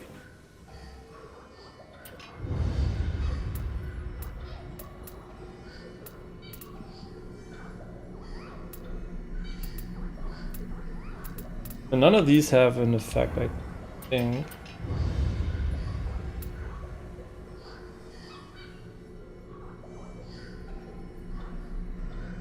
I mean, that is pretty sick, honestly.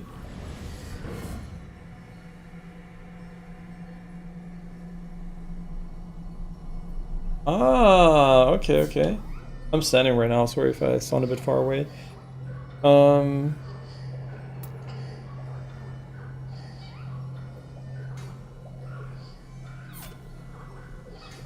Can I assign it, or do I have to go back to... I guess I have to go back to the one. Another one that's cool.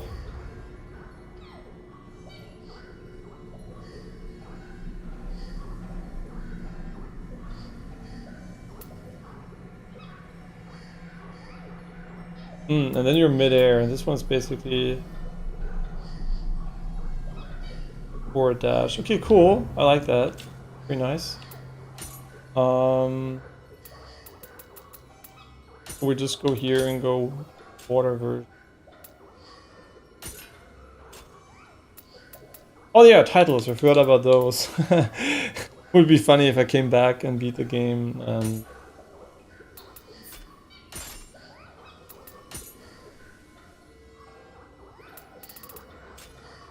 I would have missed out there.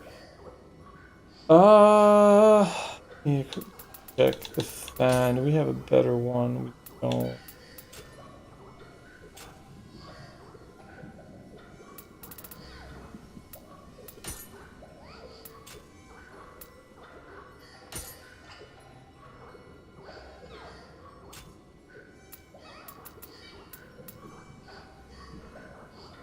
Yeah, we want to go back and get the other Kodama stuff for sure.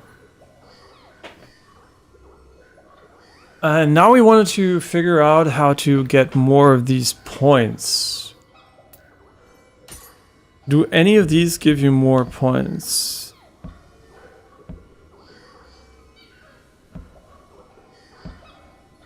Effects of Omnium Magic. So, how do you gain... How do you gain skill capacity? The skill capacity seems like this is different, right? We have 10 skill capacity here.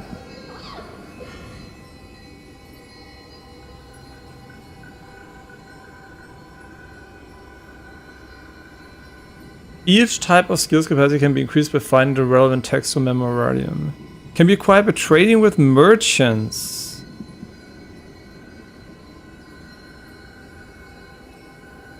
Or as exploration level rewards. Wait. We okay, good thing I did this again. So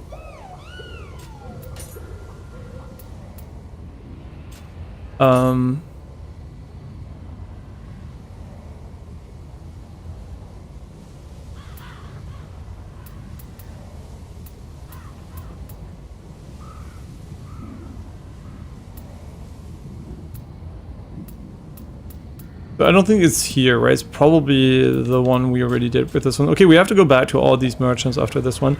But I kind of want to fight this thing that's going to just fucking destroy my ass. Anyway, it's again this guy. Oh, is it the same one? Okay, so we're going to get shit on, huh?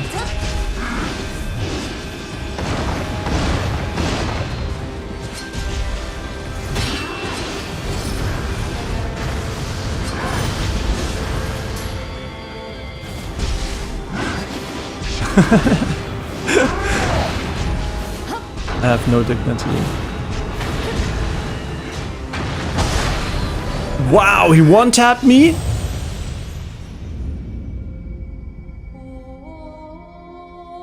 Maybe it was low, I don't know. Whoa, he one-tapped me. Wait, that is actually... You know what? Probably because the Kamaitachi killed so many people that this guy just became a Super Saiyan.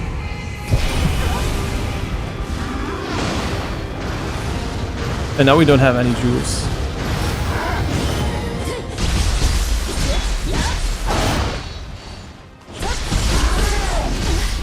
Okay, he doesn't want to tap you with everything, which is important, because if he just killed me there, that would have been really bad.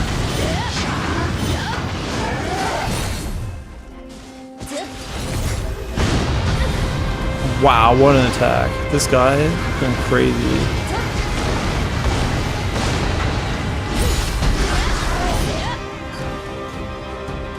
Where's my healing? Oh fuck, I swapped this for no reason. Nice.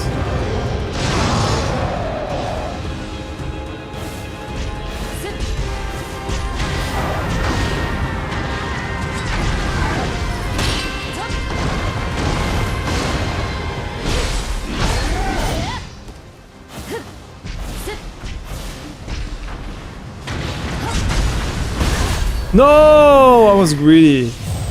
I was so greedy with the throw. Also, the camera was a bit against the tree, unfortunately. But yeah, that was me being greedy. I think we can get him. We can get him. Copium. For sure. Copium.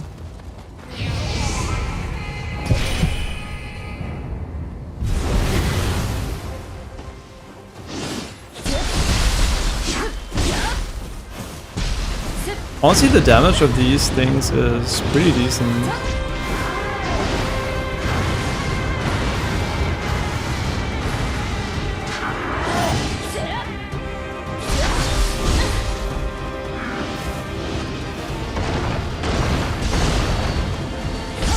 Oh, he turns around. Oh, that's interesting. Gonna be pretty nice for us.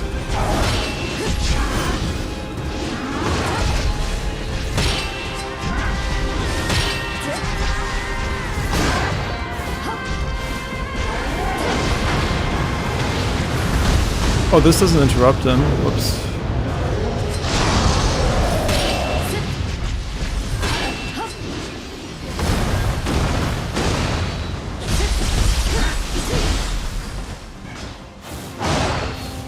Yeah, that attack deals so much damage. It's crazy.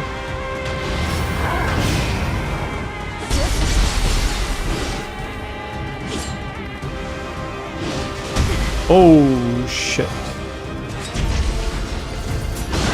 Oh my god, almost got me again.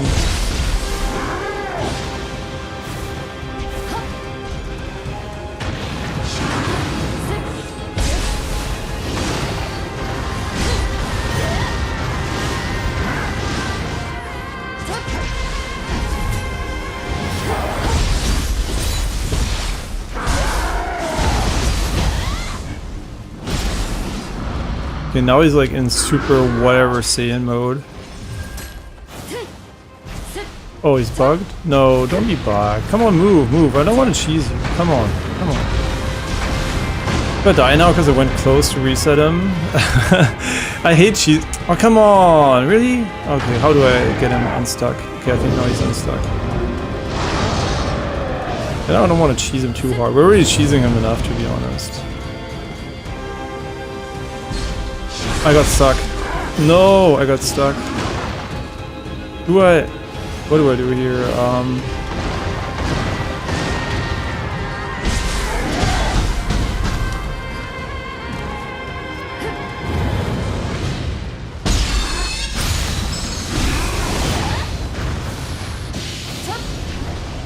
Nice. We got him. Yeah, the Kamaitachi. So, funnily enough, since the game is so easy, he has not shown up a lot. And I think the more the people die around him, the more he gets buffed. But since, for whatever reason, a lot of areas just didn't have people who died so far, it's kind of interesting to see that he's basically almost nowhere. Yeah, but this is, I guess, an indication that there was a hard fight before, which I do agree. The Kamaitachi is probably the hardest fight you can have so far in the game, where we are at right now. There's a mission in the main building.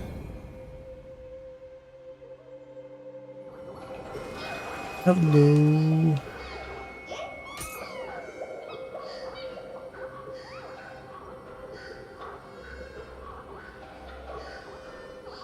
Place the benevolent.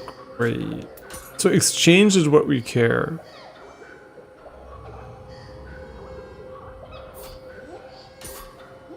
Why would I buy two? Is it for co-op? Wait, it might be for co-op. Why does it say X2?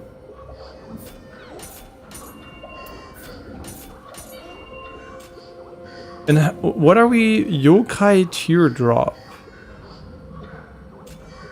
We get yokai teardrops for this? No, we get gold.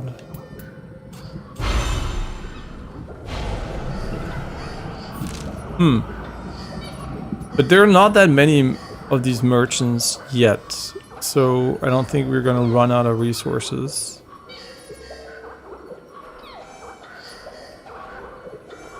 The X is last death. Okay. So we did this guy and we did this guy. Is there another one? I don't think so. I guess we only met 2 of them. I mean, there was a guy in the hub world that we should probably visit every now and then because it might make sense, to be honest. Maybe we can get a better weapon or something.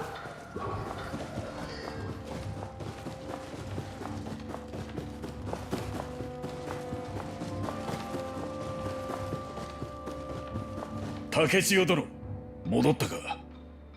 殿の頭痛は悪化するばかり。そればかりか、城内にあやかしが現れ、城の修繕を妨害する始末。次から次へと、わしまで頭が痛くなりそうよ。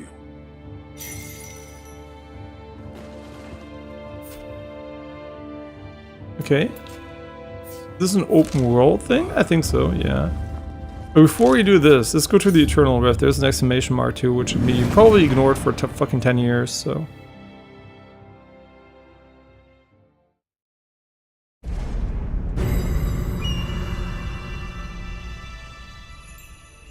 Oh! What the fuck?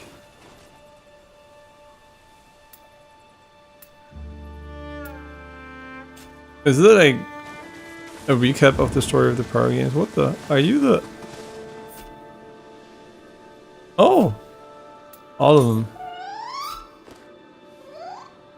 Great Campus seems pleased. It thanks me and gave me a soul core level 20.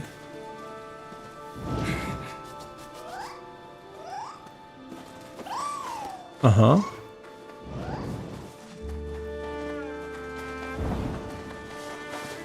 Okay, I have to look, I'm sorry. Yes, they have an asshole. Very important. Wait, can we not give them...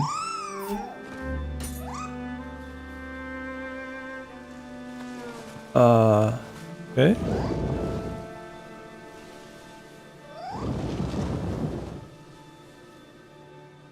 I think that means we don't have any fur balls. Okay.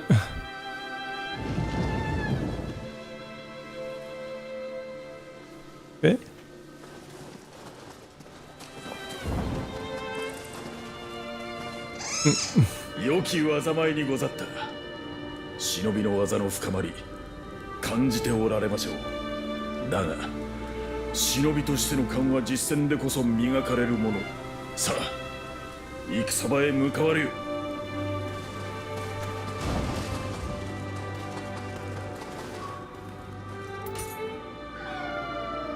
Okay, wait, he has the memo or whatever things.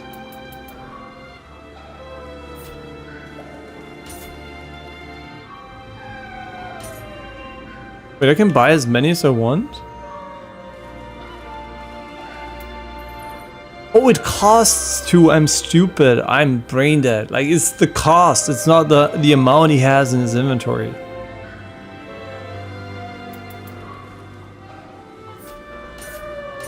Yeah, I'm actually mentally disabled, I guess.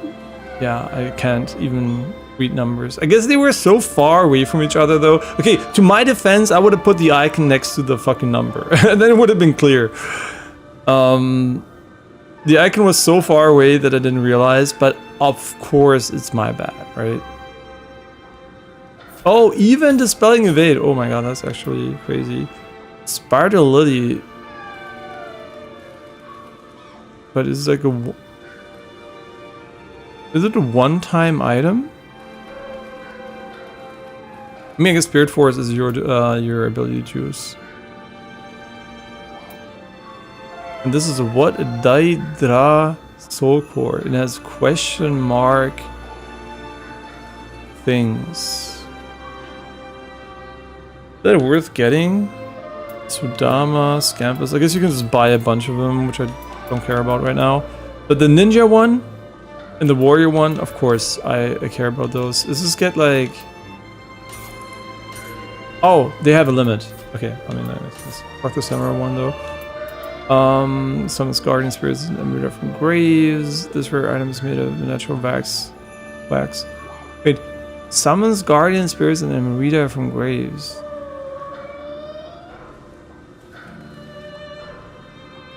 Two out of 10. Maybe you have to stand next to graves and use it, or it maybe.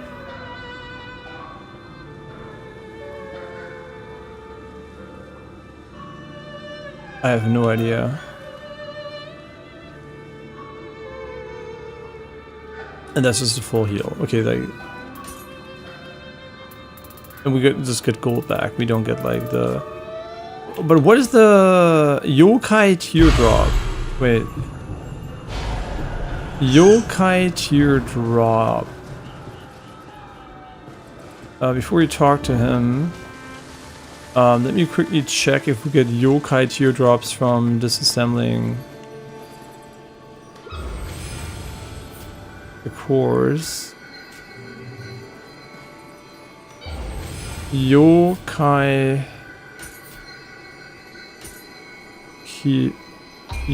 teardrop.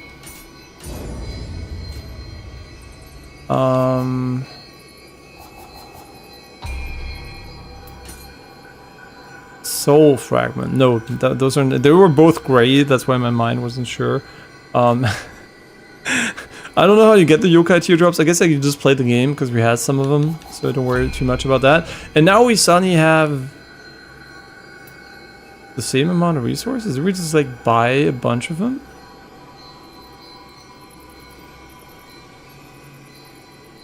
Did we not buy a bunch of points? Oh, that is cool. I mean, this is kind of ass, because... Sure. And what is 150 HP? I don't even know how much we have. 1,000 maybe? 10%.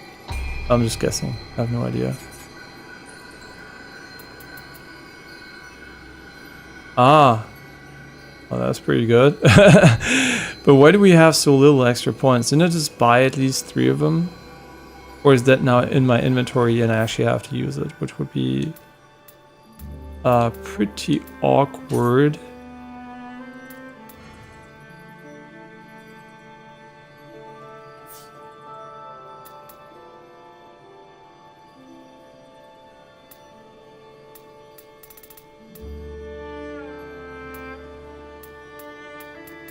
I don't think it shows up here. Maybe we really didn't have any points, but did we just get 2 points only? Maybe? I mean, it certainly is not among the new items, so would expect that to be something we have now.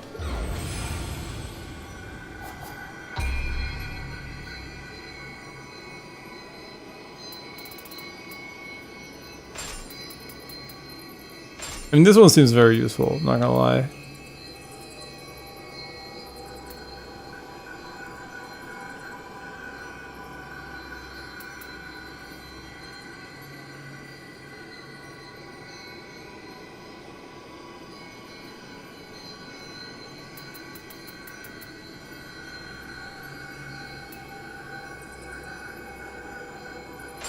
Sure.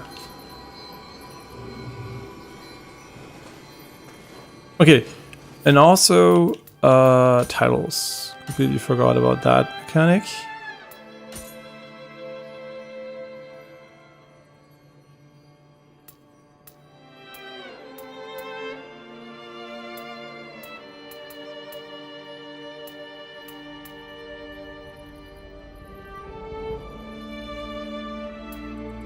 Oh wait, that is actually good.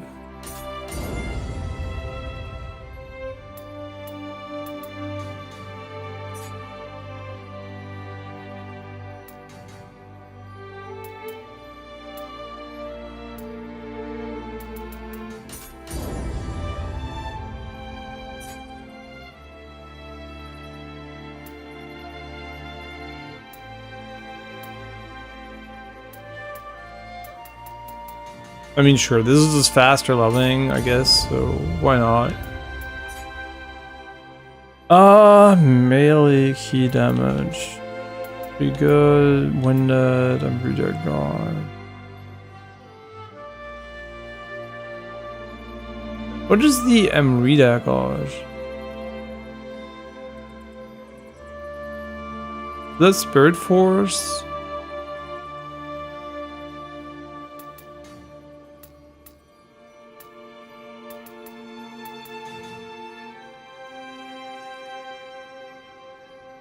I'm not sure what it does, honestly, so we're just gonna skip it for now.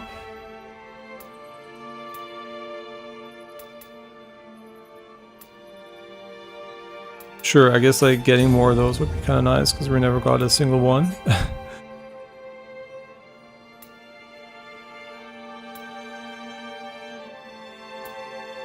I mean,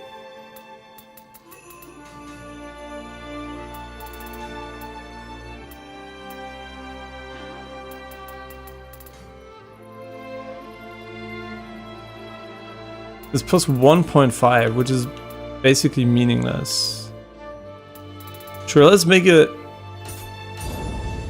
I don't know what it scales with, but sure, let's just go stealth for whatever reason, because the other value is so small, I don't think that is too important.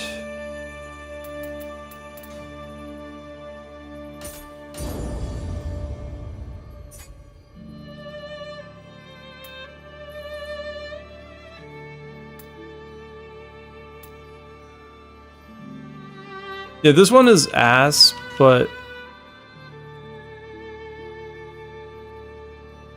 sure.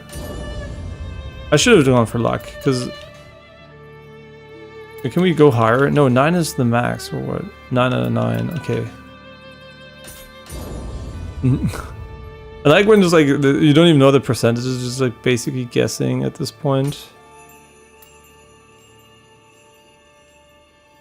Oh, we can still buy some of them.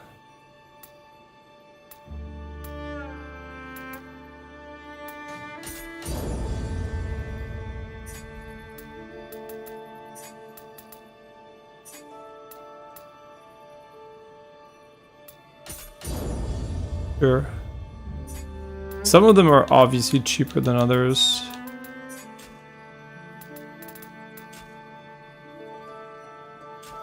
Nice. Spend a little bit of time, I mean a little bit of time augmenting our shit here. What do you do? Get a Shida. Maybe. I say it every single time. I have no idea actually if he's a Kira Shida.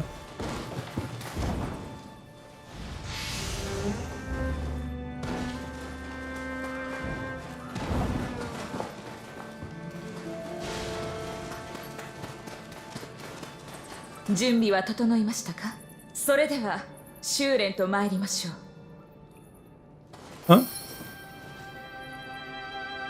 Way of the Nioh. Oh. I did not know about that one. Well, we're gonna do that mission in a moment here, but I want to see the smith first.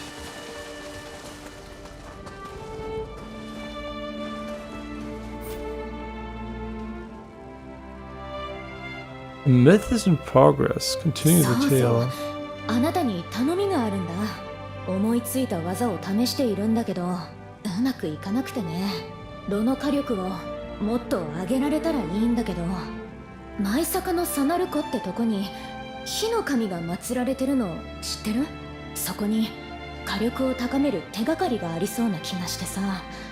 よかったら見てきてくれないかな。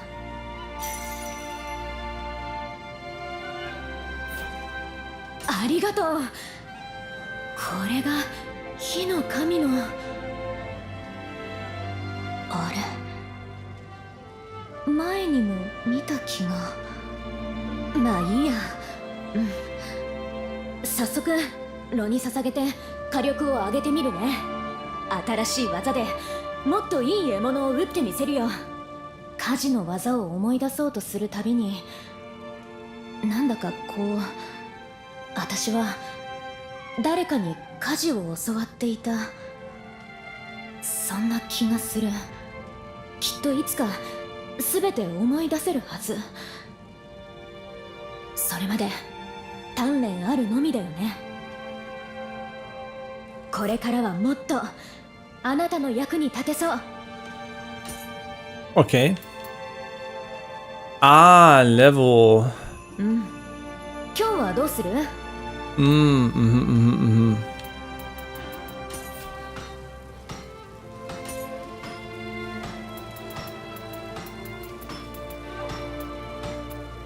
What level are you? 37!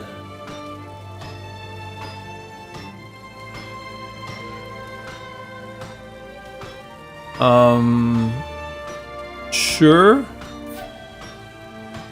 えねえ、これでどうかな？ Okay.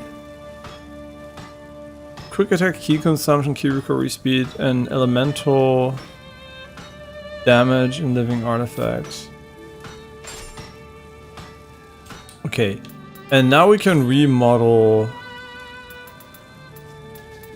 the one we have right here. No, we can't actually.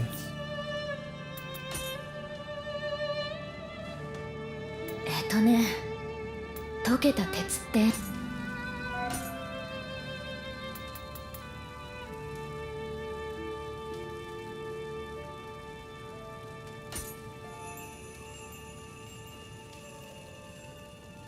Ah, okay, I could go for level 34 in this one.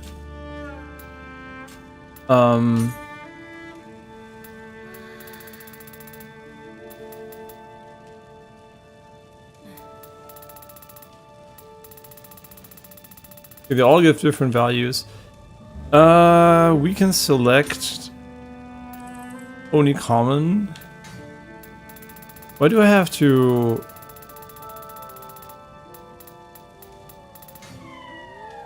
do this? Oh, whatever. Aw, shit, I misclicked.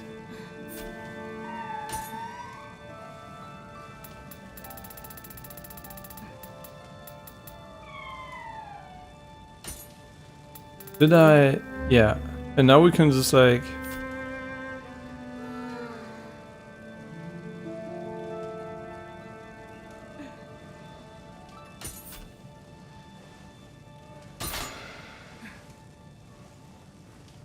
Nice.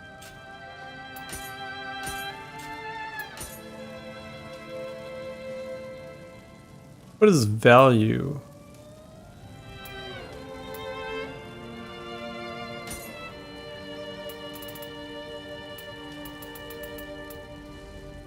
Oh, I guess you can only do that for these things. I don't know what value means, but since it doesn't work, we're gonna have to figure it out with something else.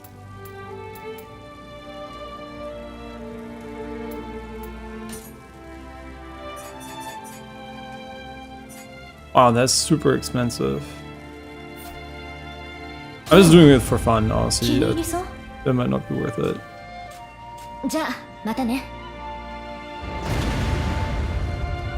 Okay, so we crafted our weapon for the first time. And now it's like super high level compared to everything else.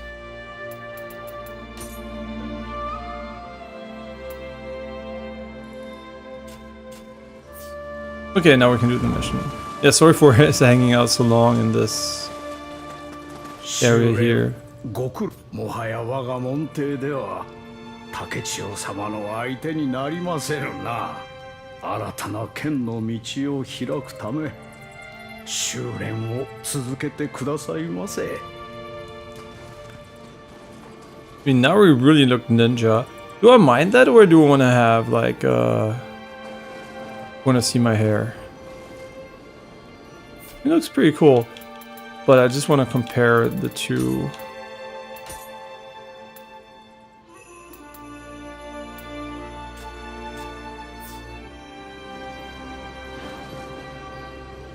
I mean, I guess this is more personal But since not all headgear hides your hair,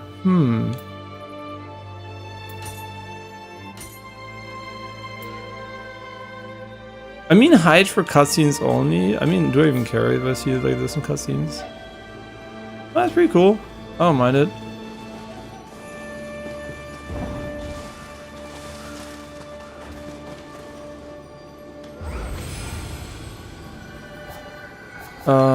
Battle scroll. Wait, did we not? Oh yeah, we always forget these. Way of the Omnio Novice.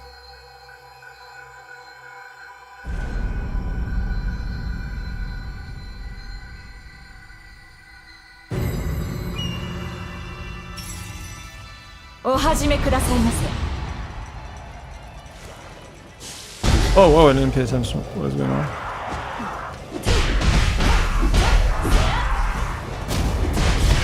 I guess like it really wants you to use the Omnio magic stuff. Sure, whatever this is.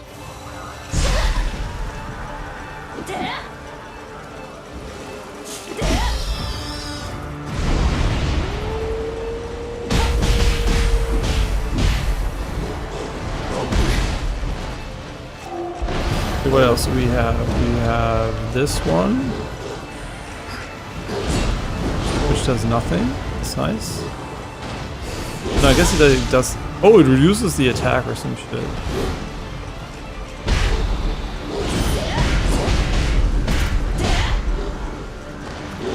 Okay, and this one gives you more armor or some shit. Maybe. I'm just guessing, honestly. I have no idea. Wait, this deals way more damage. Because it took away my weapon, but it didn't take away my ninjutsu. Well, well, well.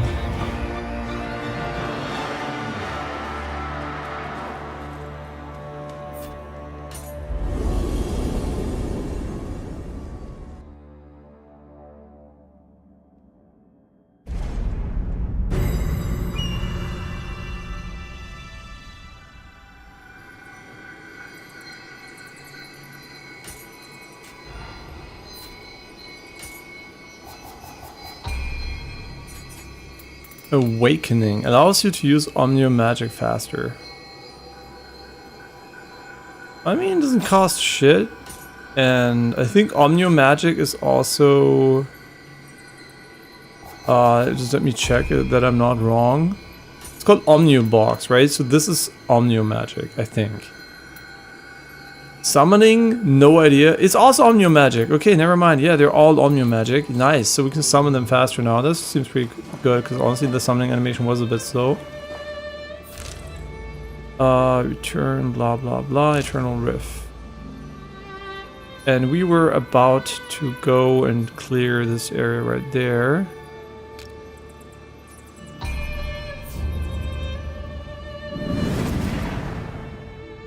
I'm having a great time. I really, really enjoyed the game. It's good. Really good. Easy so far, but really good. And easy is whatever, right? Your mileage may vary there, obviously, depending on playstyle and experience.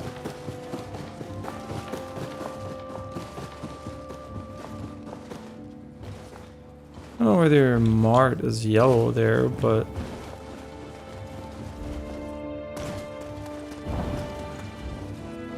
yeah, I think I can already say now that it's probably my favorite Nioh. I know that Nioh 1 had a more story-focused experience, basically, where you had like, I guess like the story in Nioh 1, there was actually a story and you could follow the characters, and then for Nioh 2, I guess they just started to do random shit where you could technically follow the story, but not really. What the fuck is he doing?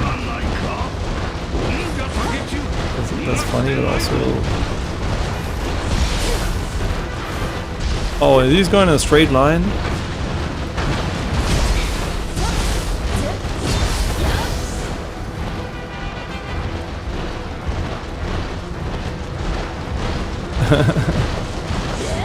What a piece of shit.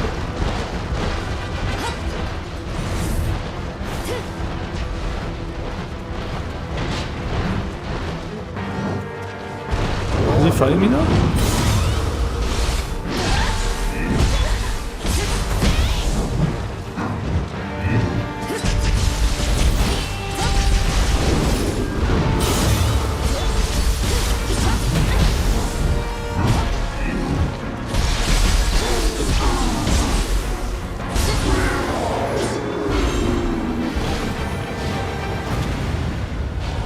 Funny enemy. A yokai gallstone, whatever that does. Make a ghostly gal via forge tools at the mid. What?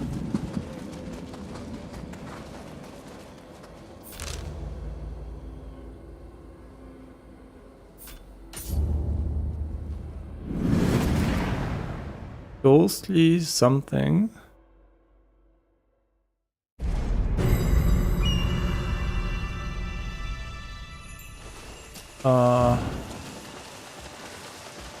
Sure. いらっしゃい。 What now?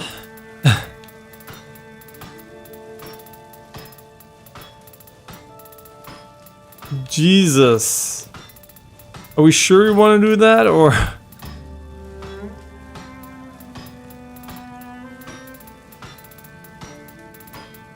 My God. Didn't see a single ghostly anything. Oh, tool. Whoops.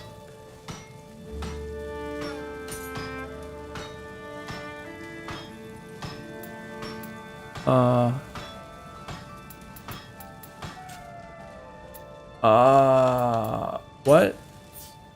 また来てね。 What do you want me to do? いらっしゃい。 Ah, ね。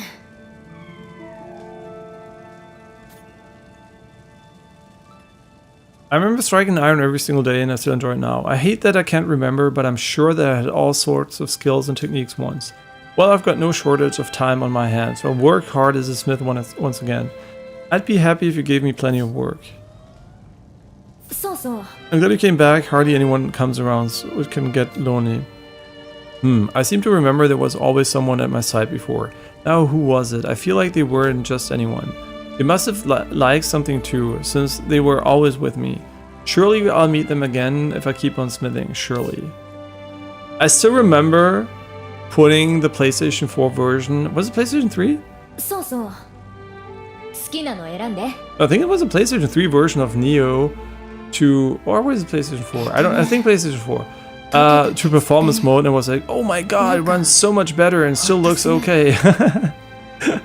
720p without like AI upscaling. Being with you reminds me of someone who often visited my shop. The memory is fuzzy, but I remember they were particular about the blade on their hip. I think they said they inherited the sword from their parents. That person never said much, but their partner sure could talk up a storm. What in the world was their name? The two had the same name, I'm just sure of it. And I feel like they did something great together. I just can't remember. You've got a partner you can rely on too, right? じゃあ、またね。 Okay, what do we need to do? I need to check that.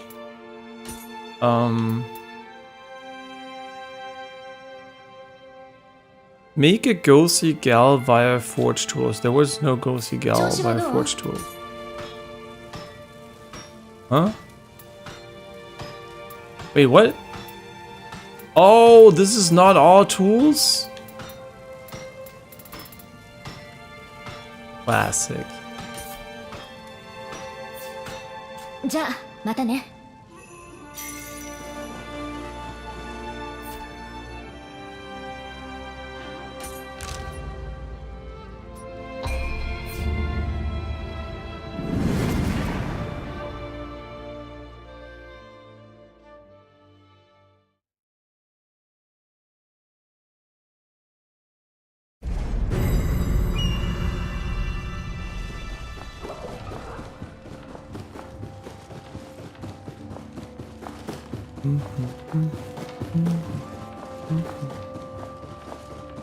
何？妖怪退治のみならず薬まで手に入れただと。これはありがたい。さあ殿、これを。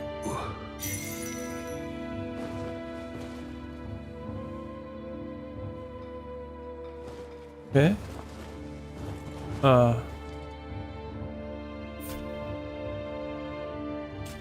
Yeah. Oh, he's better now. 何やら珍妙な味だが。おお、先ほどまでの頭痛が嘘のように引いていく。なんと素晴らしい薬よ。一体いかな材料を使っておるのだ。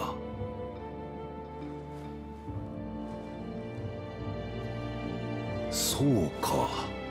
お主も知らぬと申すか。残念だ。このような薬があれば兵たちの助けにもなろう。わしもいつかこれほどの薬を作ってみたいものだ。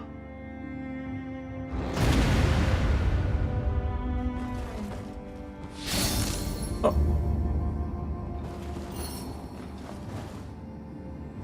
is he doing? He wants to talk to me, I think. He's just waiting for the text. 材料については知らんが仏じゃの。True. A little bit of yokai action here. Wait, did I not? This chest here? And there's a spirit vein over there too. I guess we can go back. I like that the game really makes it easy to see where you're missing stuff in the open world. Like, it's surely seems very, very nice.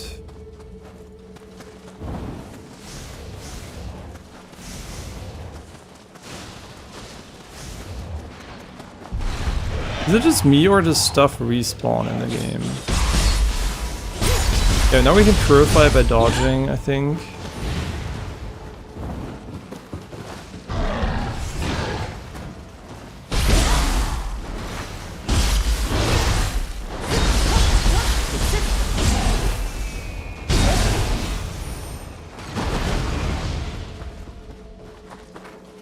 Huh? Is it on the rooftop?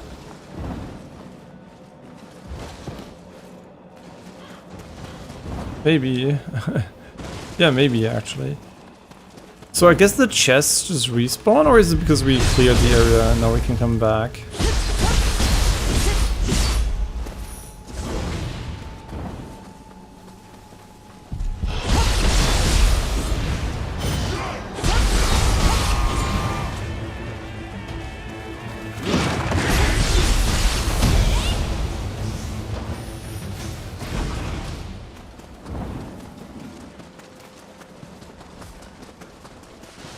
Okay, I just literally went in a circle for no reason. Pretty sure this is an optional thing, because it's not shown on the map, so I assume it's like not something worth really coming back for.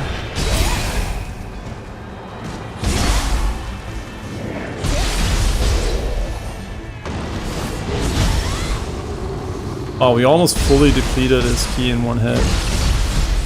I guess like the damage is relative to your overall damage, like the key damage, which is good because otherwise key would be completely irrelevant once you have a lot of damage. There's a purple item.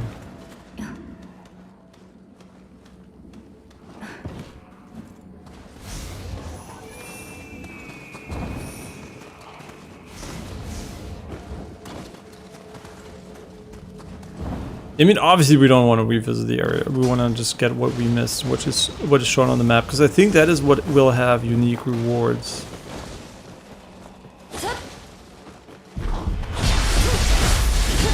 If my assumption is correct.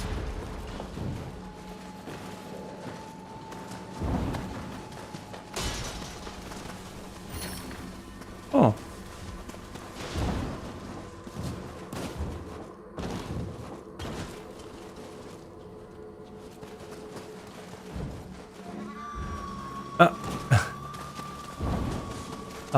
It doesn't open from this side.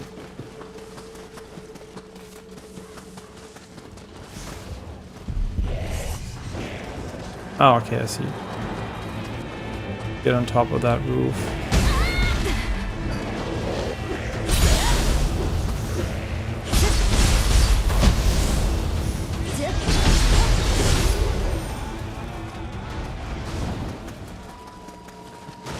somehow.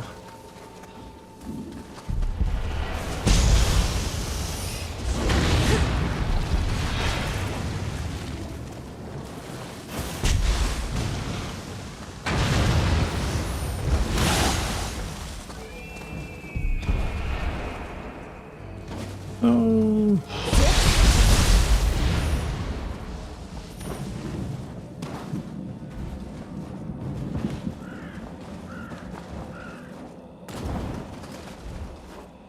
Yeah, no wonder we missed it. It's actually kind of hard to get there. But it looks really pretty inside here.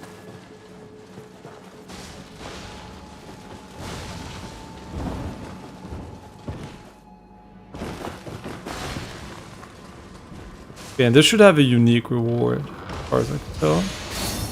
Yeah, okay. Oh, and this one has attack mastery 1. Okay. Yeah, I really like the idea that they show you what do you see on the map is basically what you don't want to miss, right? Everything else is probably irrelevant. Like it's just respawning stuff.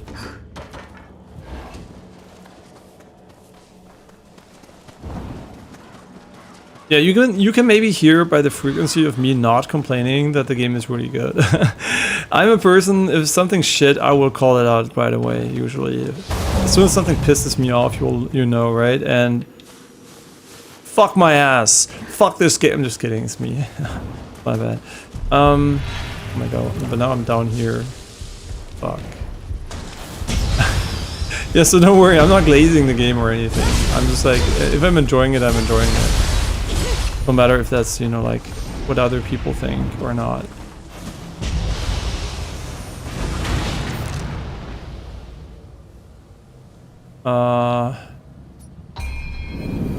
This is faster to TP.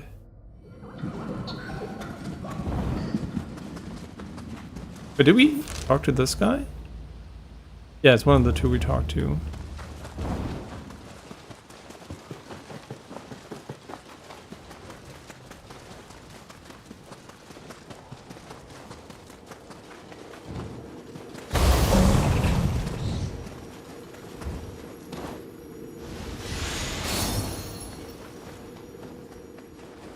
Aerial strike. We need more points though. Like, we're still pretty. I mean, I like that we don't have an infinite amount of points, but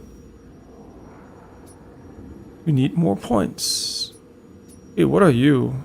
Oh, it's locked. Yeah. We want to go up here. Nah, it's super fun. I like it. I like it a lot. I would easily give it a 9 to 10 out of 10 right now. Depending on, you know, how it progresses, it could get a 9 or a 10 out of 10 for me. I really like it. No questions asked. So far, outstanding. New Pepino. Oh, okay, whatever.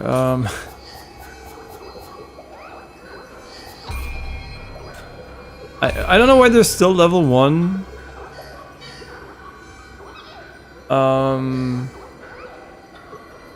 This menu is a bit visually overloaded, so I'm not sure if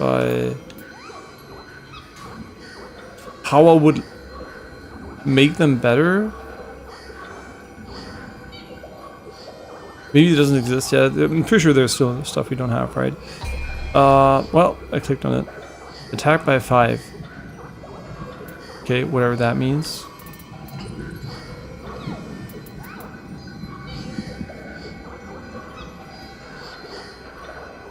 I don't know how much it does, but I'd rather have this one for now. And the Awakening, I guess. Mid-air attack damage by 7%. Okay. Pretty mid. Mid-air. Soul Core, Omnibox, level 32. We have a 37. Oh, we have him now. Ooh, okay. Does anybody have a...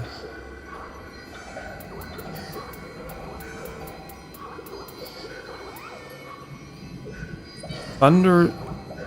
Ooh.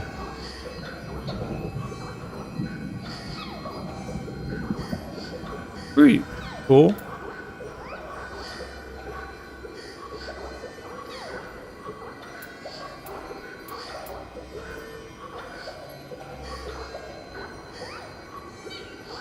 Where's the duration?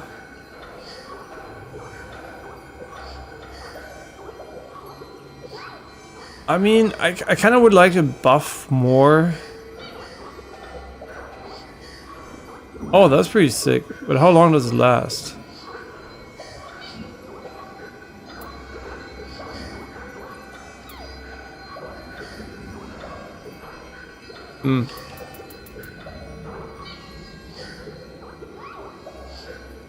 I mean, this is kind of not as... Well, I kind of want more of a buff here. I mean, how long will this one last? Because sometimes, you know, having regen is better because you don't have to think about healing too much, but it might also be ass, so... I'm not sure. Now we have regen. At least I use it when we're out of elixirs, because at least my brain is able to miss a merchant that is next to me. Wait. What is it? Why are you highlighting it like this? Do I have to burn it?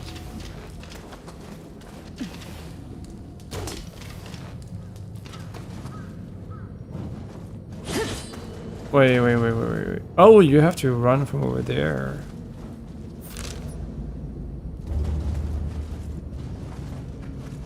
Okay. Oh, we're so stealthy, nobody can hear us coming now. Unfortunately, we still can't backstab them by walking up to them. I wish you could though, because like I hate crouching. Crouching is such a shit mechanic in games for stealth. It doesn't even make sense, right? Why would you be able to walk quieter when you're crouching? It is more exhausting to walk, and in general, all it does is reduce your visibility height-wise. But yeah, I think this is such a video game trope. I know that maybe they did it for balancing reasons. I don't actually know, but walking slowly should be more than enough, to be honest. Okay, now we have to go right here. Yeah.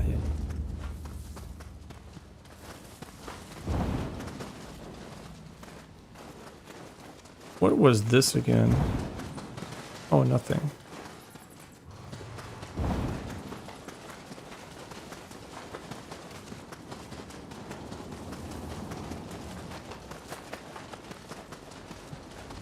Wait, am I? No.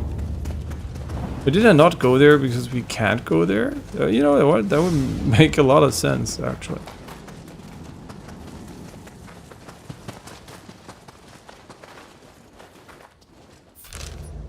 Wait, where the...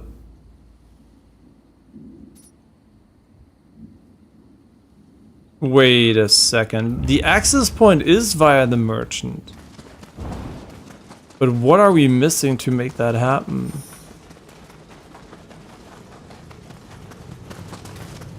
Like, what do we need to do with this to... Huh?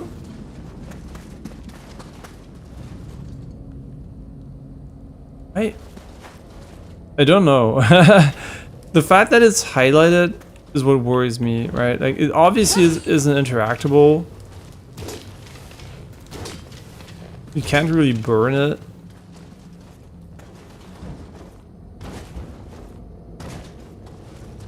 Are we missing a mechanic? It doesn't really tell us, unfortunately, here. Wood pile Nioh 3. I'm gonna Google this because if it's something we can do right now, I want to do it. If not, whatever, we're gonna get spoiled.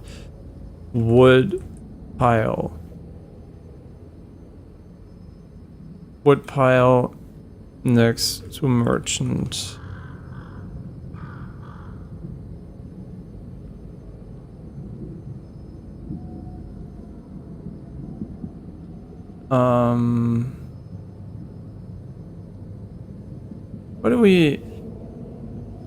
What do we do here?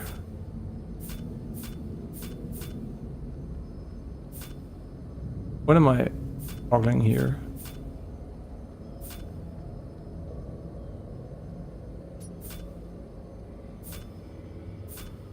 Huh?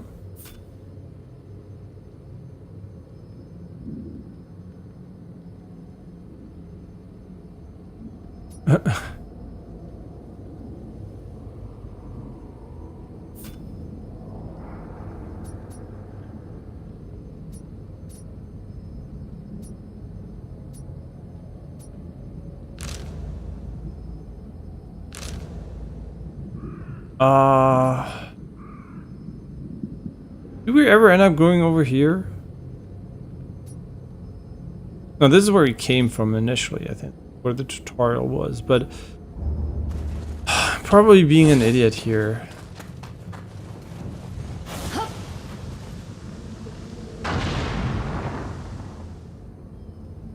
Right? But this seems to be the access point for an entire area, so what am I...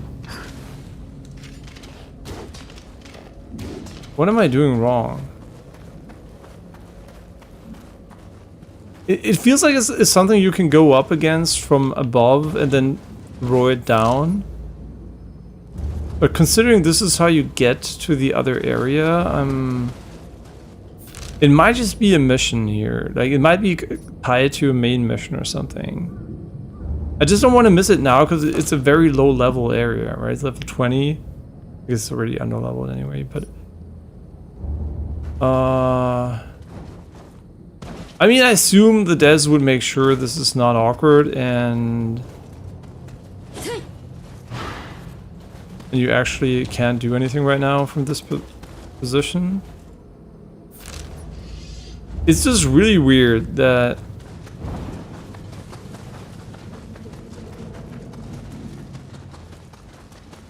there is like a way on the map and you can't actually... You can't actually go there any other way.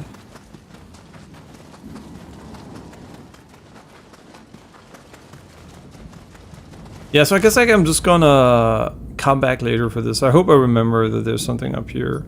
I assume it is mission related though, because otherwise it would be probably fine. I can see us getting a grappling hook and this just being a Metroidvania mechanic that is not explained in the game, and we can like pull logs down or something with it.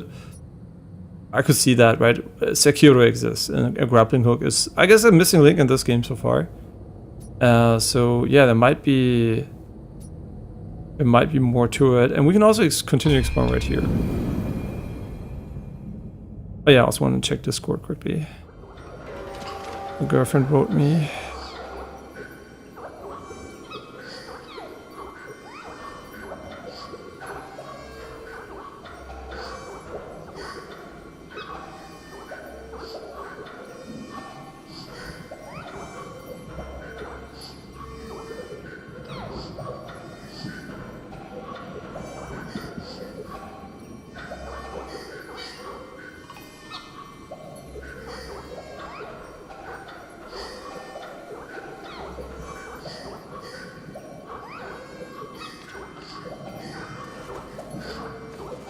They're partying pretty hard. So we go here, right? Yeah. We can go down, we can go up.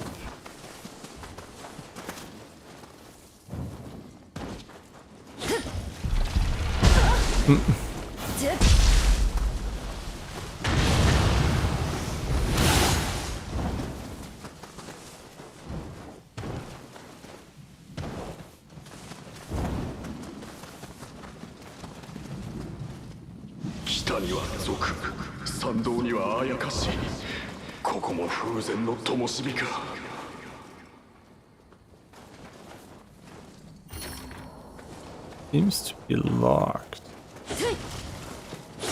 Now we're just above the other guys.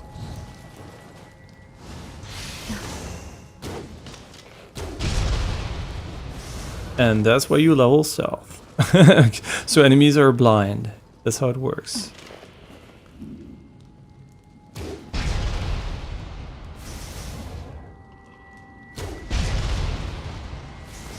It only works mostly against humanoids, so why not use the bow if we have the opportunity to enjoy some fun with it.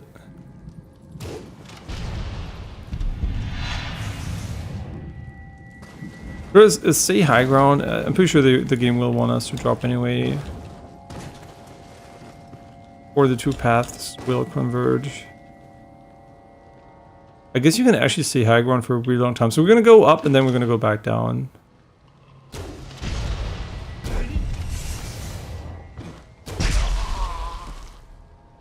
Unlucky. Oh shit. Didn't predict the heights correctly there.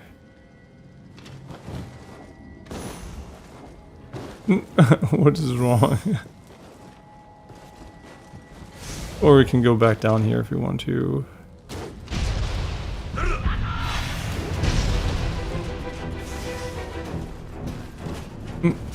Whatever.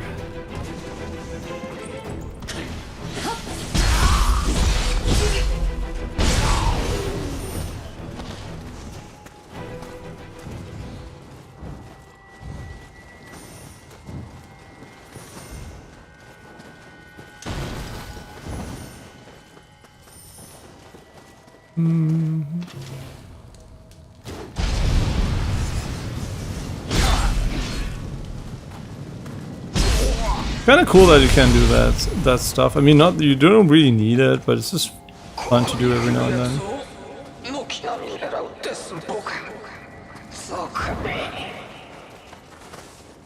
Okay, now we're back here.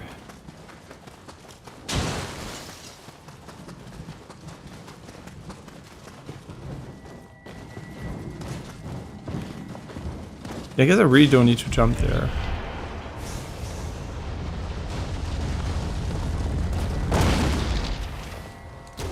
Whoops. And if the aiming controls were a bit better, it would be so dope. I'm not talking aim assist, I'm just talking dead zones. Because every time I do a micro adjustment, it basically does nothing, because the stick input is not registered by the game.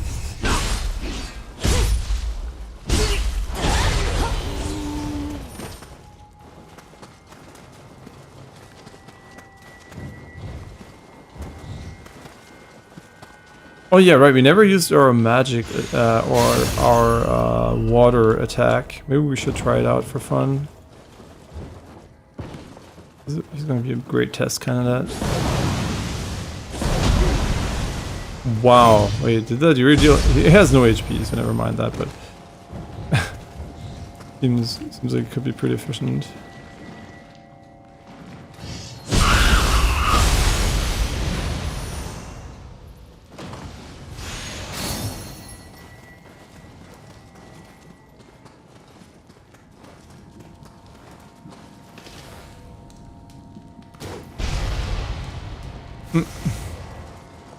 Okay, we should stop using that because we have a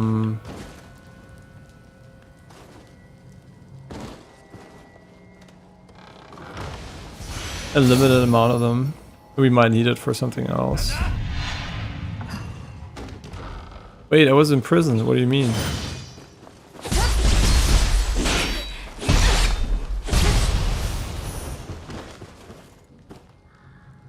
Oh, he has a lot of epics. Do we? Nah, we only fight people who have our weapon type.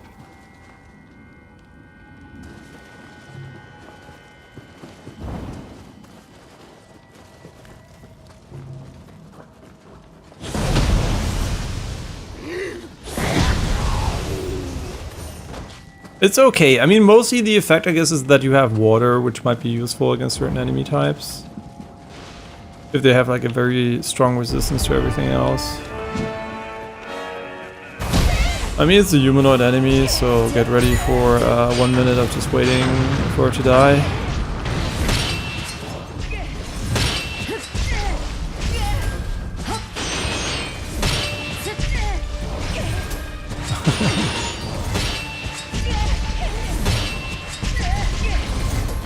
Can you only do it once?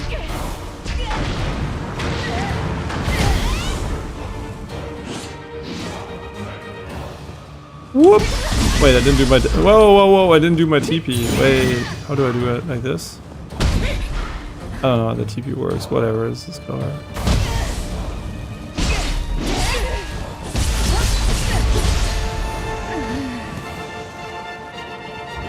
They have to change this. Like, humanoids are complete joke. And yeah, I'll check Discord. I just did, but I guess I'll reply probably about food, I would assume. Yeah, humanoid. Like I said, if I don't like something, I'm gonna let you know. I think the humanoid fights are a complete joke. Like they're completely brain dead, and they need to change the AI to even be somewhat challenging. Like it is even worse than in Elden Ring, if you can believe it. Like, I think the humanoids are by far the most undertuned thing I've seen so far. Oh, this would give you a different access to this area. Interesting. Okay, I'm gonna check Discord in a moment. I'm just gonna get the shrine, which is probably at the end of this pathway. Tama, there it is. Oh, we have to defeat 6 enemies first.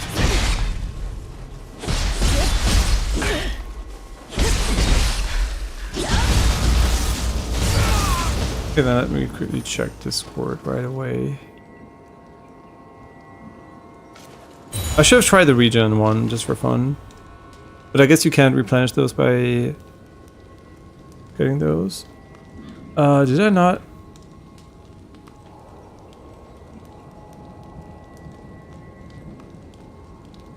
Wait, what should I check? Didn't I reply? She didn't read my message. So I don't know. See, this is where we want to keep the arrows full. Oh my god, he does so much damage. Crazy. Man, stealth is OP as fuck. They basically are blind now. Water! Water! Water! Pika pika.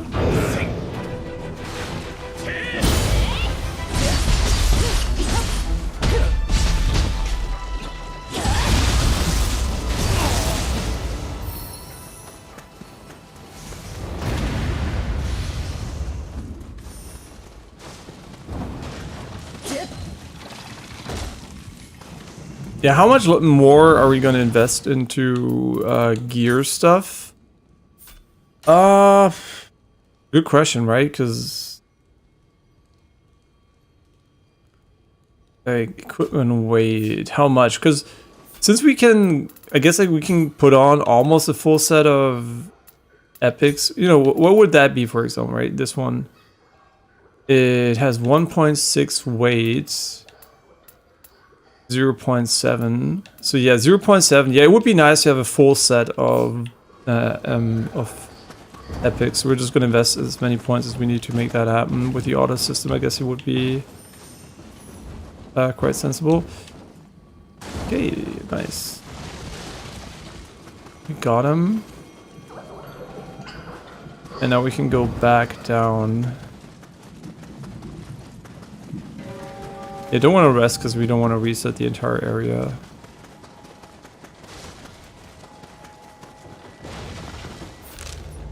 So we can go there or we can go there. What area are you? Level 28, you are level 35. So I guess this area is going to win over. There's a ball over here. There's a way over there. There's a shrine here. So we can potentially get this one and then go back.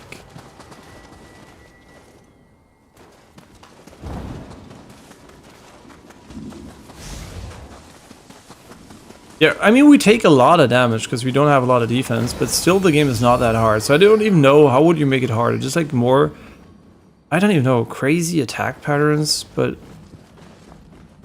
I don't know. We'll see. Maybe later the game's going to get mega hard and we will learn how to get hard. It gets harder.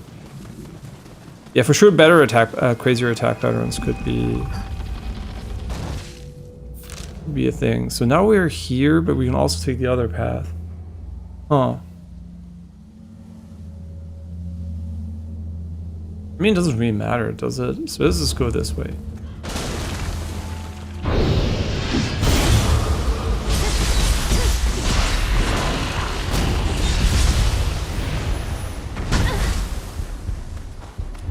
Yeah, how much does this regenerate, actually? Wow, it's super slow. Can I see how long that... Oh my god, it lasts forever. Okay, that is really what I wanted. Yeah, just like a small, like, regen effect that really lasts for a long time. Yeah, that's really good. Okay, that is exactly what I wanted out of it. It's like a fast heal we already have an infinite amount of, but this could potentially be just, you know, just turn it on before a hard fight. And you should be good to go.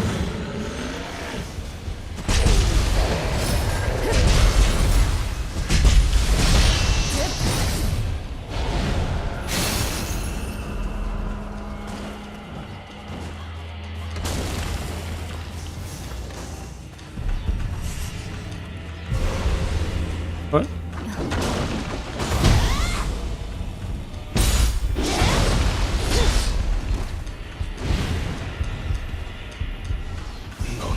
I don't remember what you used those cups for. If you don't want me to get backstab, here you go.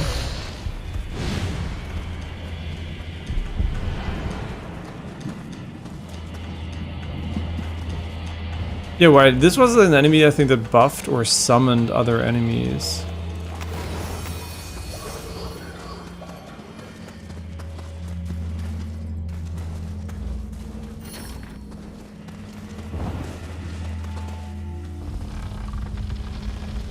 Okay.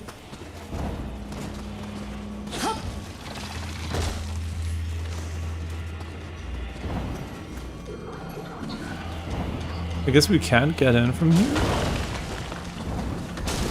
I mean, there was still a way over here, but can we like hit him from here?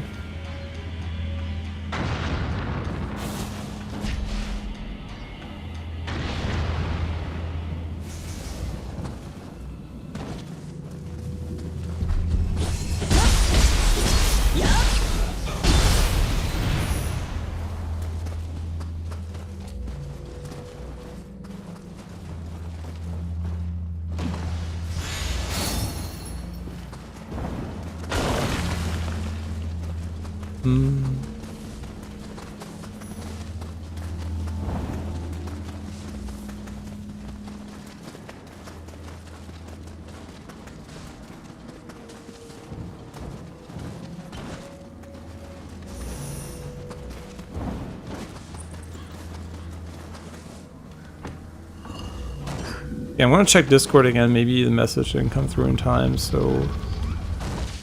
Oh, I just heard I think a Kodama.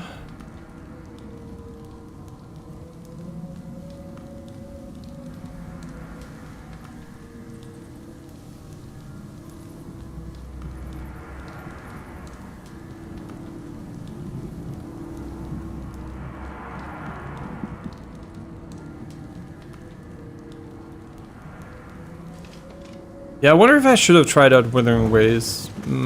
Yeah, maybe I should have, because it is the one game I think that I could have enjoyed, and I was just like, it's maybe too much like Genshin, but maybe it wasn't after all. I mean, yeah, sure, it's pretty similar, but maybe. But also on the other side, Neverness to the Everness soon. Oh, it's him. Buying is to make sure. Buying is irrelevant, right? Yeah, selling does not give us the resource. Enduring vigor. I mean, sure, I'm gonna buy it, but... Tiger running amulet. I mean, sure.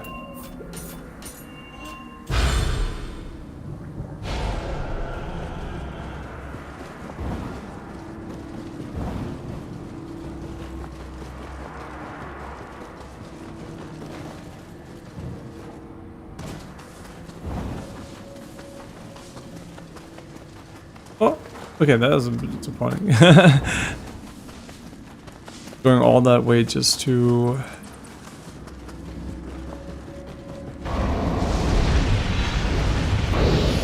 not be able to do it.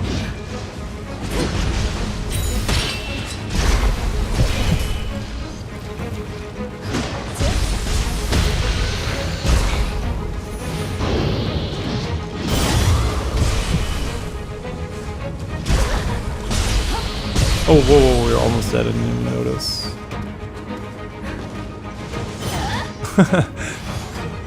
Soft.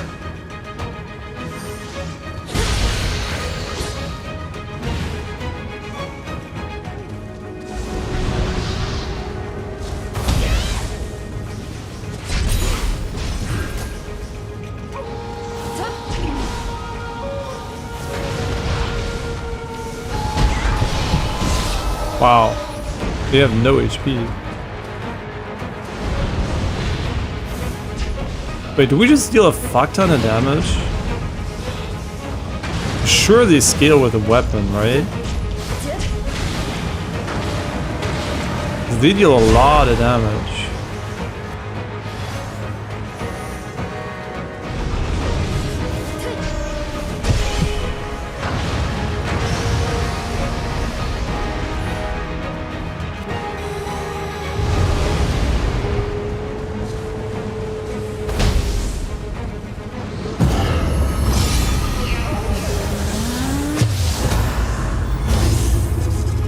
Nyanko?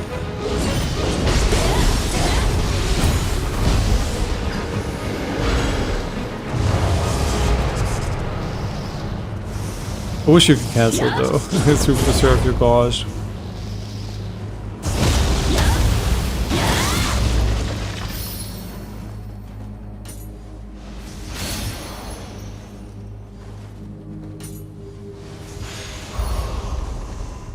The pagoda key. Oh, is that how we move forward? Over here. Yeah, I mean, honestly, this is so much better from a level design than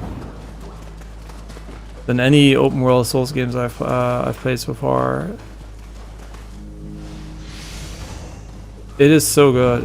It is so good.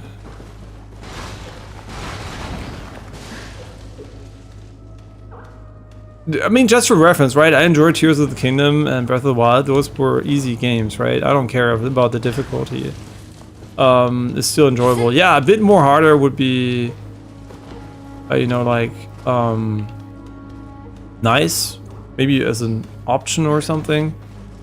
But I don't mind, like, Souls game becoming quite easy these days, on average.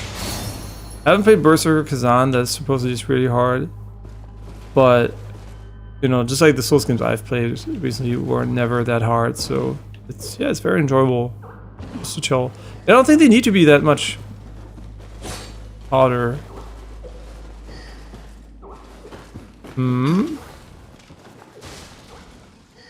I can hear a Kodama for sure. It might be outside though. Behind the building.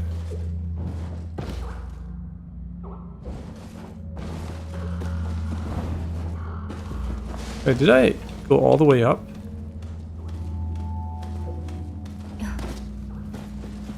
Yeah.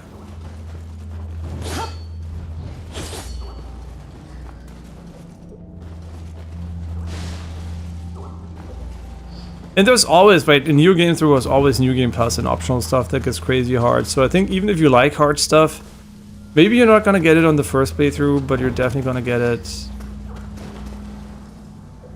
Yeah, we can probably go on top of the roof here.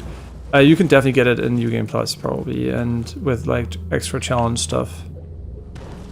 And maybe late game here, I have no idea. So far, no indication of challenge, but you know, that can change very quickly. Yeah, so I'm under no illusion that the game is has to remain this easy.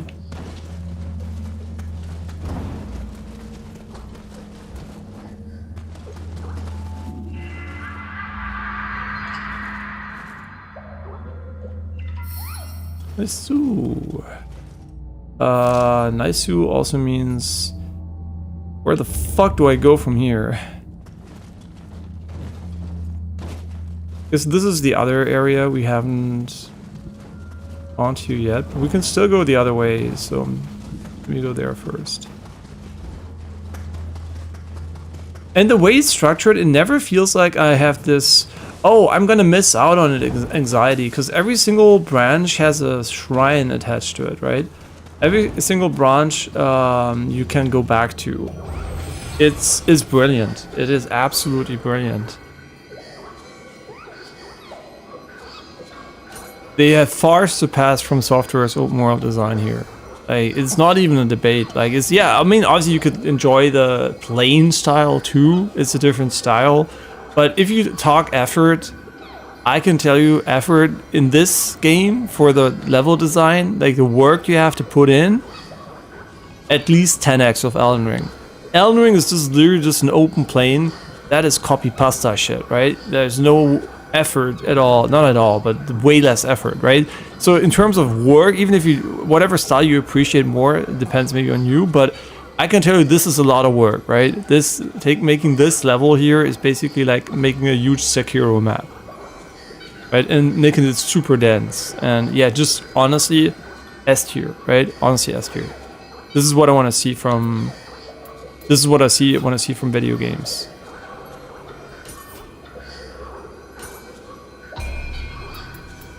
Sure, like we said, we're gonna try to go for an all epic auto equip.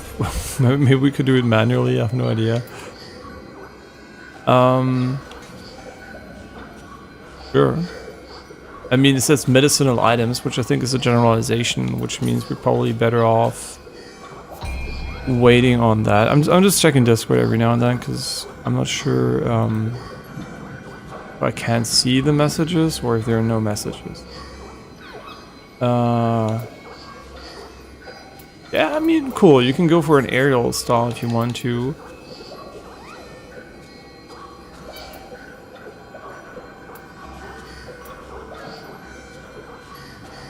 Another question obviously is, do we go Awakening or do we go Enduring Vigor?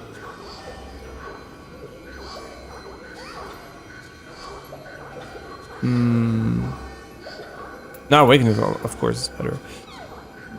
Barehanded, no.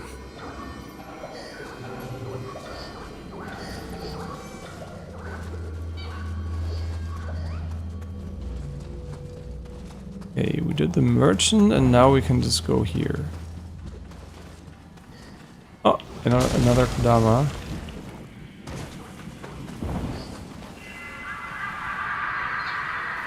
No, I like the game so much. Like, it might be one of my, for sure, so far, is one of my favorite Soulslikes.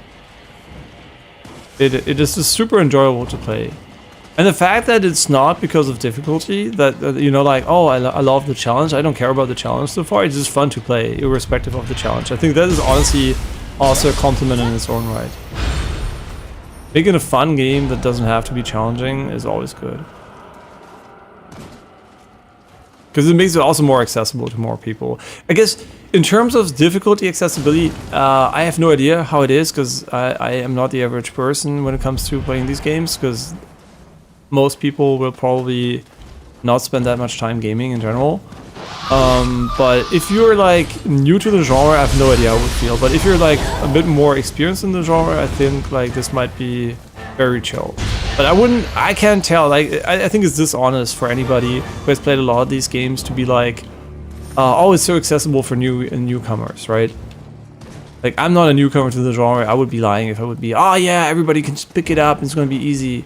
I have no idea how this feels if it's your first Souls-like. I can definitely say, no matter how many Souls-like you played, and even Nioh games, you will still feel overwhelmed by the initial tutorialization and mechanics, but they're all valid mechanics, and they all add to the reward feeling when exploring the world. They're not there to be a mechanic for the sake of a mechanic. They basically are there to fill the open world with meaningful rewards. And meaningful in a way that makes you stronger and feels like you found something, which Souls games struggle really hard with usually. So, because most of them just have like very binary, like, oh, this item is trash or this item is useful approaches. Okay, what the fuck are we doing here? Ah, this is the way back. So I guess we're gonna go the way back, and then we're gonna turn back and get the rest.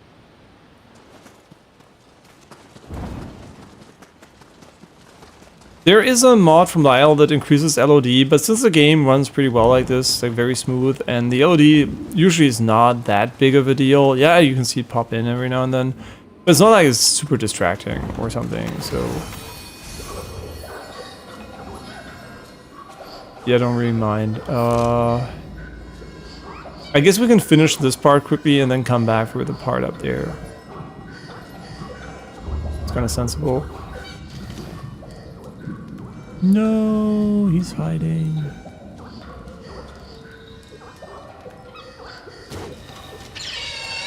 I mean, I guess I can use fire arrows until we don't have any.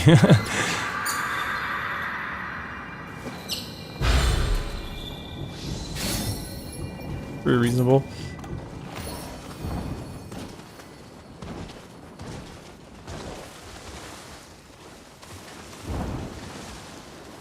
Okay, there's something inside of the waterfall, and this is probably the way to the other area. Oh, never mind. Could have sworn there's... Ah, okay.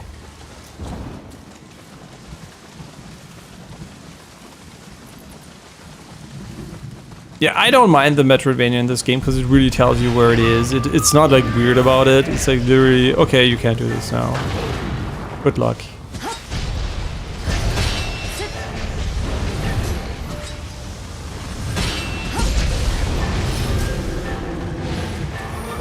And they really made sure you can't leash enemies for whatever reason.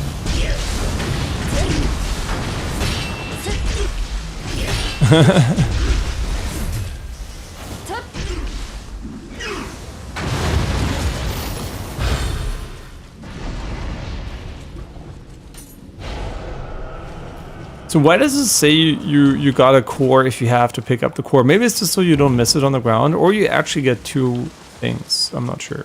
Or I leveled up a core, maybe. Yeah, maybe I should learn to read. That could also be beneficial.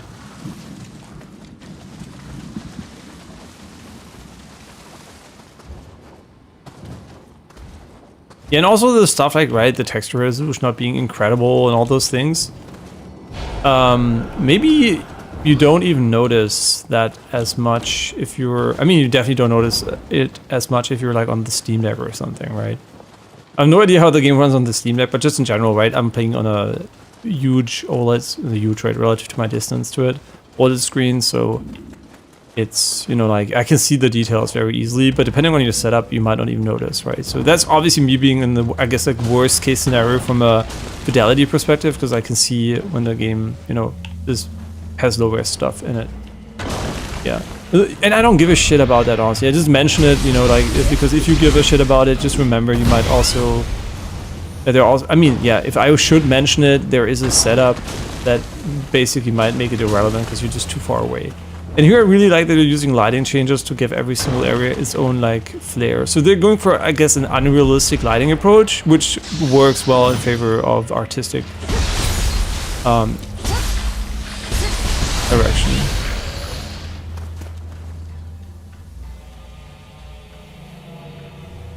Hallo. Aber ich habe im Discord geschaut, Muffin, ich habe gar nichts geschrieben. Du hast gesagt, ich soll im Discord schauen. Was sollte ich denn schauen?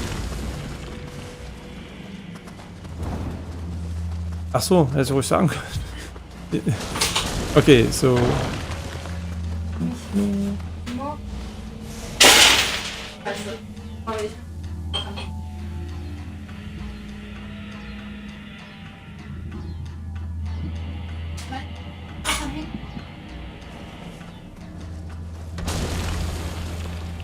Right.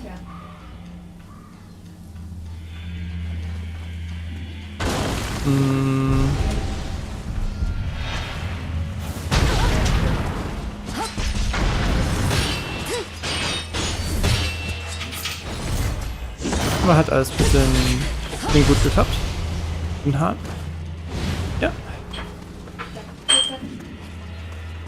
Ach, 2 verschiedene. Mhm.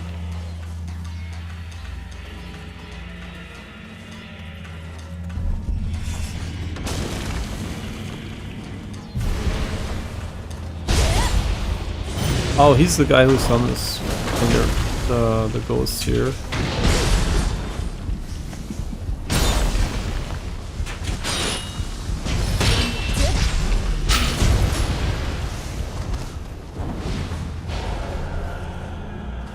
It must be another guy, right? Because otherwise he would have disappeared, I think. If that's how it works. Ooh. Oh, there's something out there, but not from here.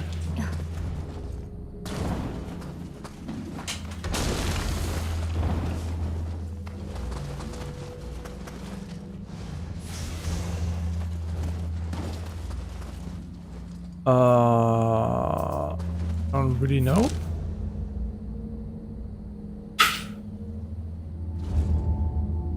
Where is this? Wait, did I? Oh, it's because we didn't go this way. Huh. Well, the question obviously is it worth going back there, or should we? Wait, where does this way come from? Would we not have dropped or something? Wait, I'm like a bit confused.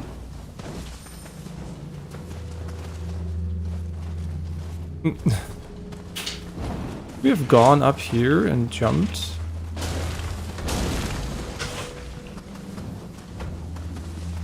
Wird schon passen. Sind ja hauptsächlich mit.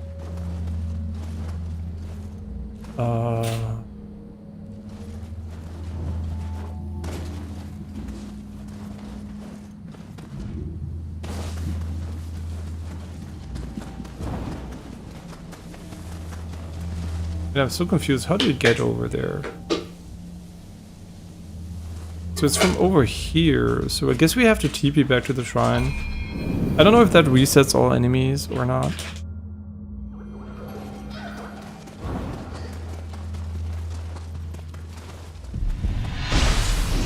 So now we're on the other side of where we were.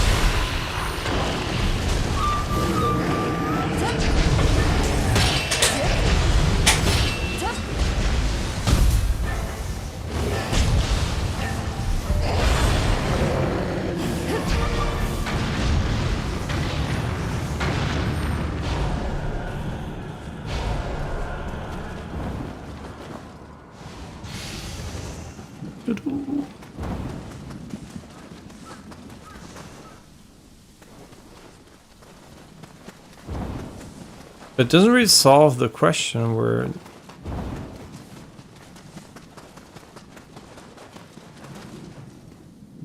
Okay, was it over here? Oh, it is. Oh yeah, falling down here actually locks you out of these items. Bereitest du was fürs Essen vor? Ja. Ah ja, cool. Macht ihr Ding Mabu Tofu? They hate fire. They hate it so much. Look at this. Aha. Nee, warum nicht? So gut.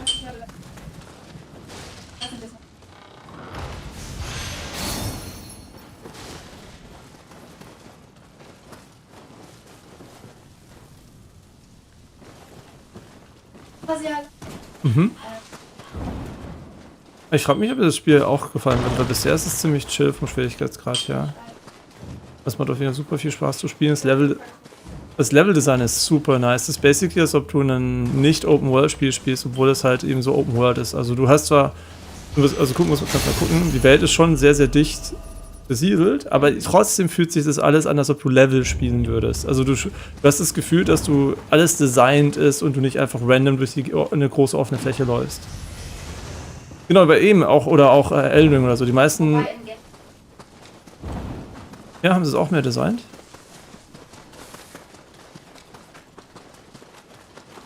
Aber du siehst ja hier, das wirkt überhaupt nicht wie eine Open World von der Idee her. Und das macht halt richtig cool.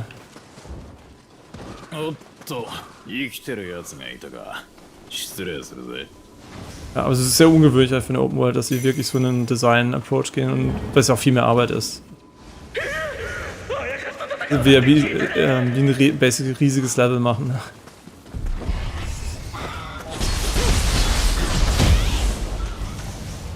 Oh no, it's gonna escape. Or not. Can we get like a full... I think he's trolling. I think the weight... How much weight are we gonna give? 15 maybe? Just so we have like a baseline. Because I'm pretty sure we still don't have enough. Yeah, what is he even optimizing for? I guess he does go for lightweight, but he doesn't really care about like...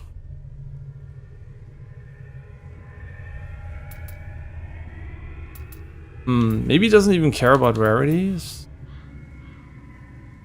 I mean, this one's still 0. We're still gonna invest a little bit more into that. I think maybe 15 or something, because it also gives you HP, so it's basically a win-win. Our damage seems to be perfectly fine. Doesn't open from this side. I guess, yeah, because we could have gotten in from this side here.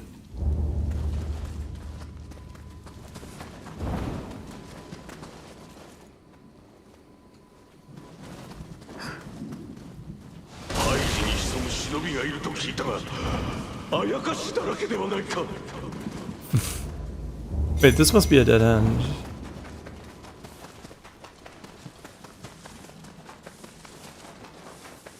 Yeah, it actually is a dead end, but nothing inside.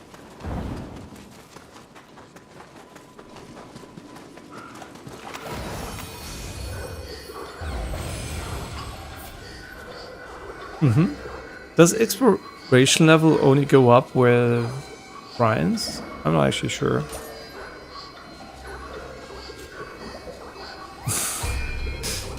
Chill hier mit meinen Lamas. How much Amrita do we have? Okay, not a lot.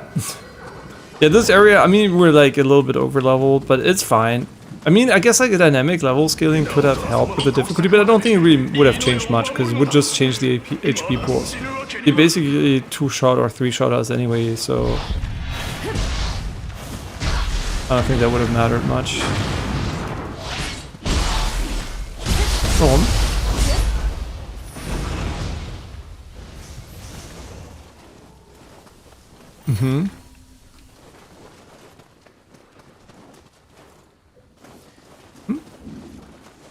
Nee, ist bestimmt nicht.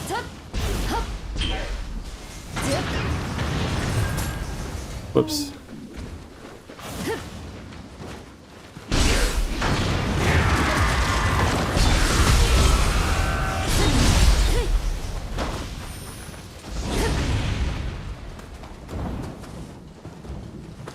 Yeah, right, we don't have to jump. Yeah, sometimes we just...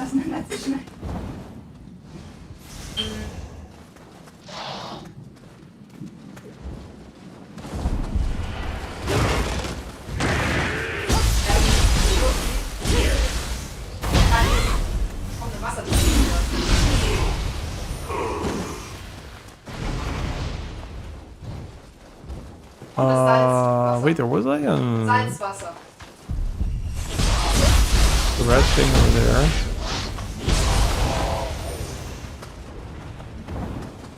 Yeah, kind of looking forward also to getting another Guardian Spirit skull that with the Guardian Spirit matches our playstyle. We missed something here.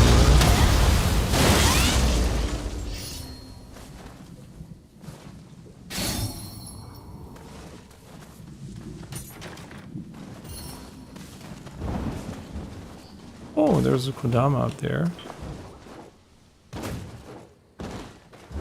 I'm not sure we can... Oh yeah, we can.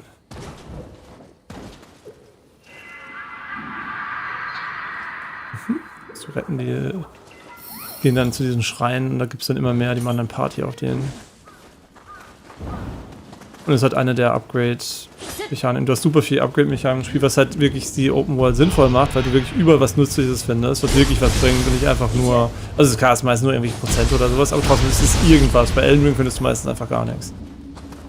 Weil da ist nichts wirklich... Es gibt kaum Mechaniken, die man eben... wo man was finden könnte oder so. Und hier hast du halt wirklich am laufenden Band irgendwas, was ein kleines Plus macht hier und da.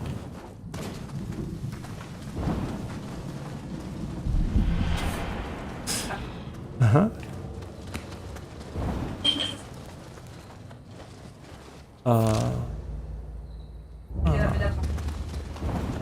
Mhm.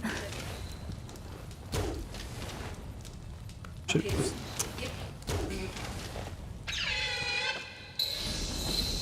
Mhm.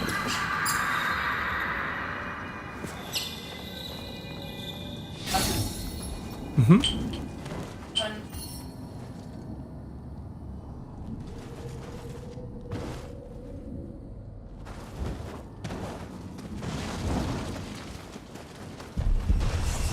Mhm.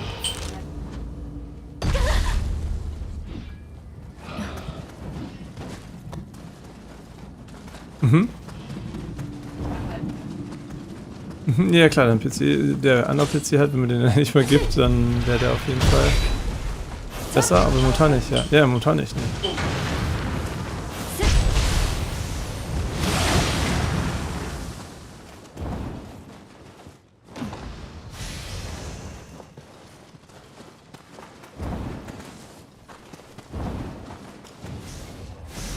Mhm.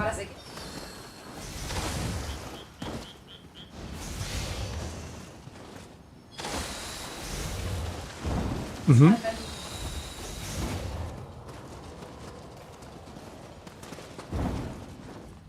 Mhm. Okay. Aha. Wait, is that an... No.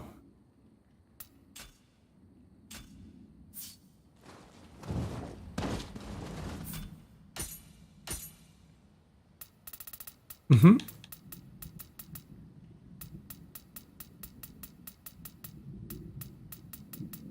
Mhm. Wait, where's the reason? Nee, ich verstehe, was du meinst, ja. Oh, is it a fucking... Wait, would he even upgrade it if we find it? Ah, it's the samurai version. Is this called... I just remember the name being the same, but not really. Second part. Oh ja, nee, das ist natürlich doof, ja.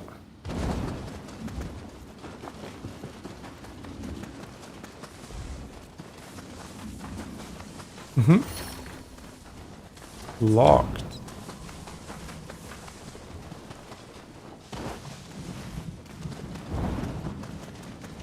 Mhm.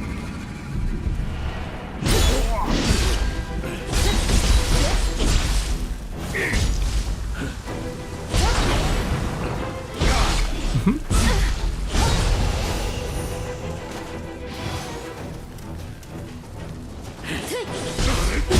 Ja, nee, das ist auch doof, ja.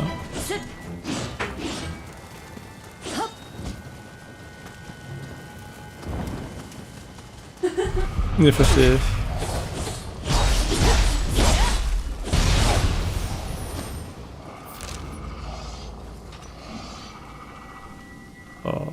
Wait, where are we? Ah, on the other side. You know what? There must be aggression based on level differences. There's no way this is supposed to be stealth. I think it's because they're under leveled, they don't aggro as much anymore. Yeah, I'm pretty sure that's what it is.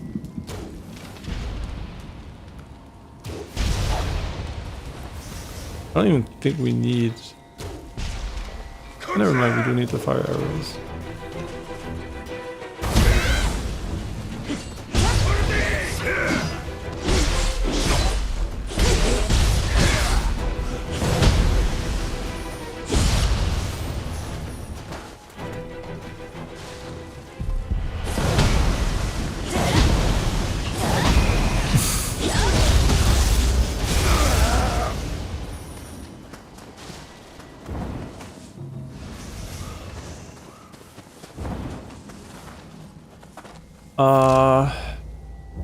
Also path over here. Still noch am Grinden.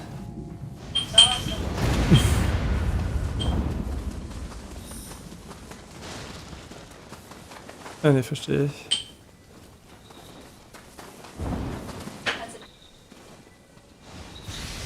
Mhm.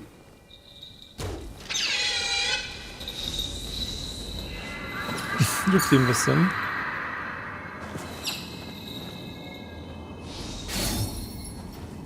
Aha. Ja, ein bisschen.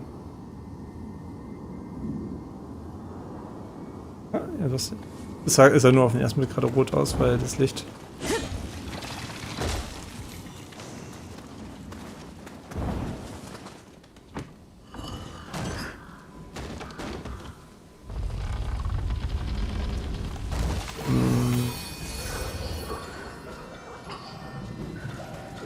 Wait, where are we? Oh yeah, this is the path I think we didn't take. Bist du da ein bisschen fetter gleich?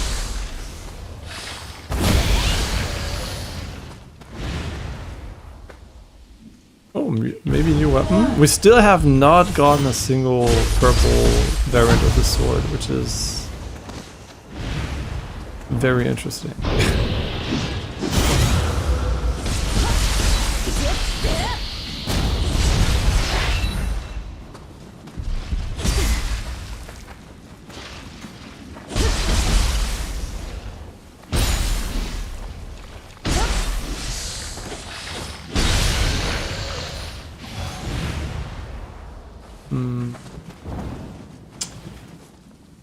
So I kind of have the feeling this is going to loop back to the other area. Probably.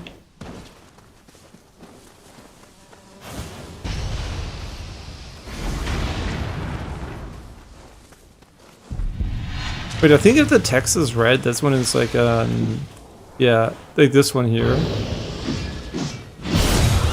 That's when you know it's like, I think a death-placed enemy.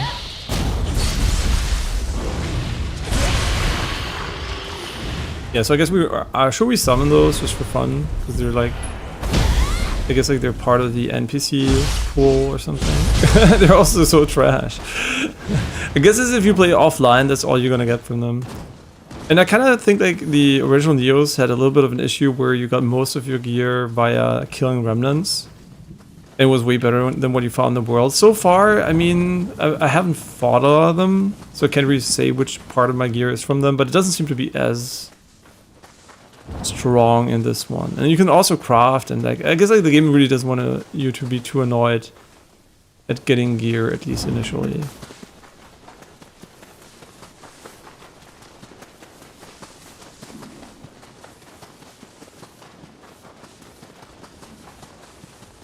Das ist super praktisch, dass man so schnell ran kann, weil sonst wird man halt immer ewig brauchen. Das haben sie halt... Achso, ja gut, ich kann auch Samurai runnen. So. Nein. Ja, na gut.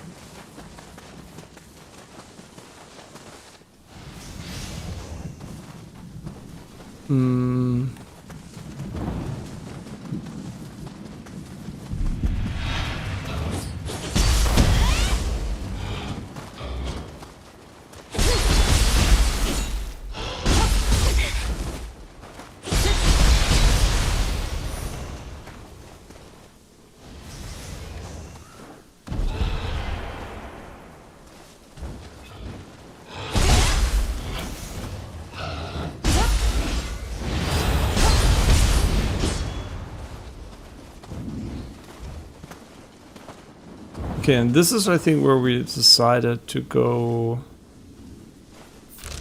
the other way. Maybe? No, we're here! Wait, now I'm so confused. Wait, we went this... Wait, what? Did we ever go here? I don't think so.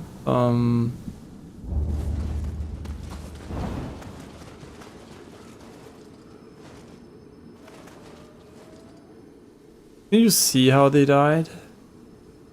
You just know he fell.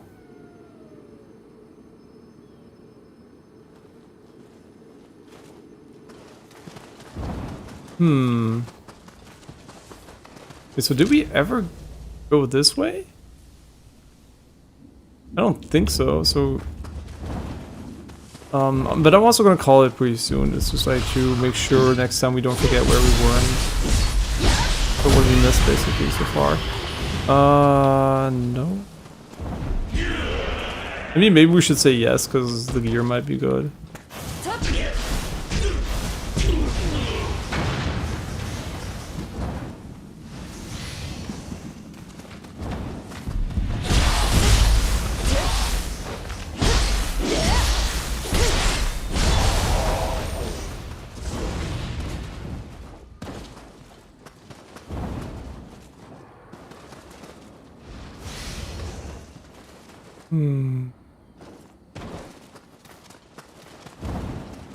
Ja, nimmst du auch, ja. Und auch wenn du doppelt Sprung machst wie bei Elden Ring, damit du halt eben nicht einfach endlos runterspringen kannst. Gut, ist halt aus Game Design Gründen sinnvoll, aber macht halt logisch nicht so. Okay, now we are here, and so once we have this section, then we're just missing this part over here. And then I guess we're like... We did this one, maybe? I don't remember. Well, we're gonna have to see in a moment.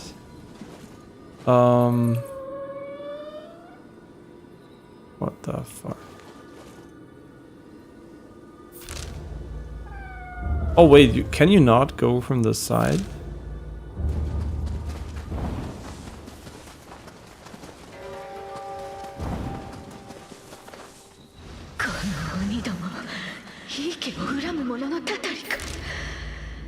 Okay, now I'm here. No, there must be a way to get down there for sure.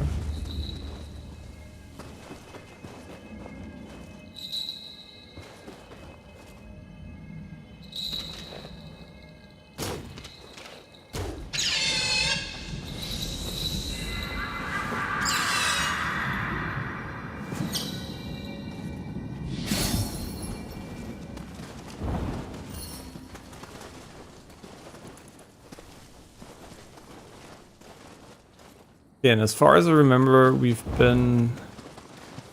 Yeah, right here. This should be... where we turn around.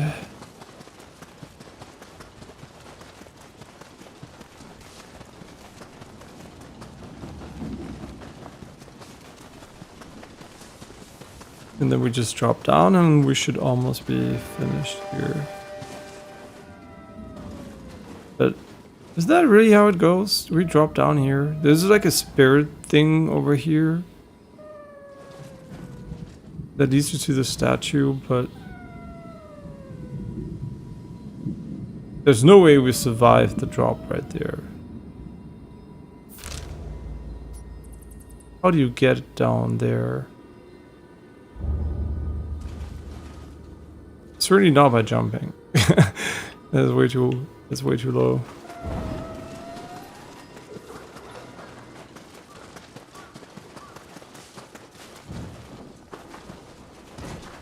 Default teaches. Maybe this way. Oh.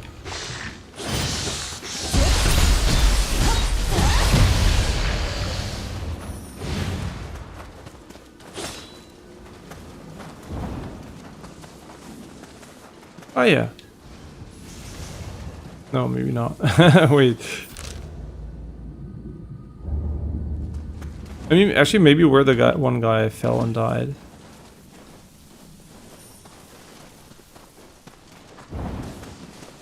Ist gut?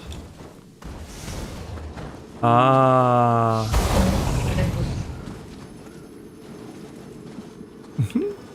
It's set.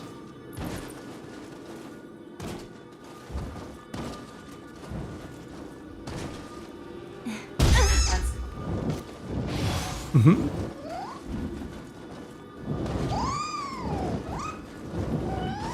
Mhm. The arm peaky. Oh, he just baited me.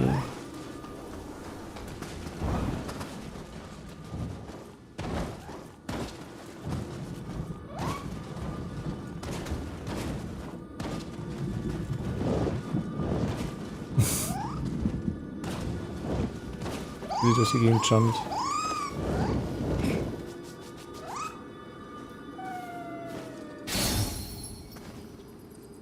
Okay, now there is still a Jizzo statue and...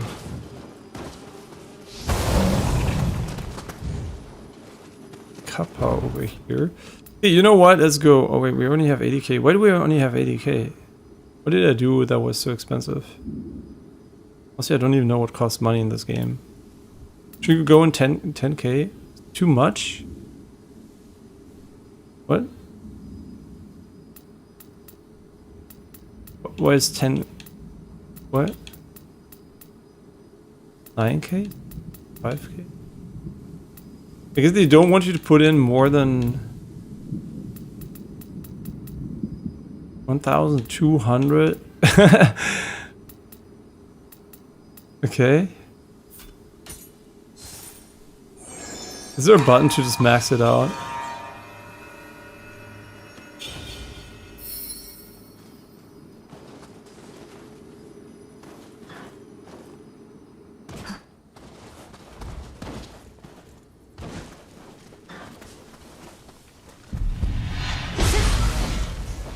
Yeah, I should sneak up on those, because they're still quite tanky.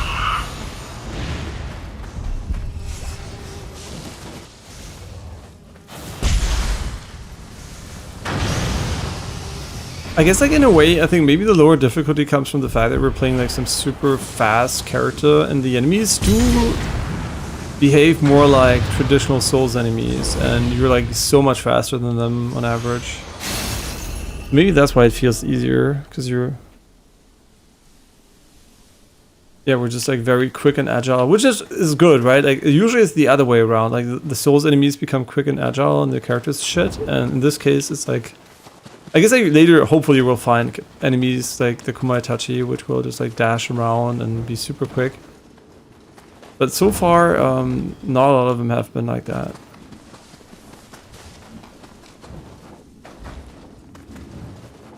And obviously if you're playing Samurai, you will be slower, but then again you can play the deflect style, which might be more skillful, I have no idea.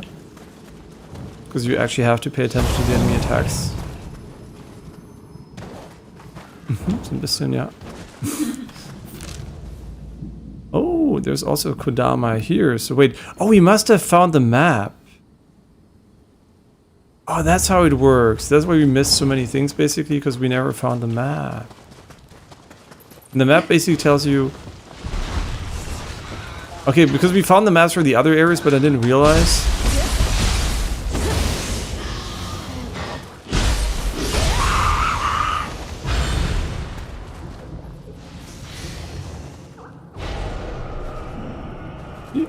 On top of the roof, or...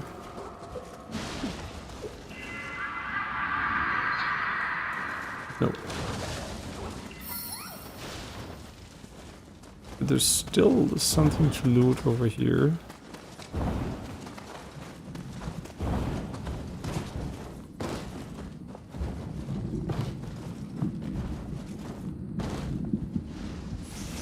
I didn't check the jump height in this game, but I assume it is, yeah. Doesn't matter how long you press the button for. It's always exactly the same.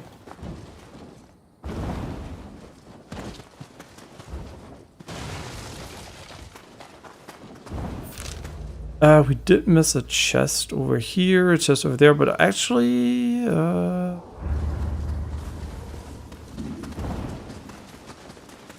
be fine.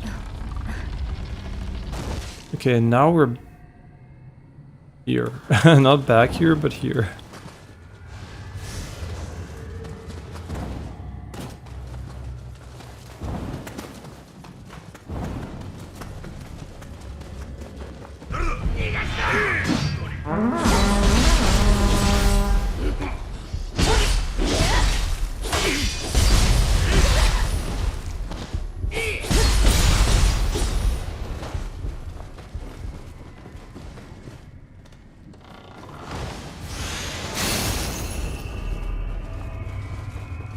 Like a guy right here.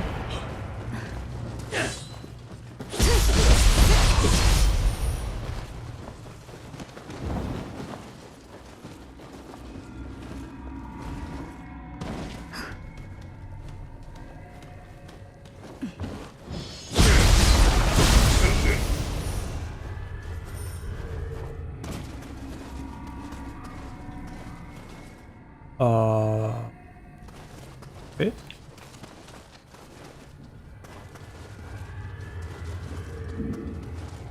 I don't think that's a new area. Nope.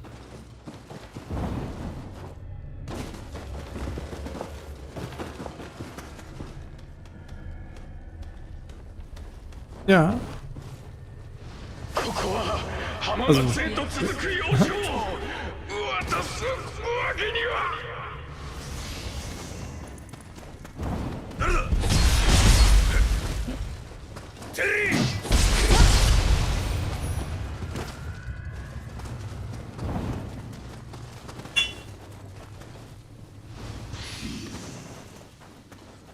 Almost done.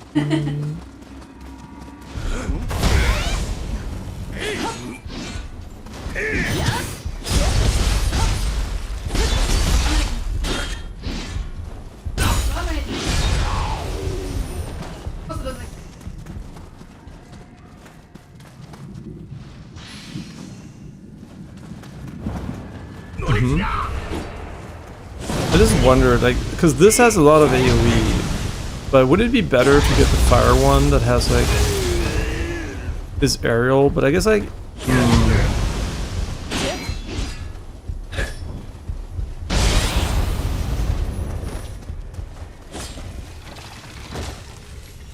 And we can learn it, we have so many points anyway, so... 17.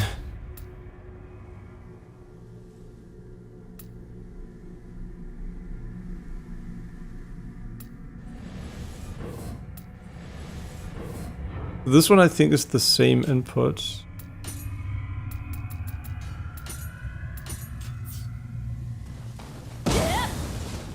How far does it go? Oh, it goes really far. So this actually might be really good if you want to fight a ranged enemy, depending on how much damage it does. Flying enemy, I mean.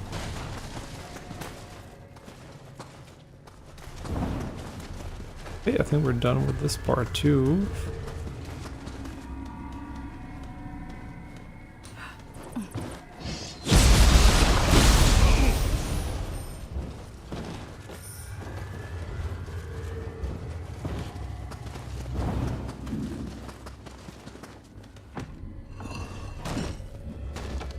And hey, welcome back, Notolomy. Unfortunately, we're gonna call it pretty soon, but I hope you slept well.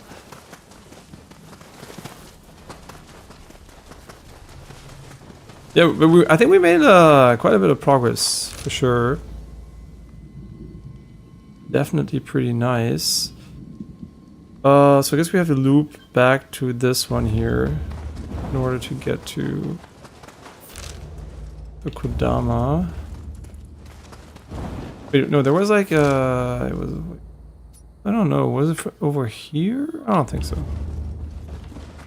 Yeah, since we haven't rested, all the enemies are still gone, which is pretty nice. I wonder if like restarting the game, yeah, would it save if you're not at a shrine? Because not only you said it doesn't save, but it would be really weird.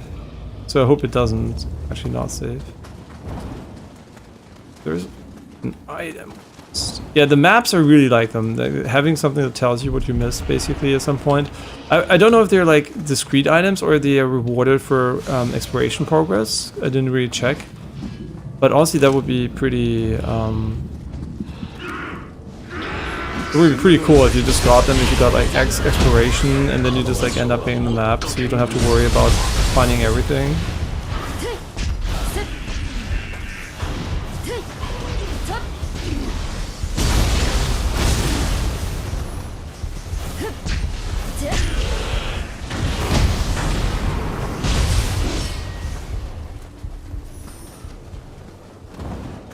Yeah, two of them proccing burn is very useful. Almost jumped down there.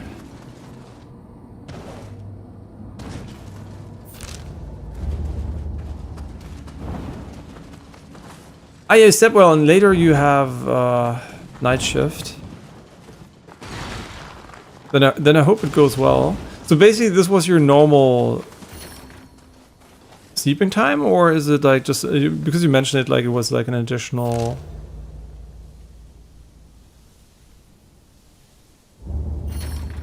Locked. Okay, I guess like the key's probably within the village then over there, or you find it later.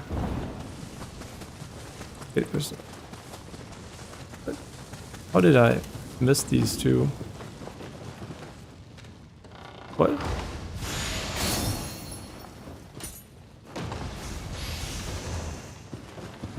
Okay.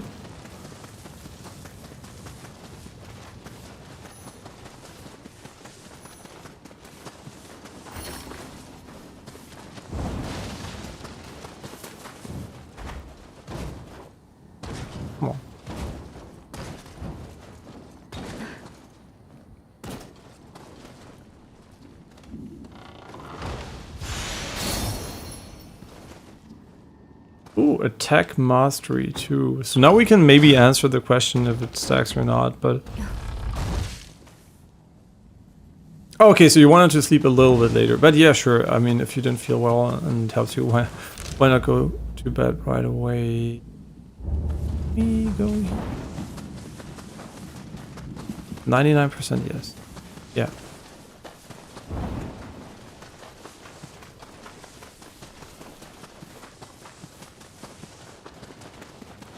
Okay, that means we're basically done with what we wanted to do, and we still don't have the key, unless it's right in this well.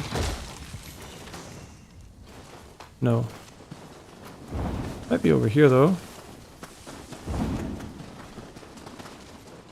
Wait a second.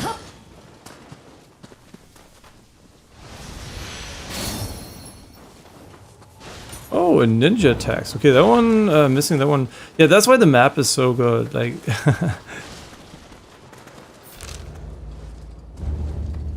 really makes it accessible. I mean, we don't have the key, right? Not that I picked it up and...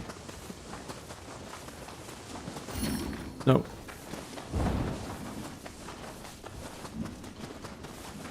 Okay, but as soon as we get to the shrine up here, we're gonna be done.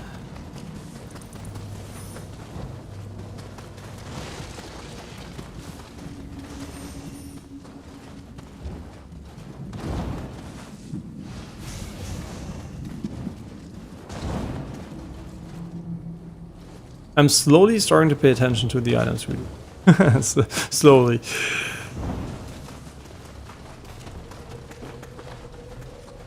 It just took a few hours.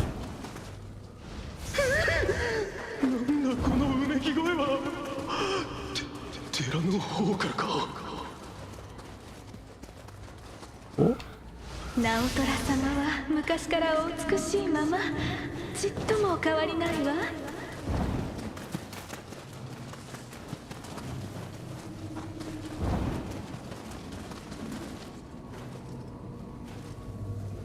竹千代殿、来てくださったのですね。あやかしの数が多く手を焼いていたところでした。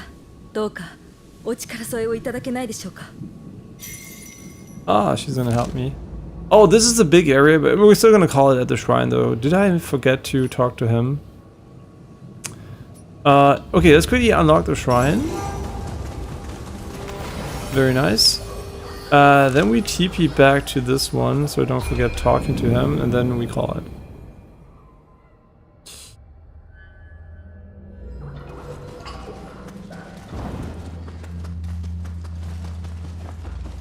Maybe he has a key. Whoa, did we?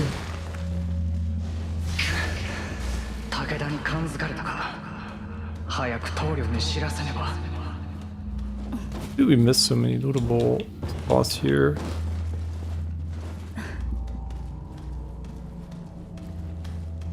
Oh, can you sprint? Oh, that was not what I wanted to do at all, but, but he's gonna come down here. The AI is good enough.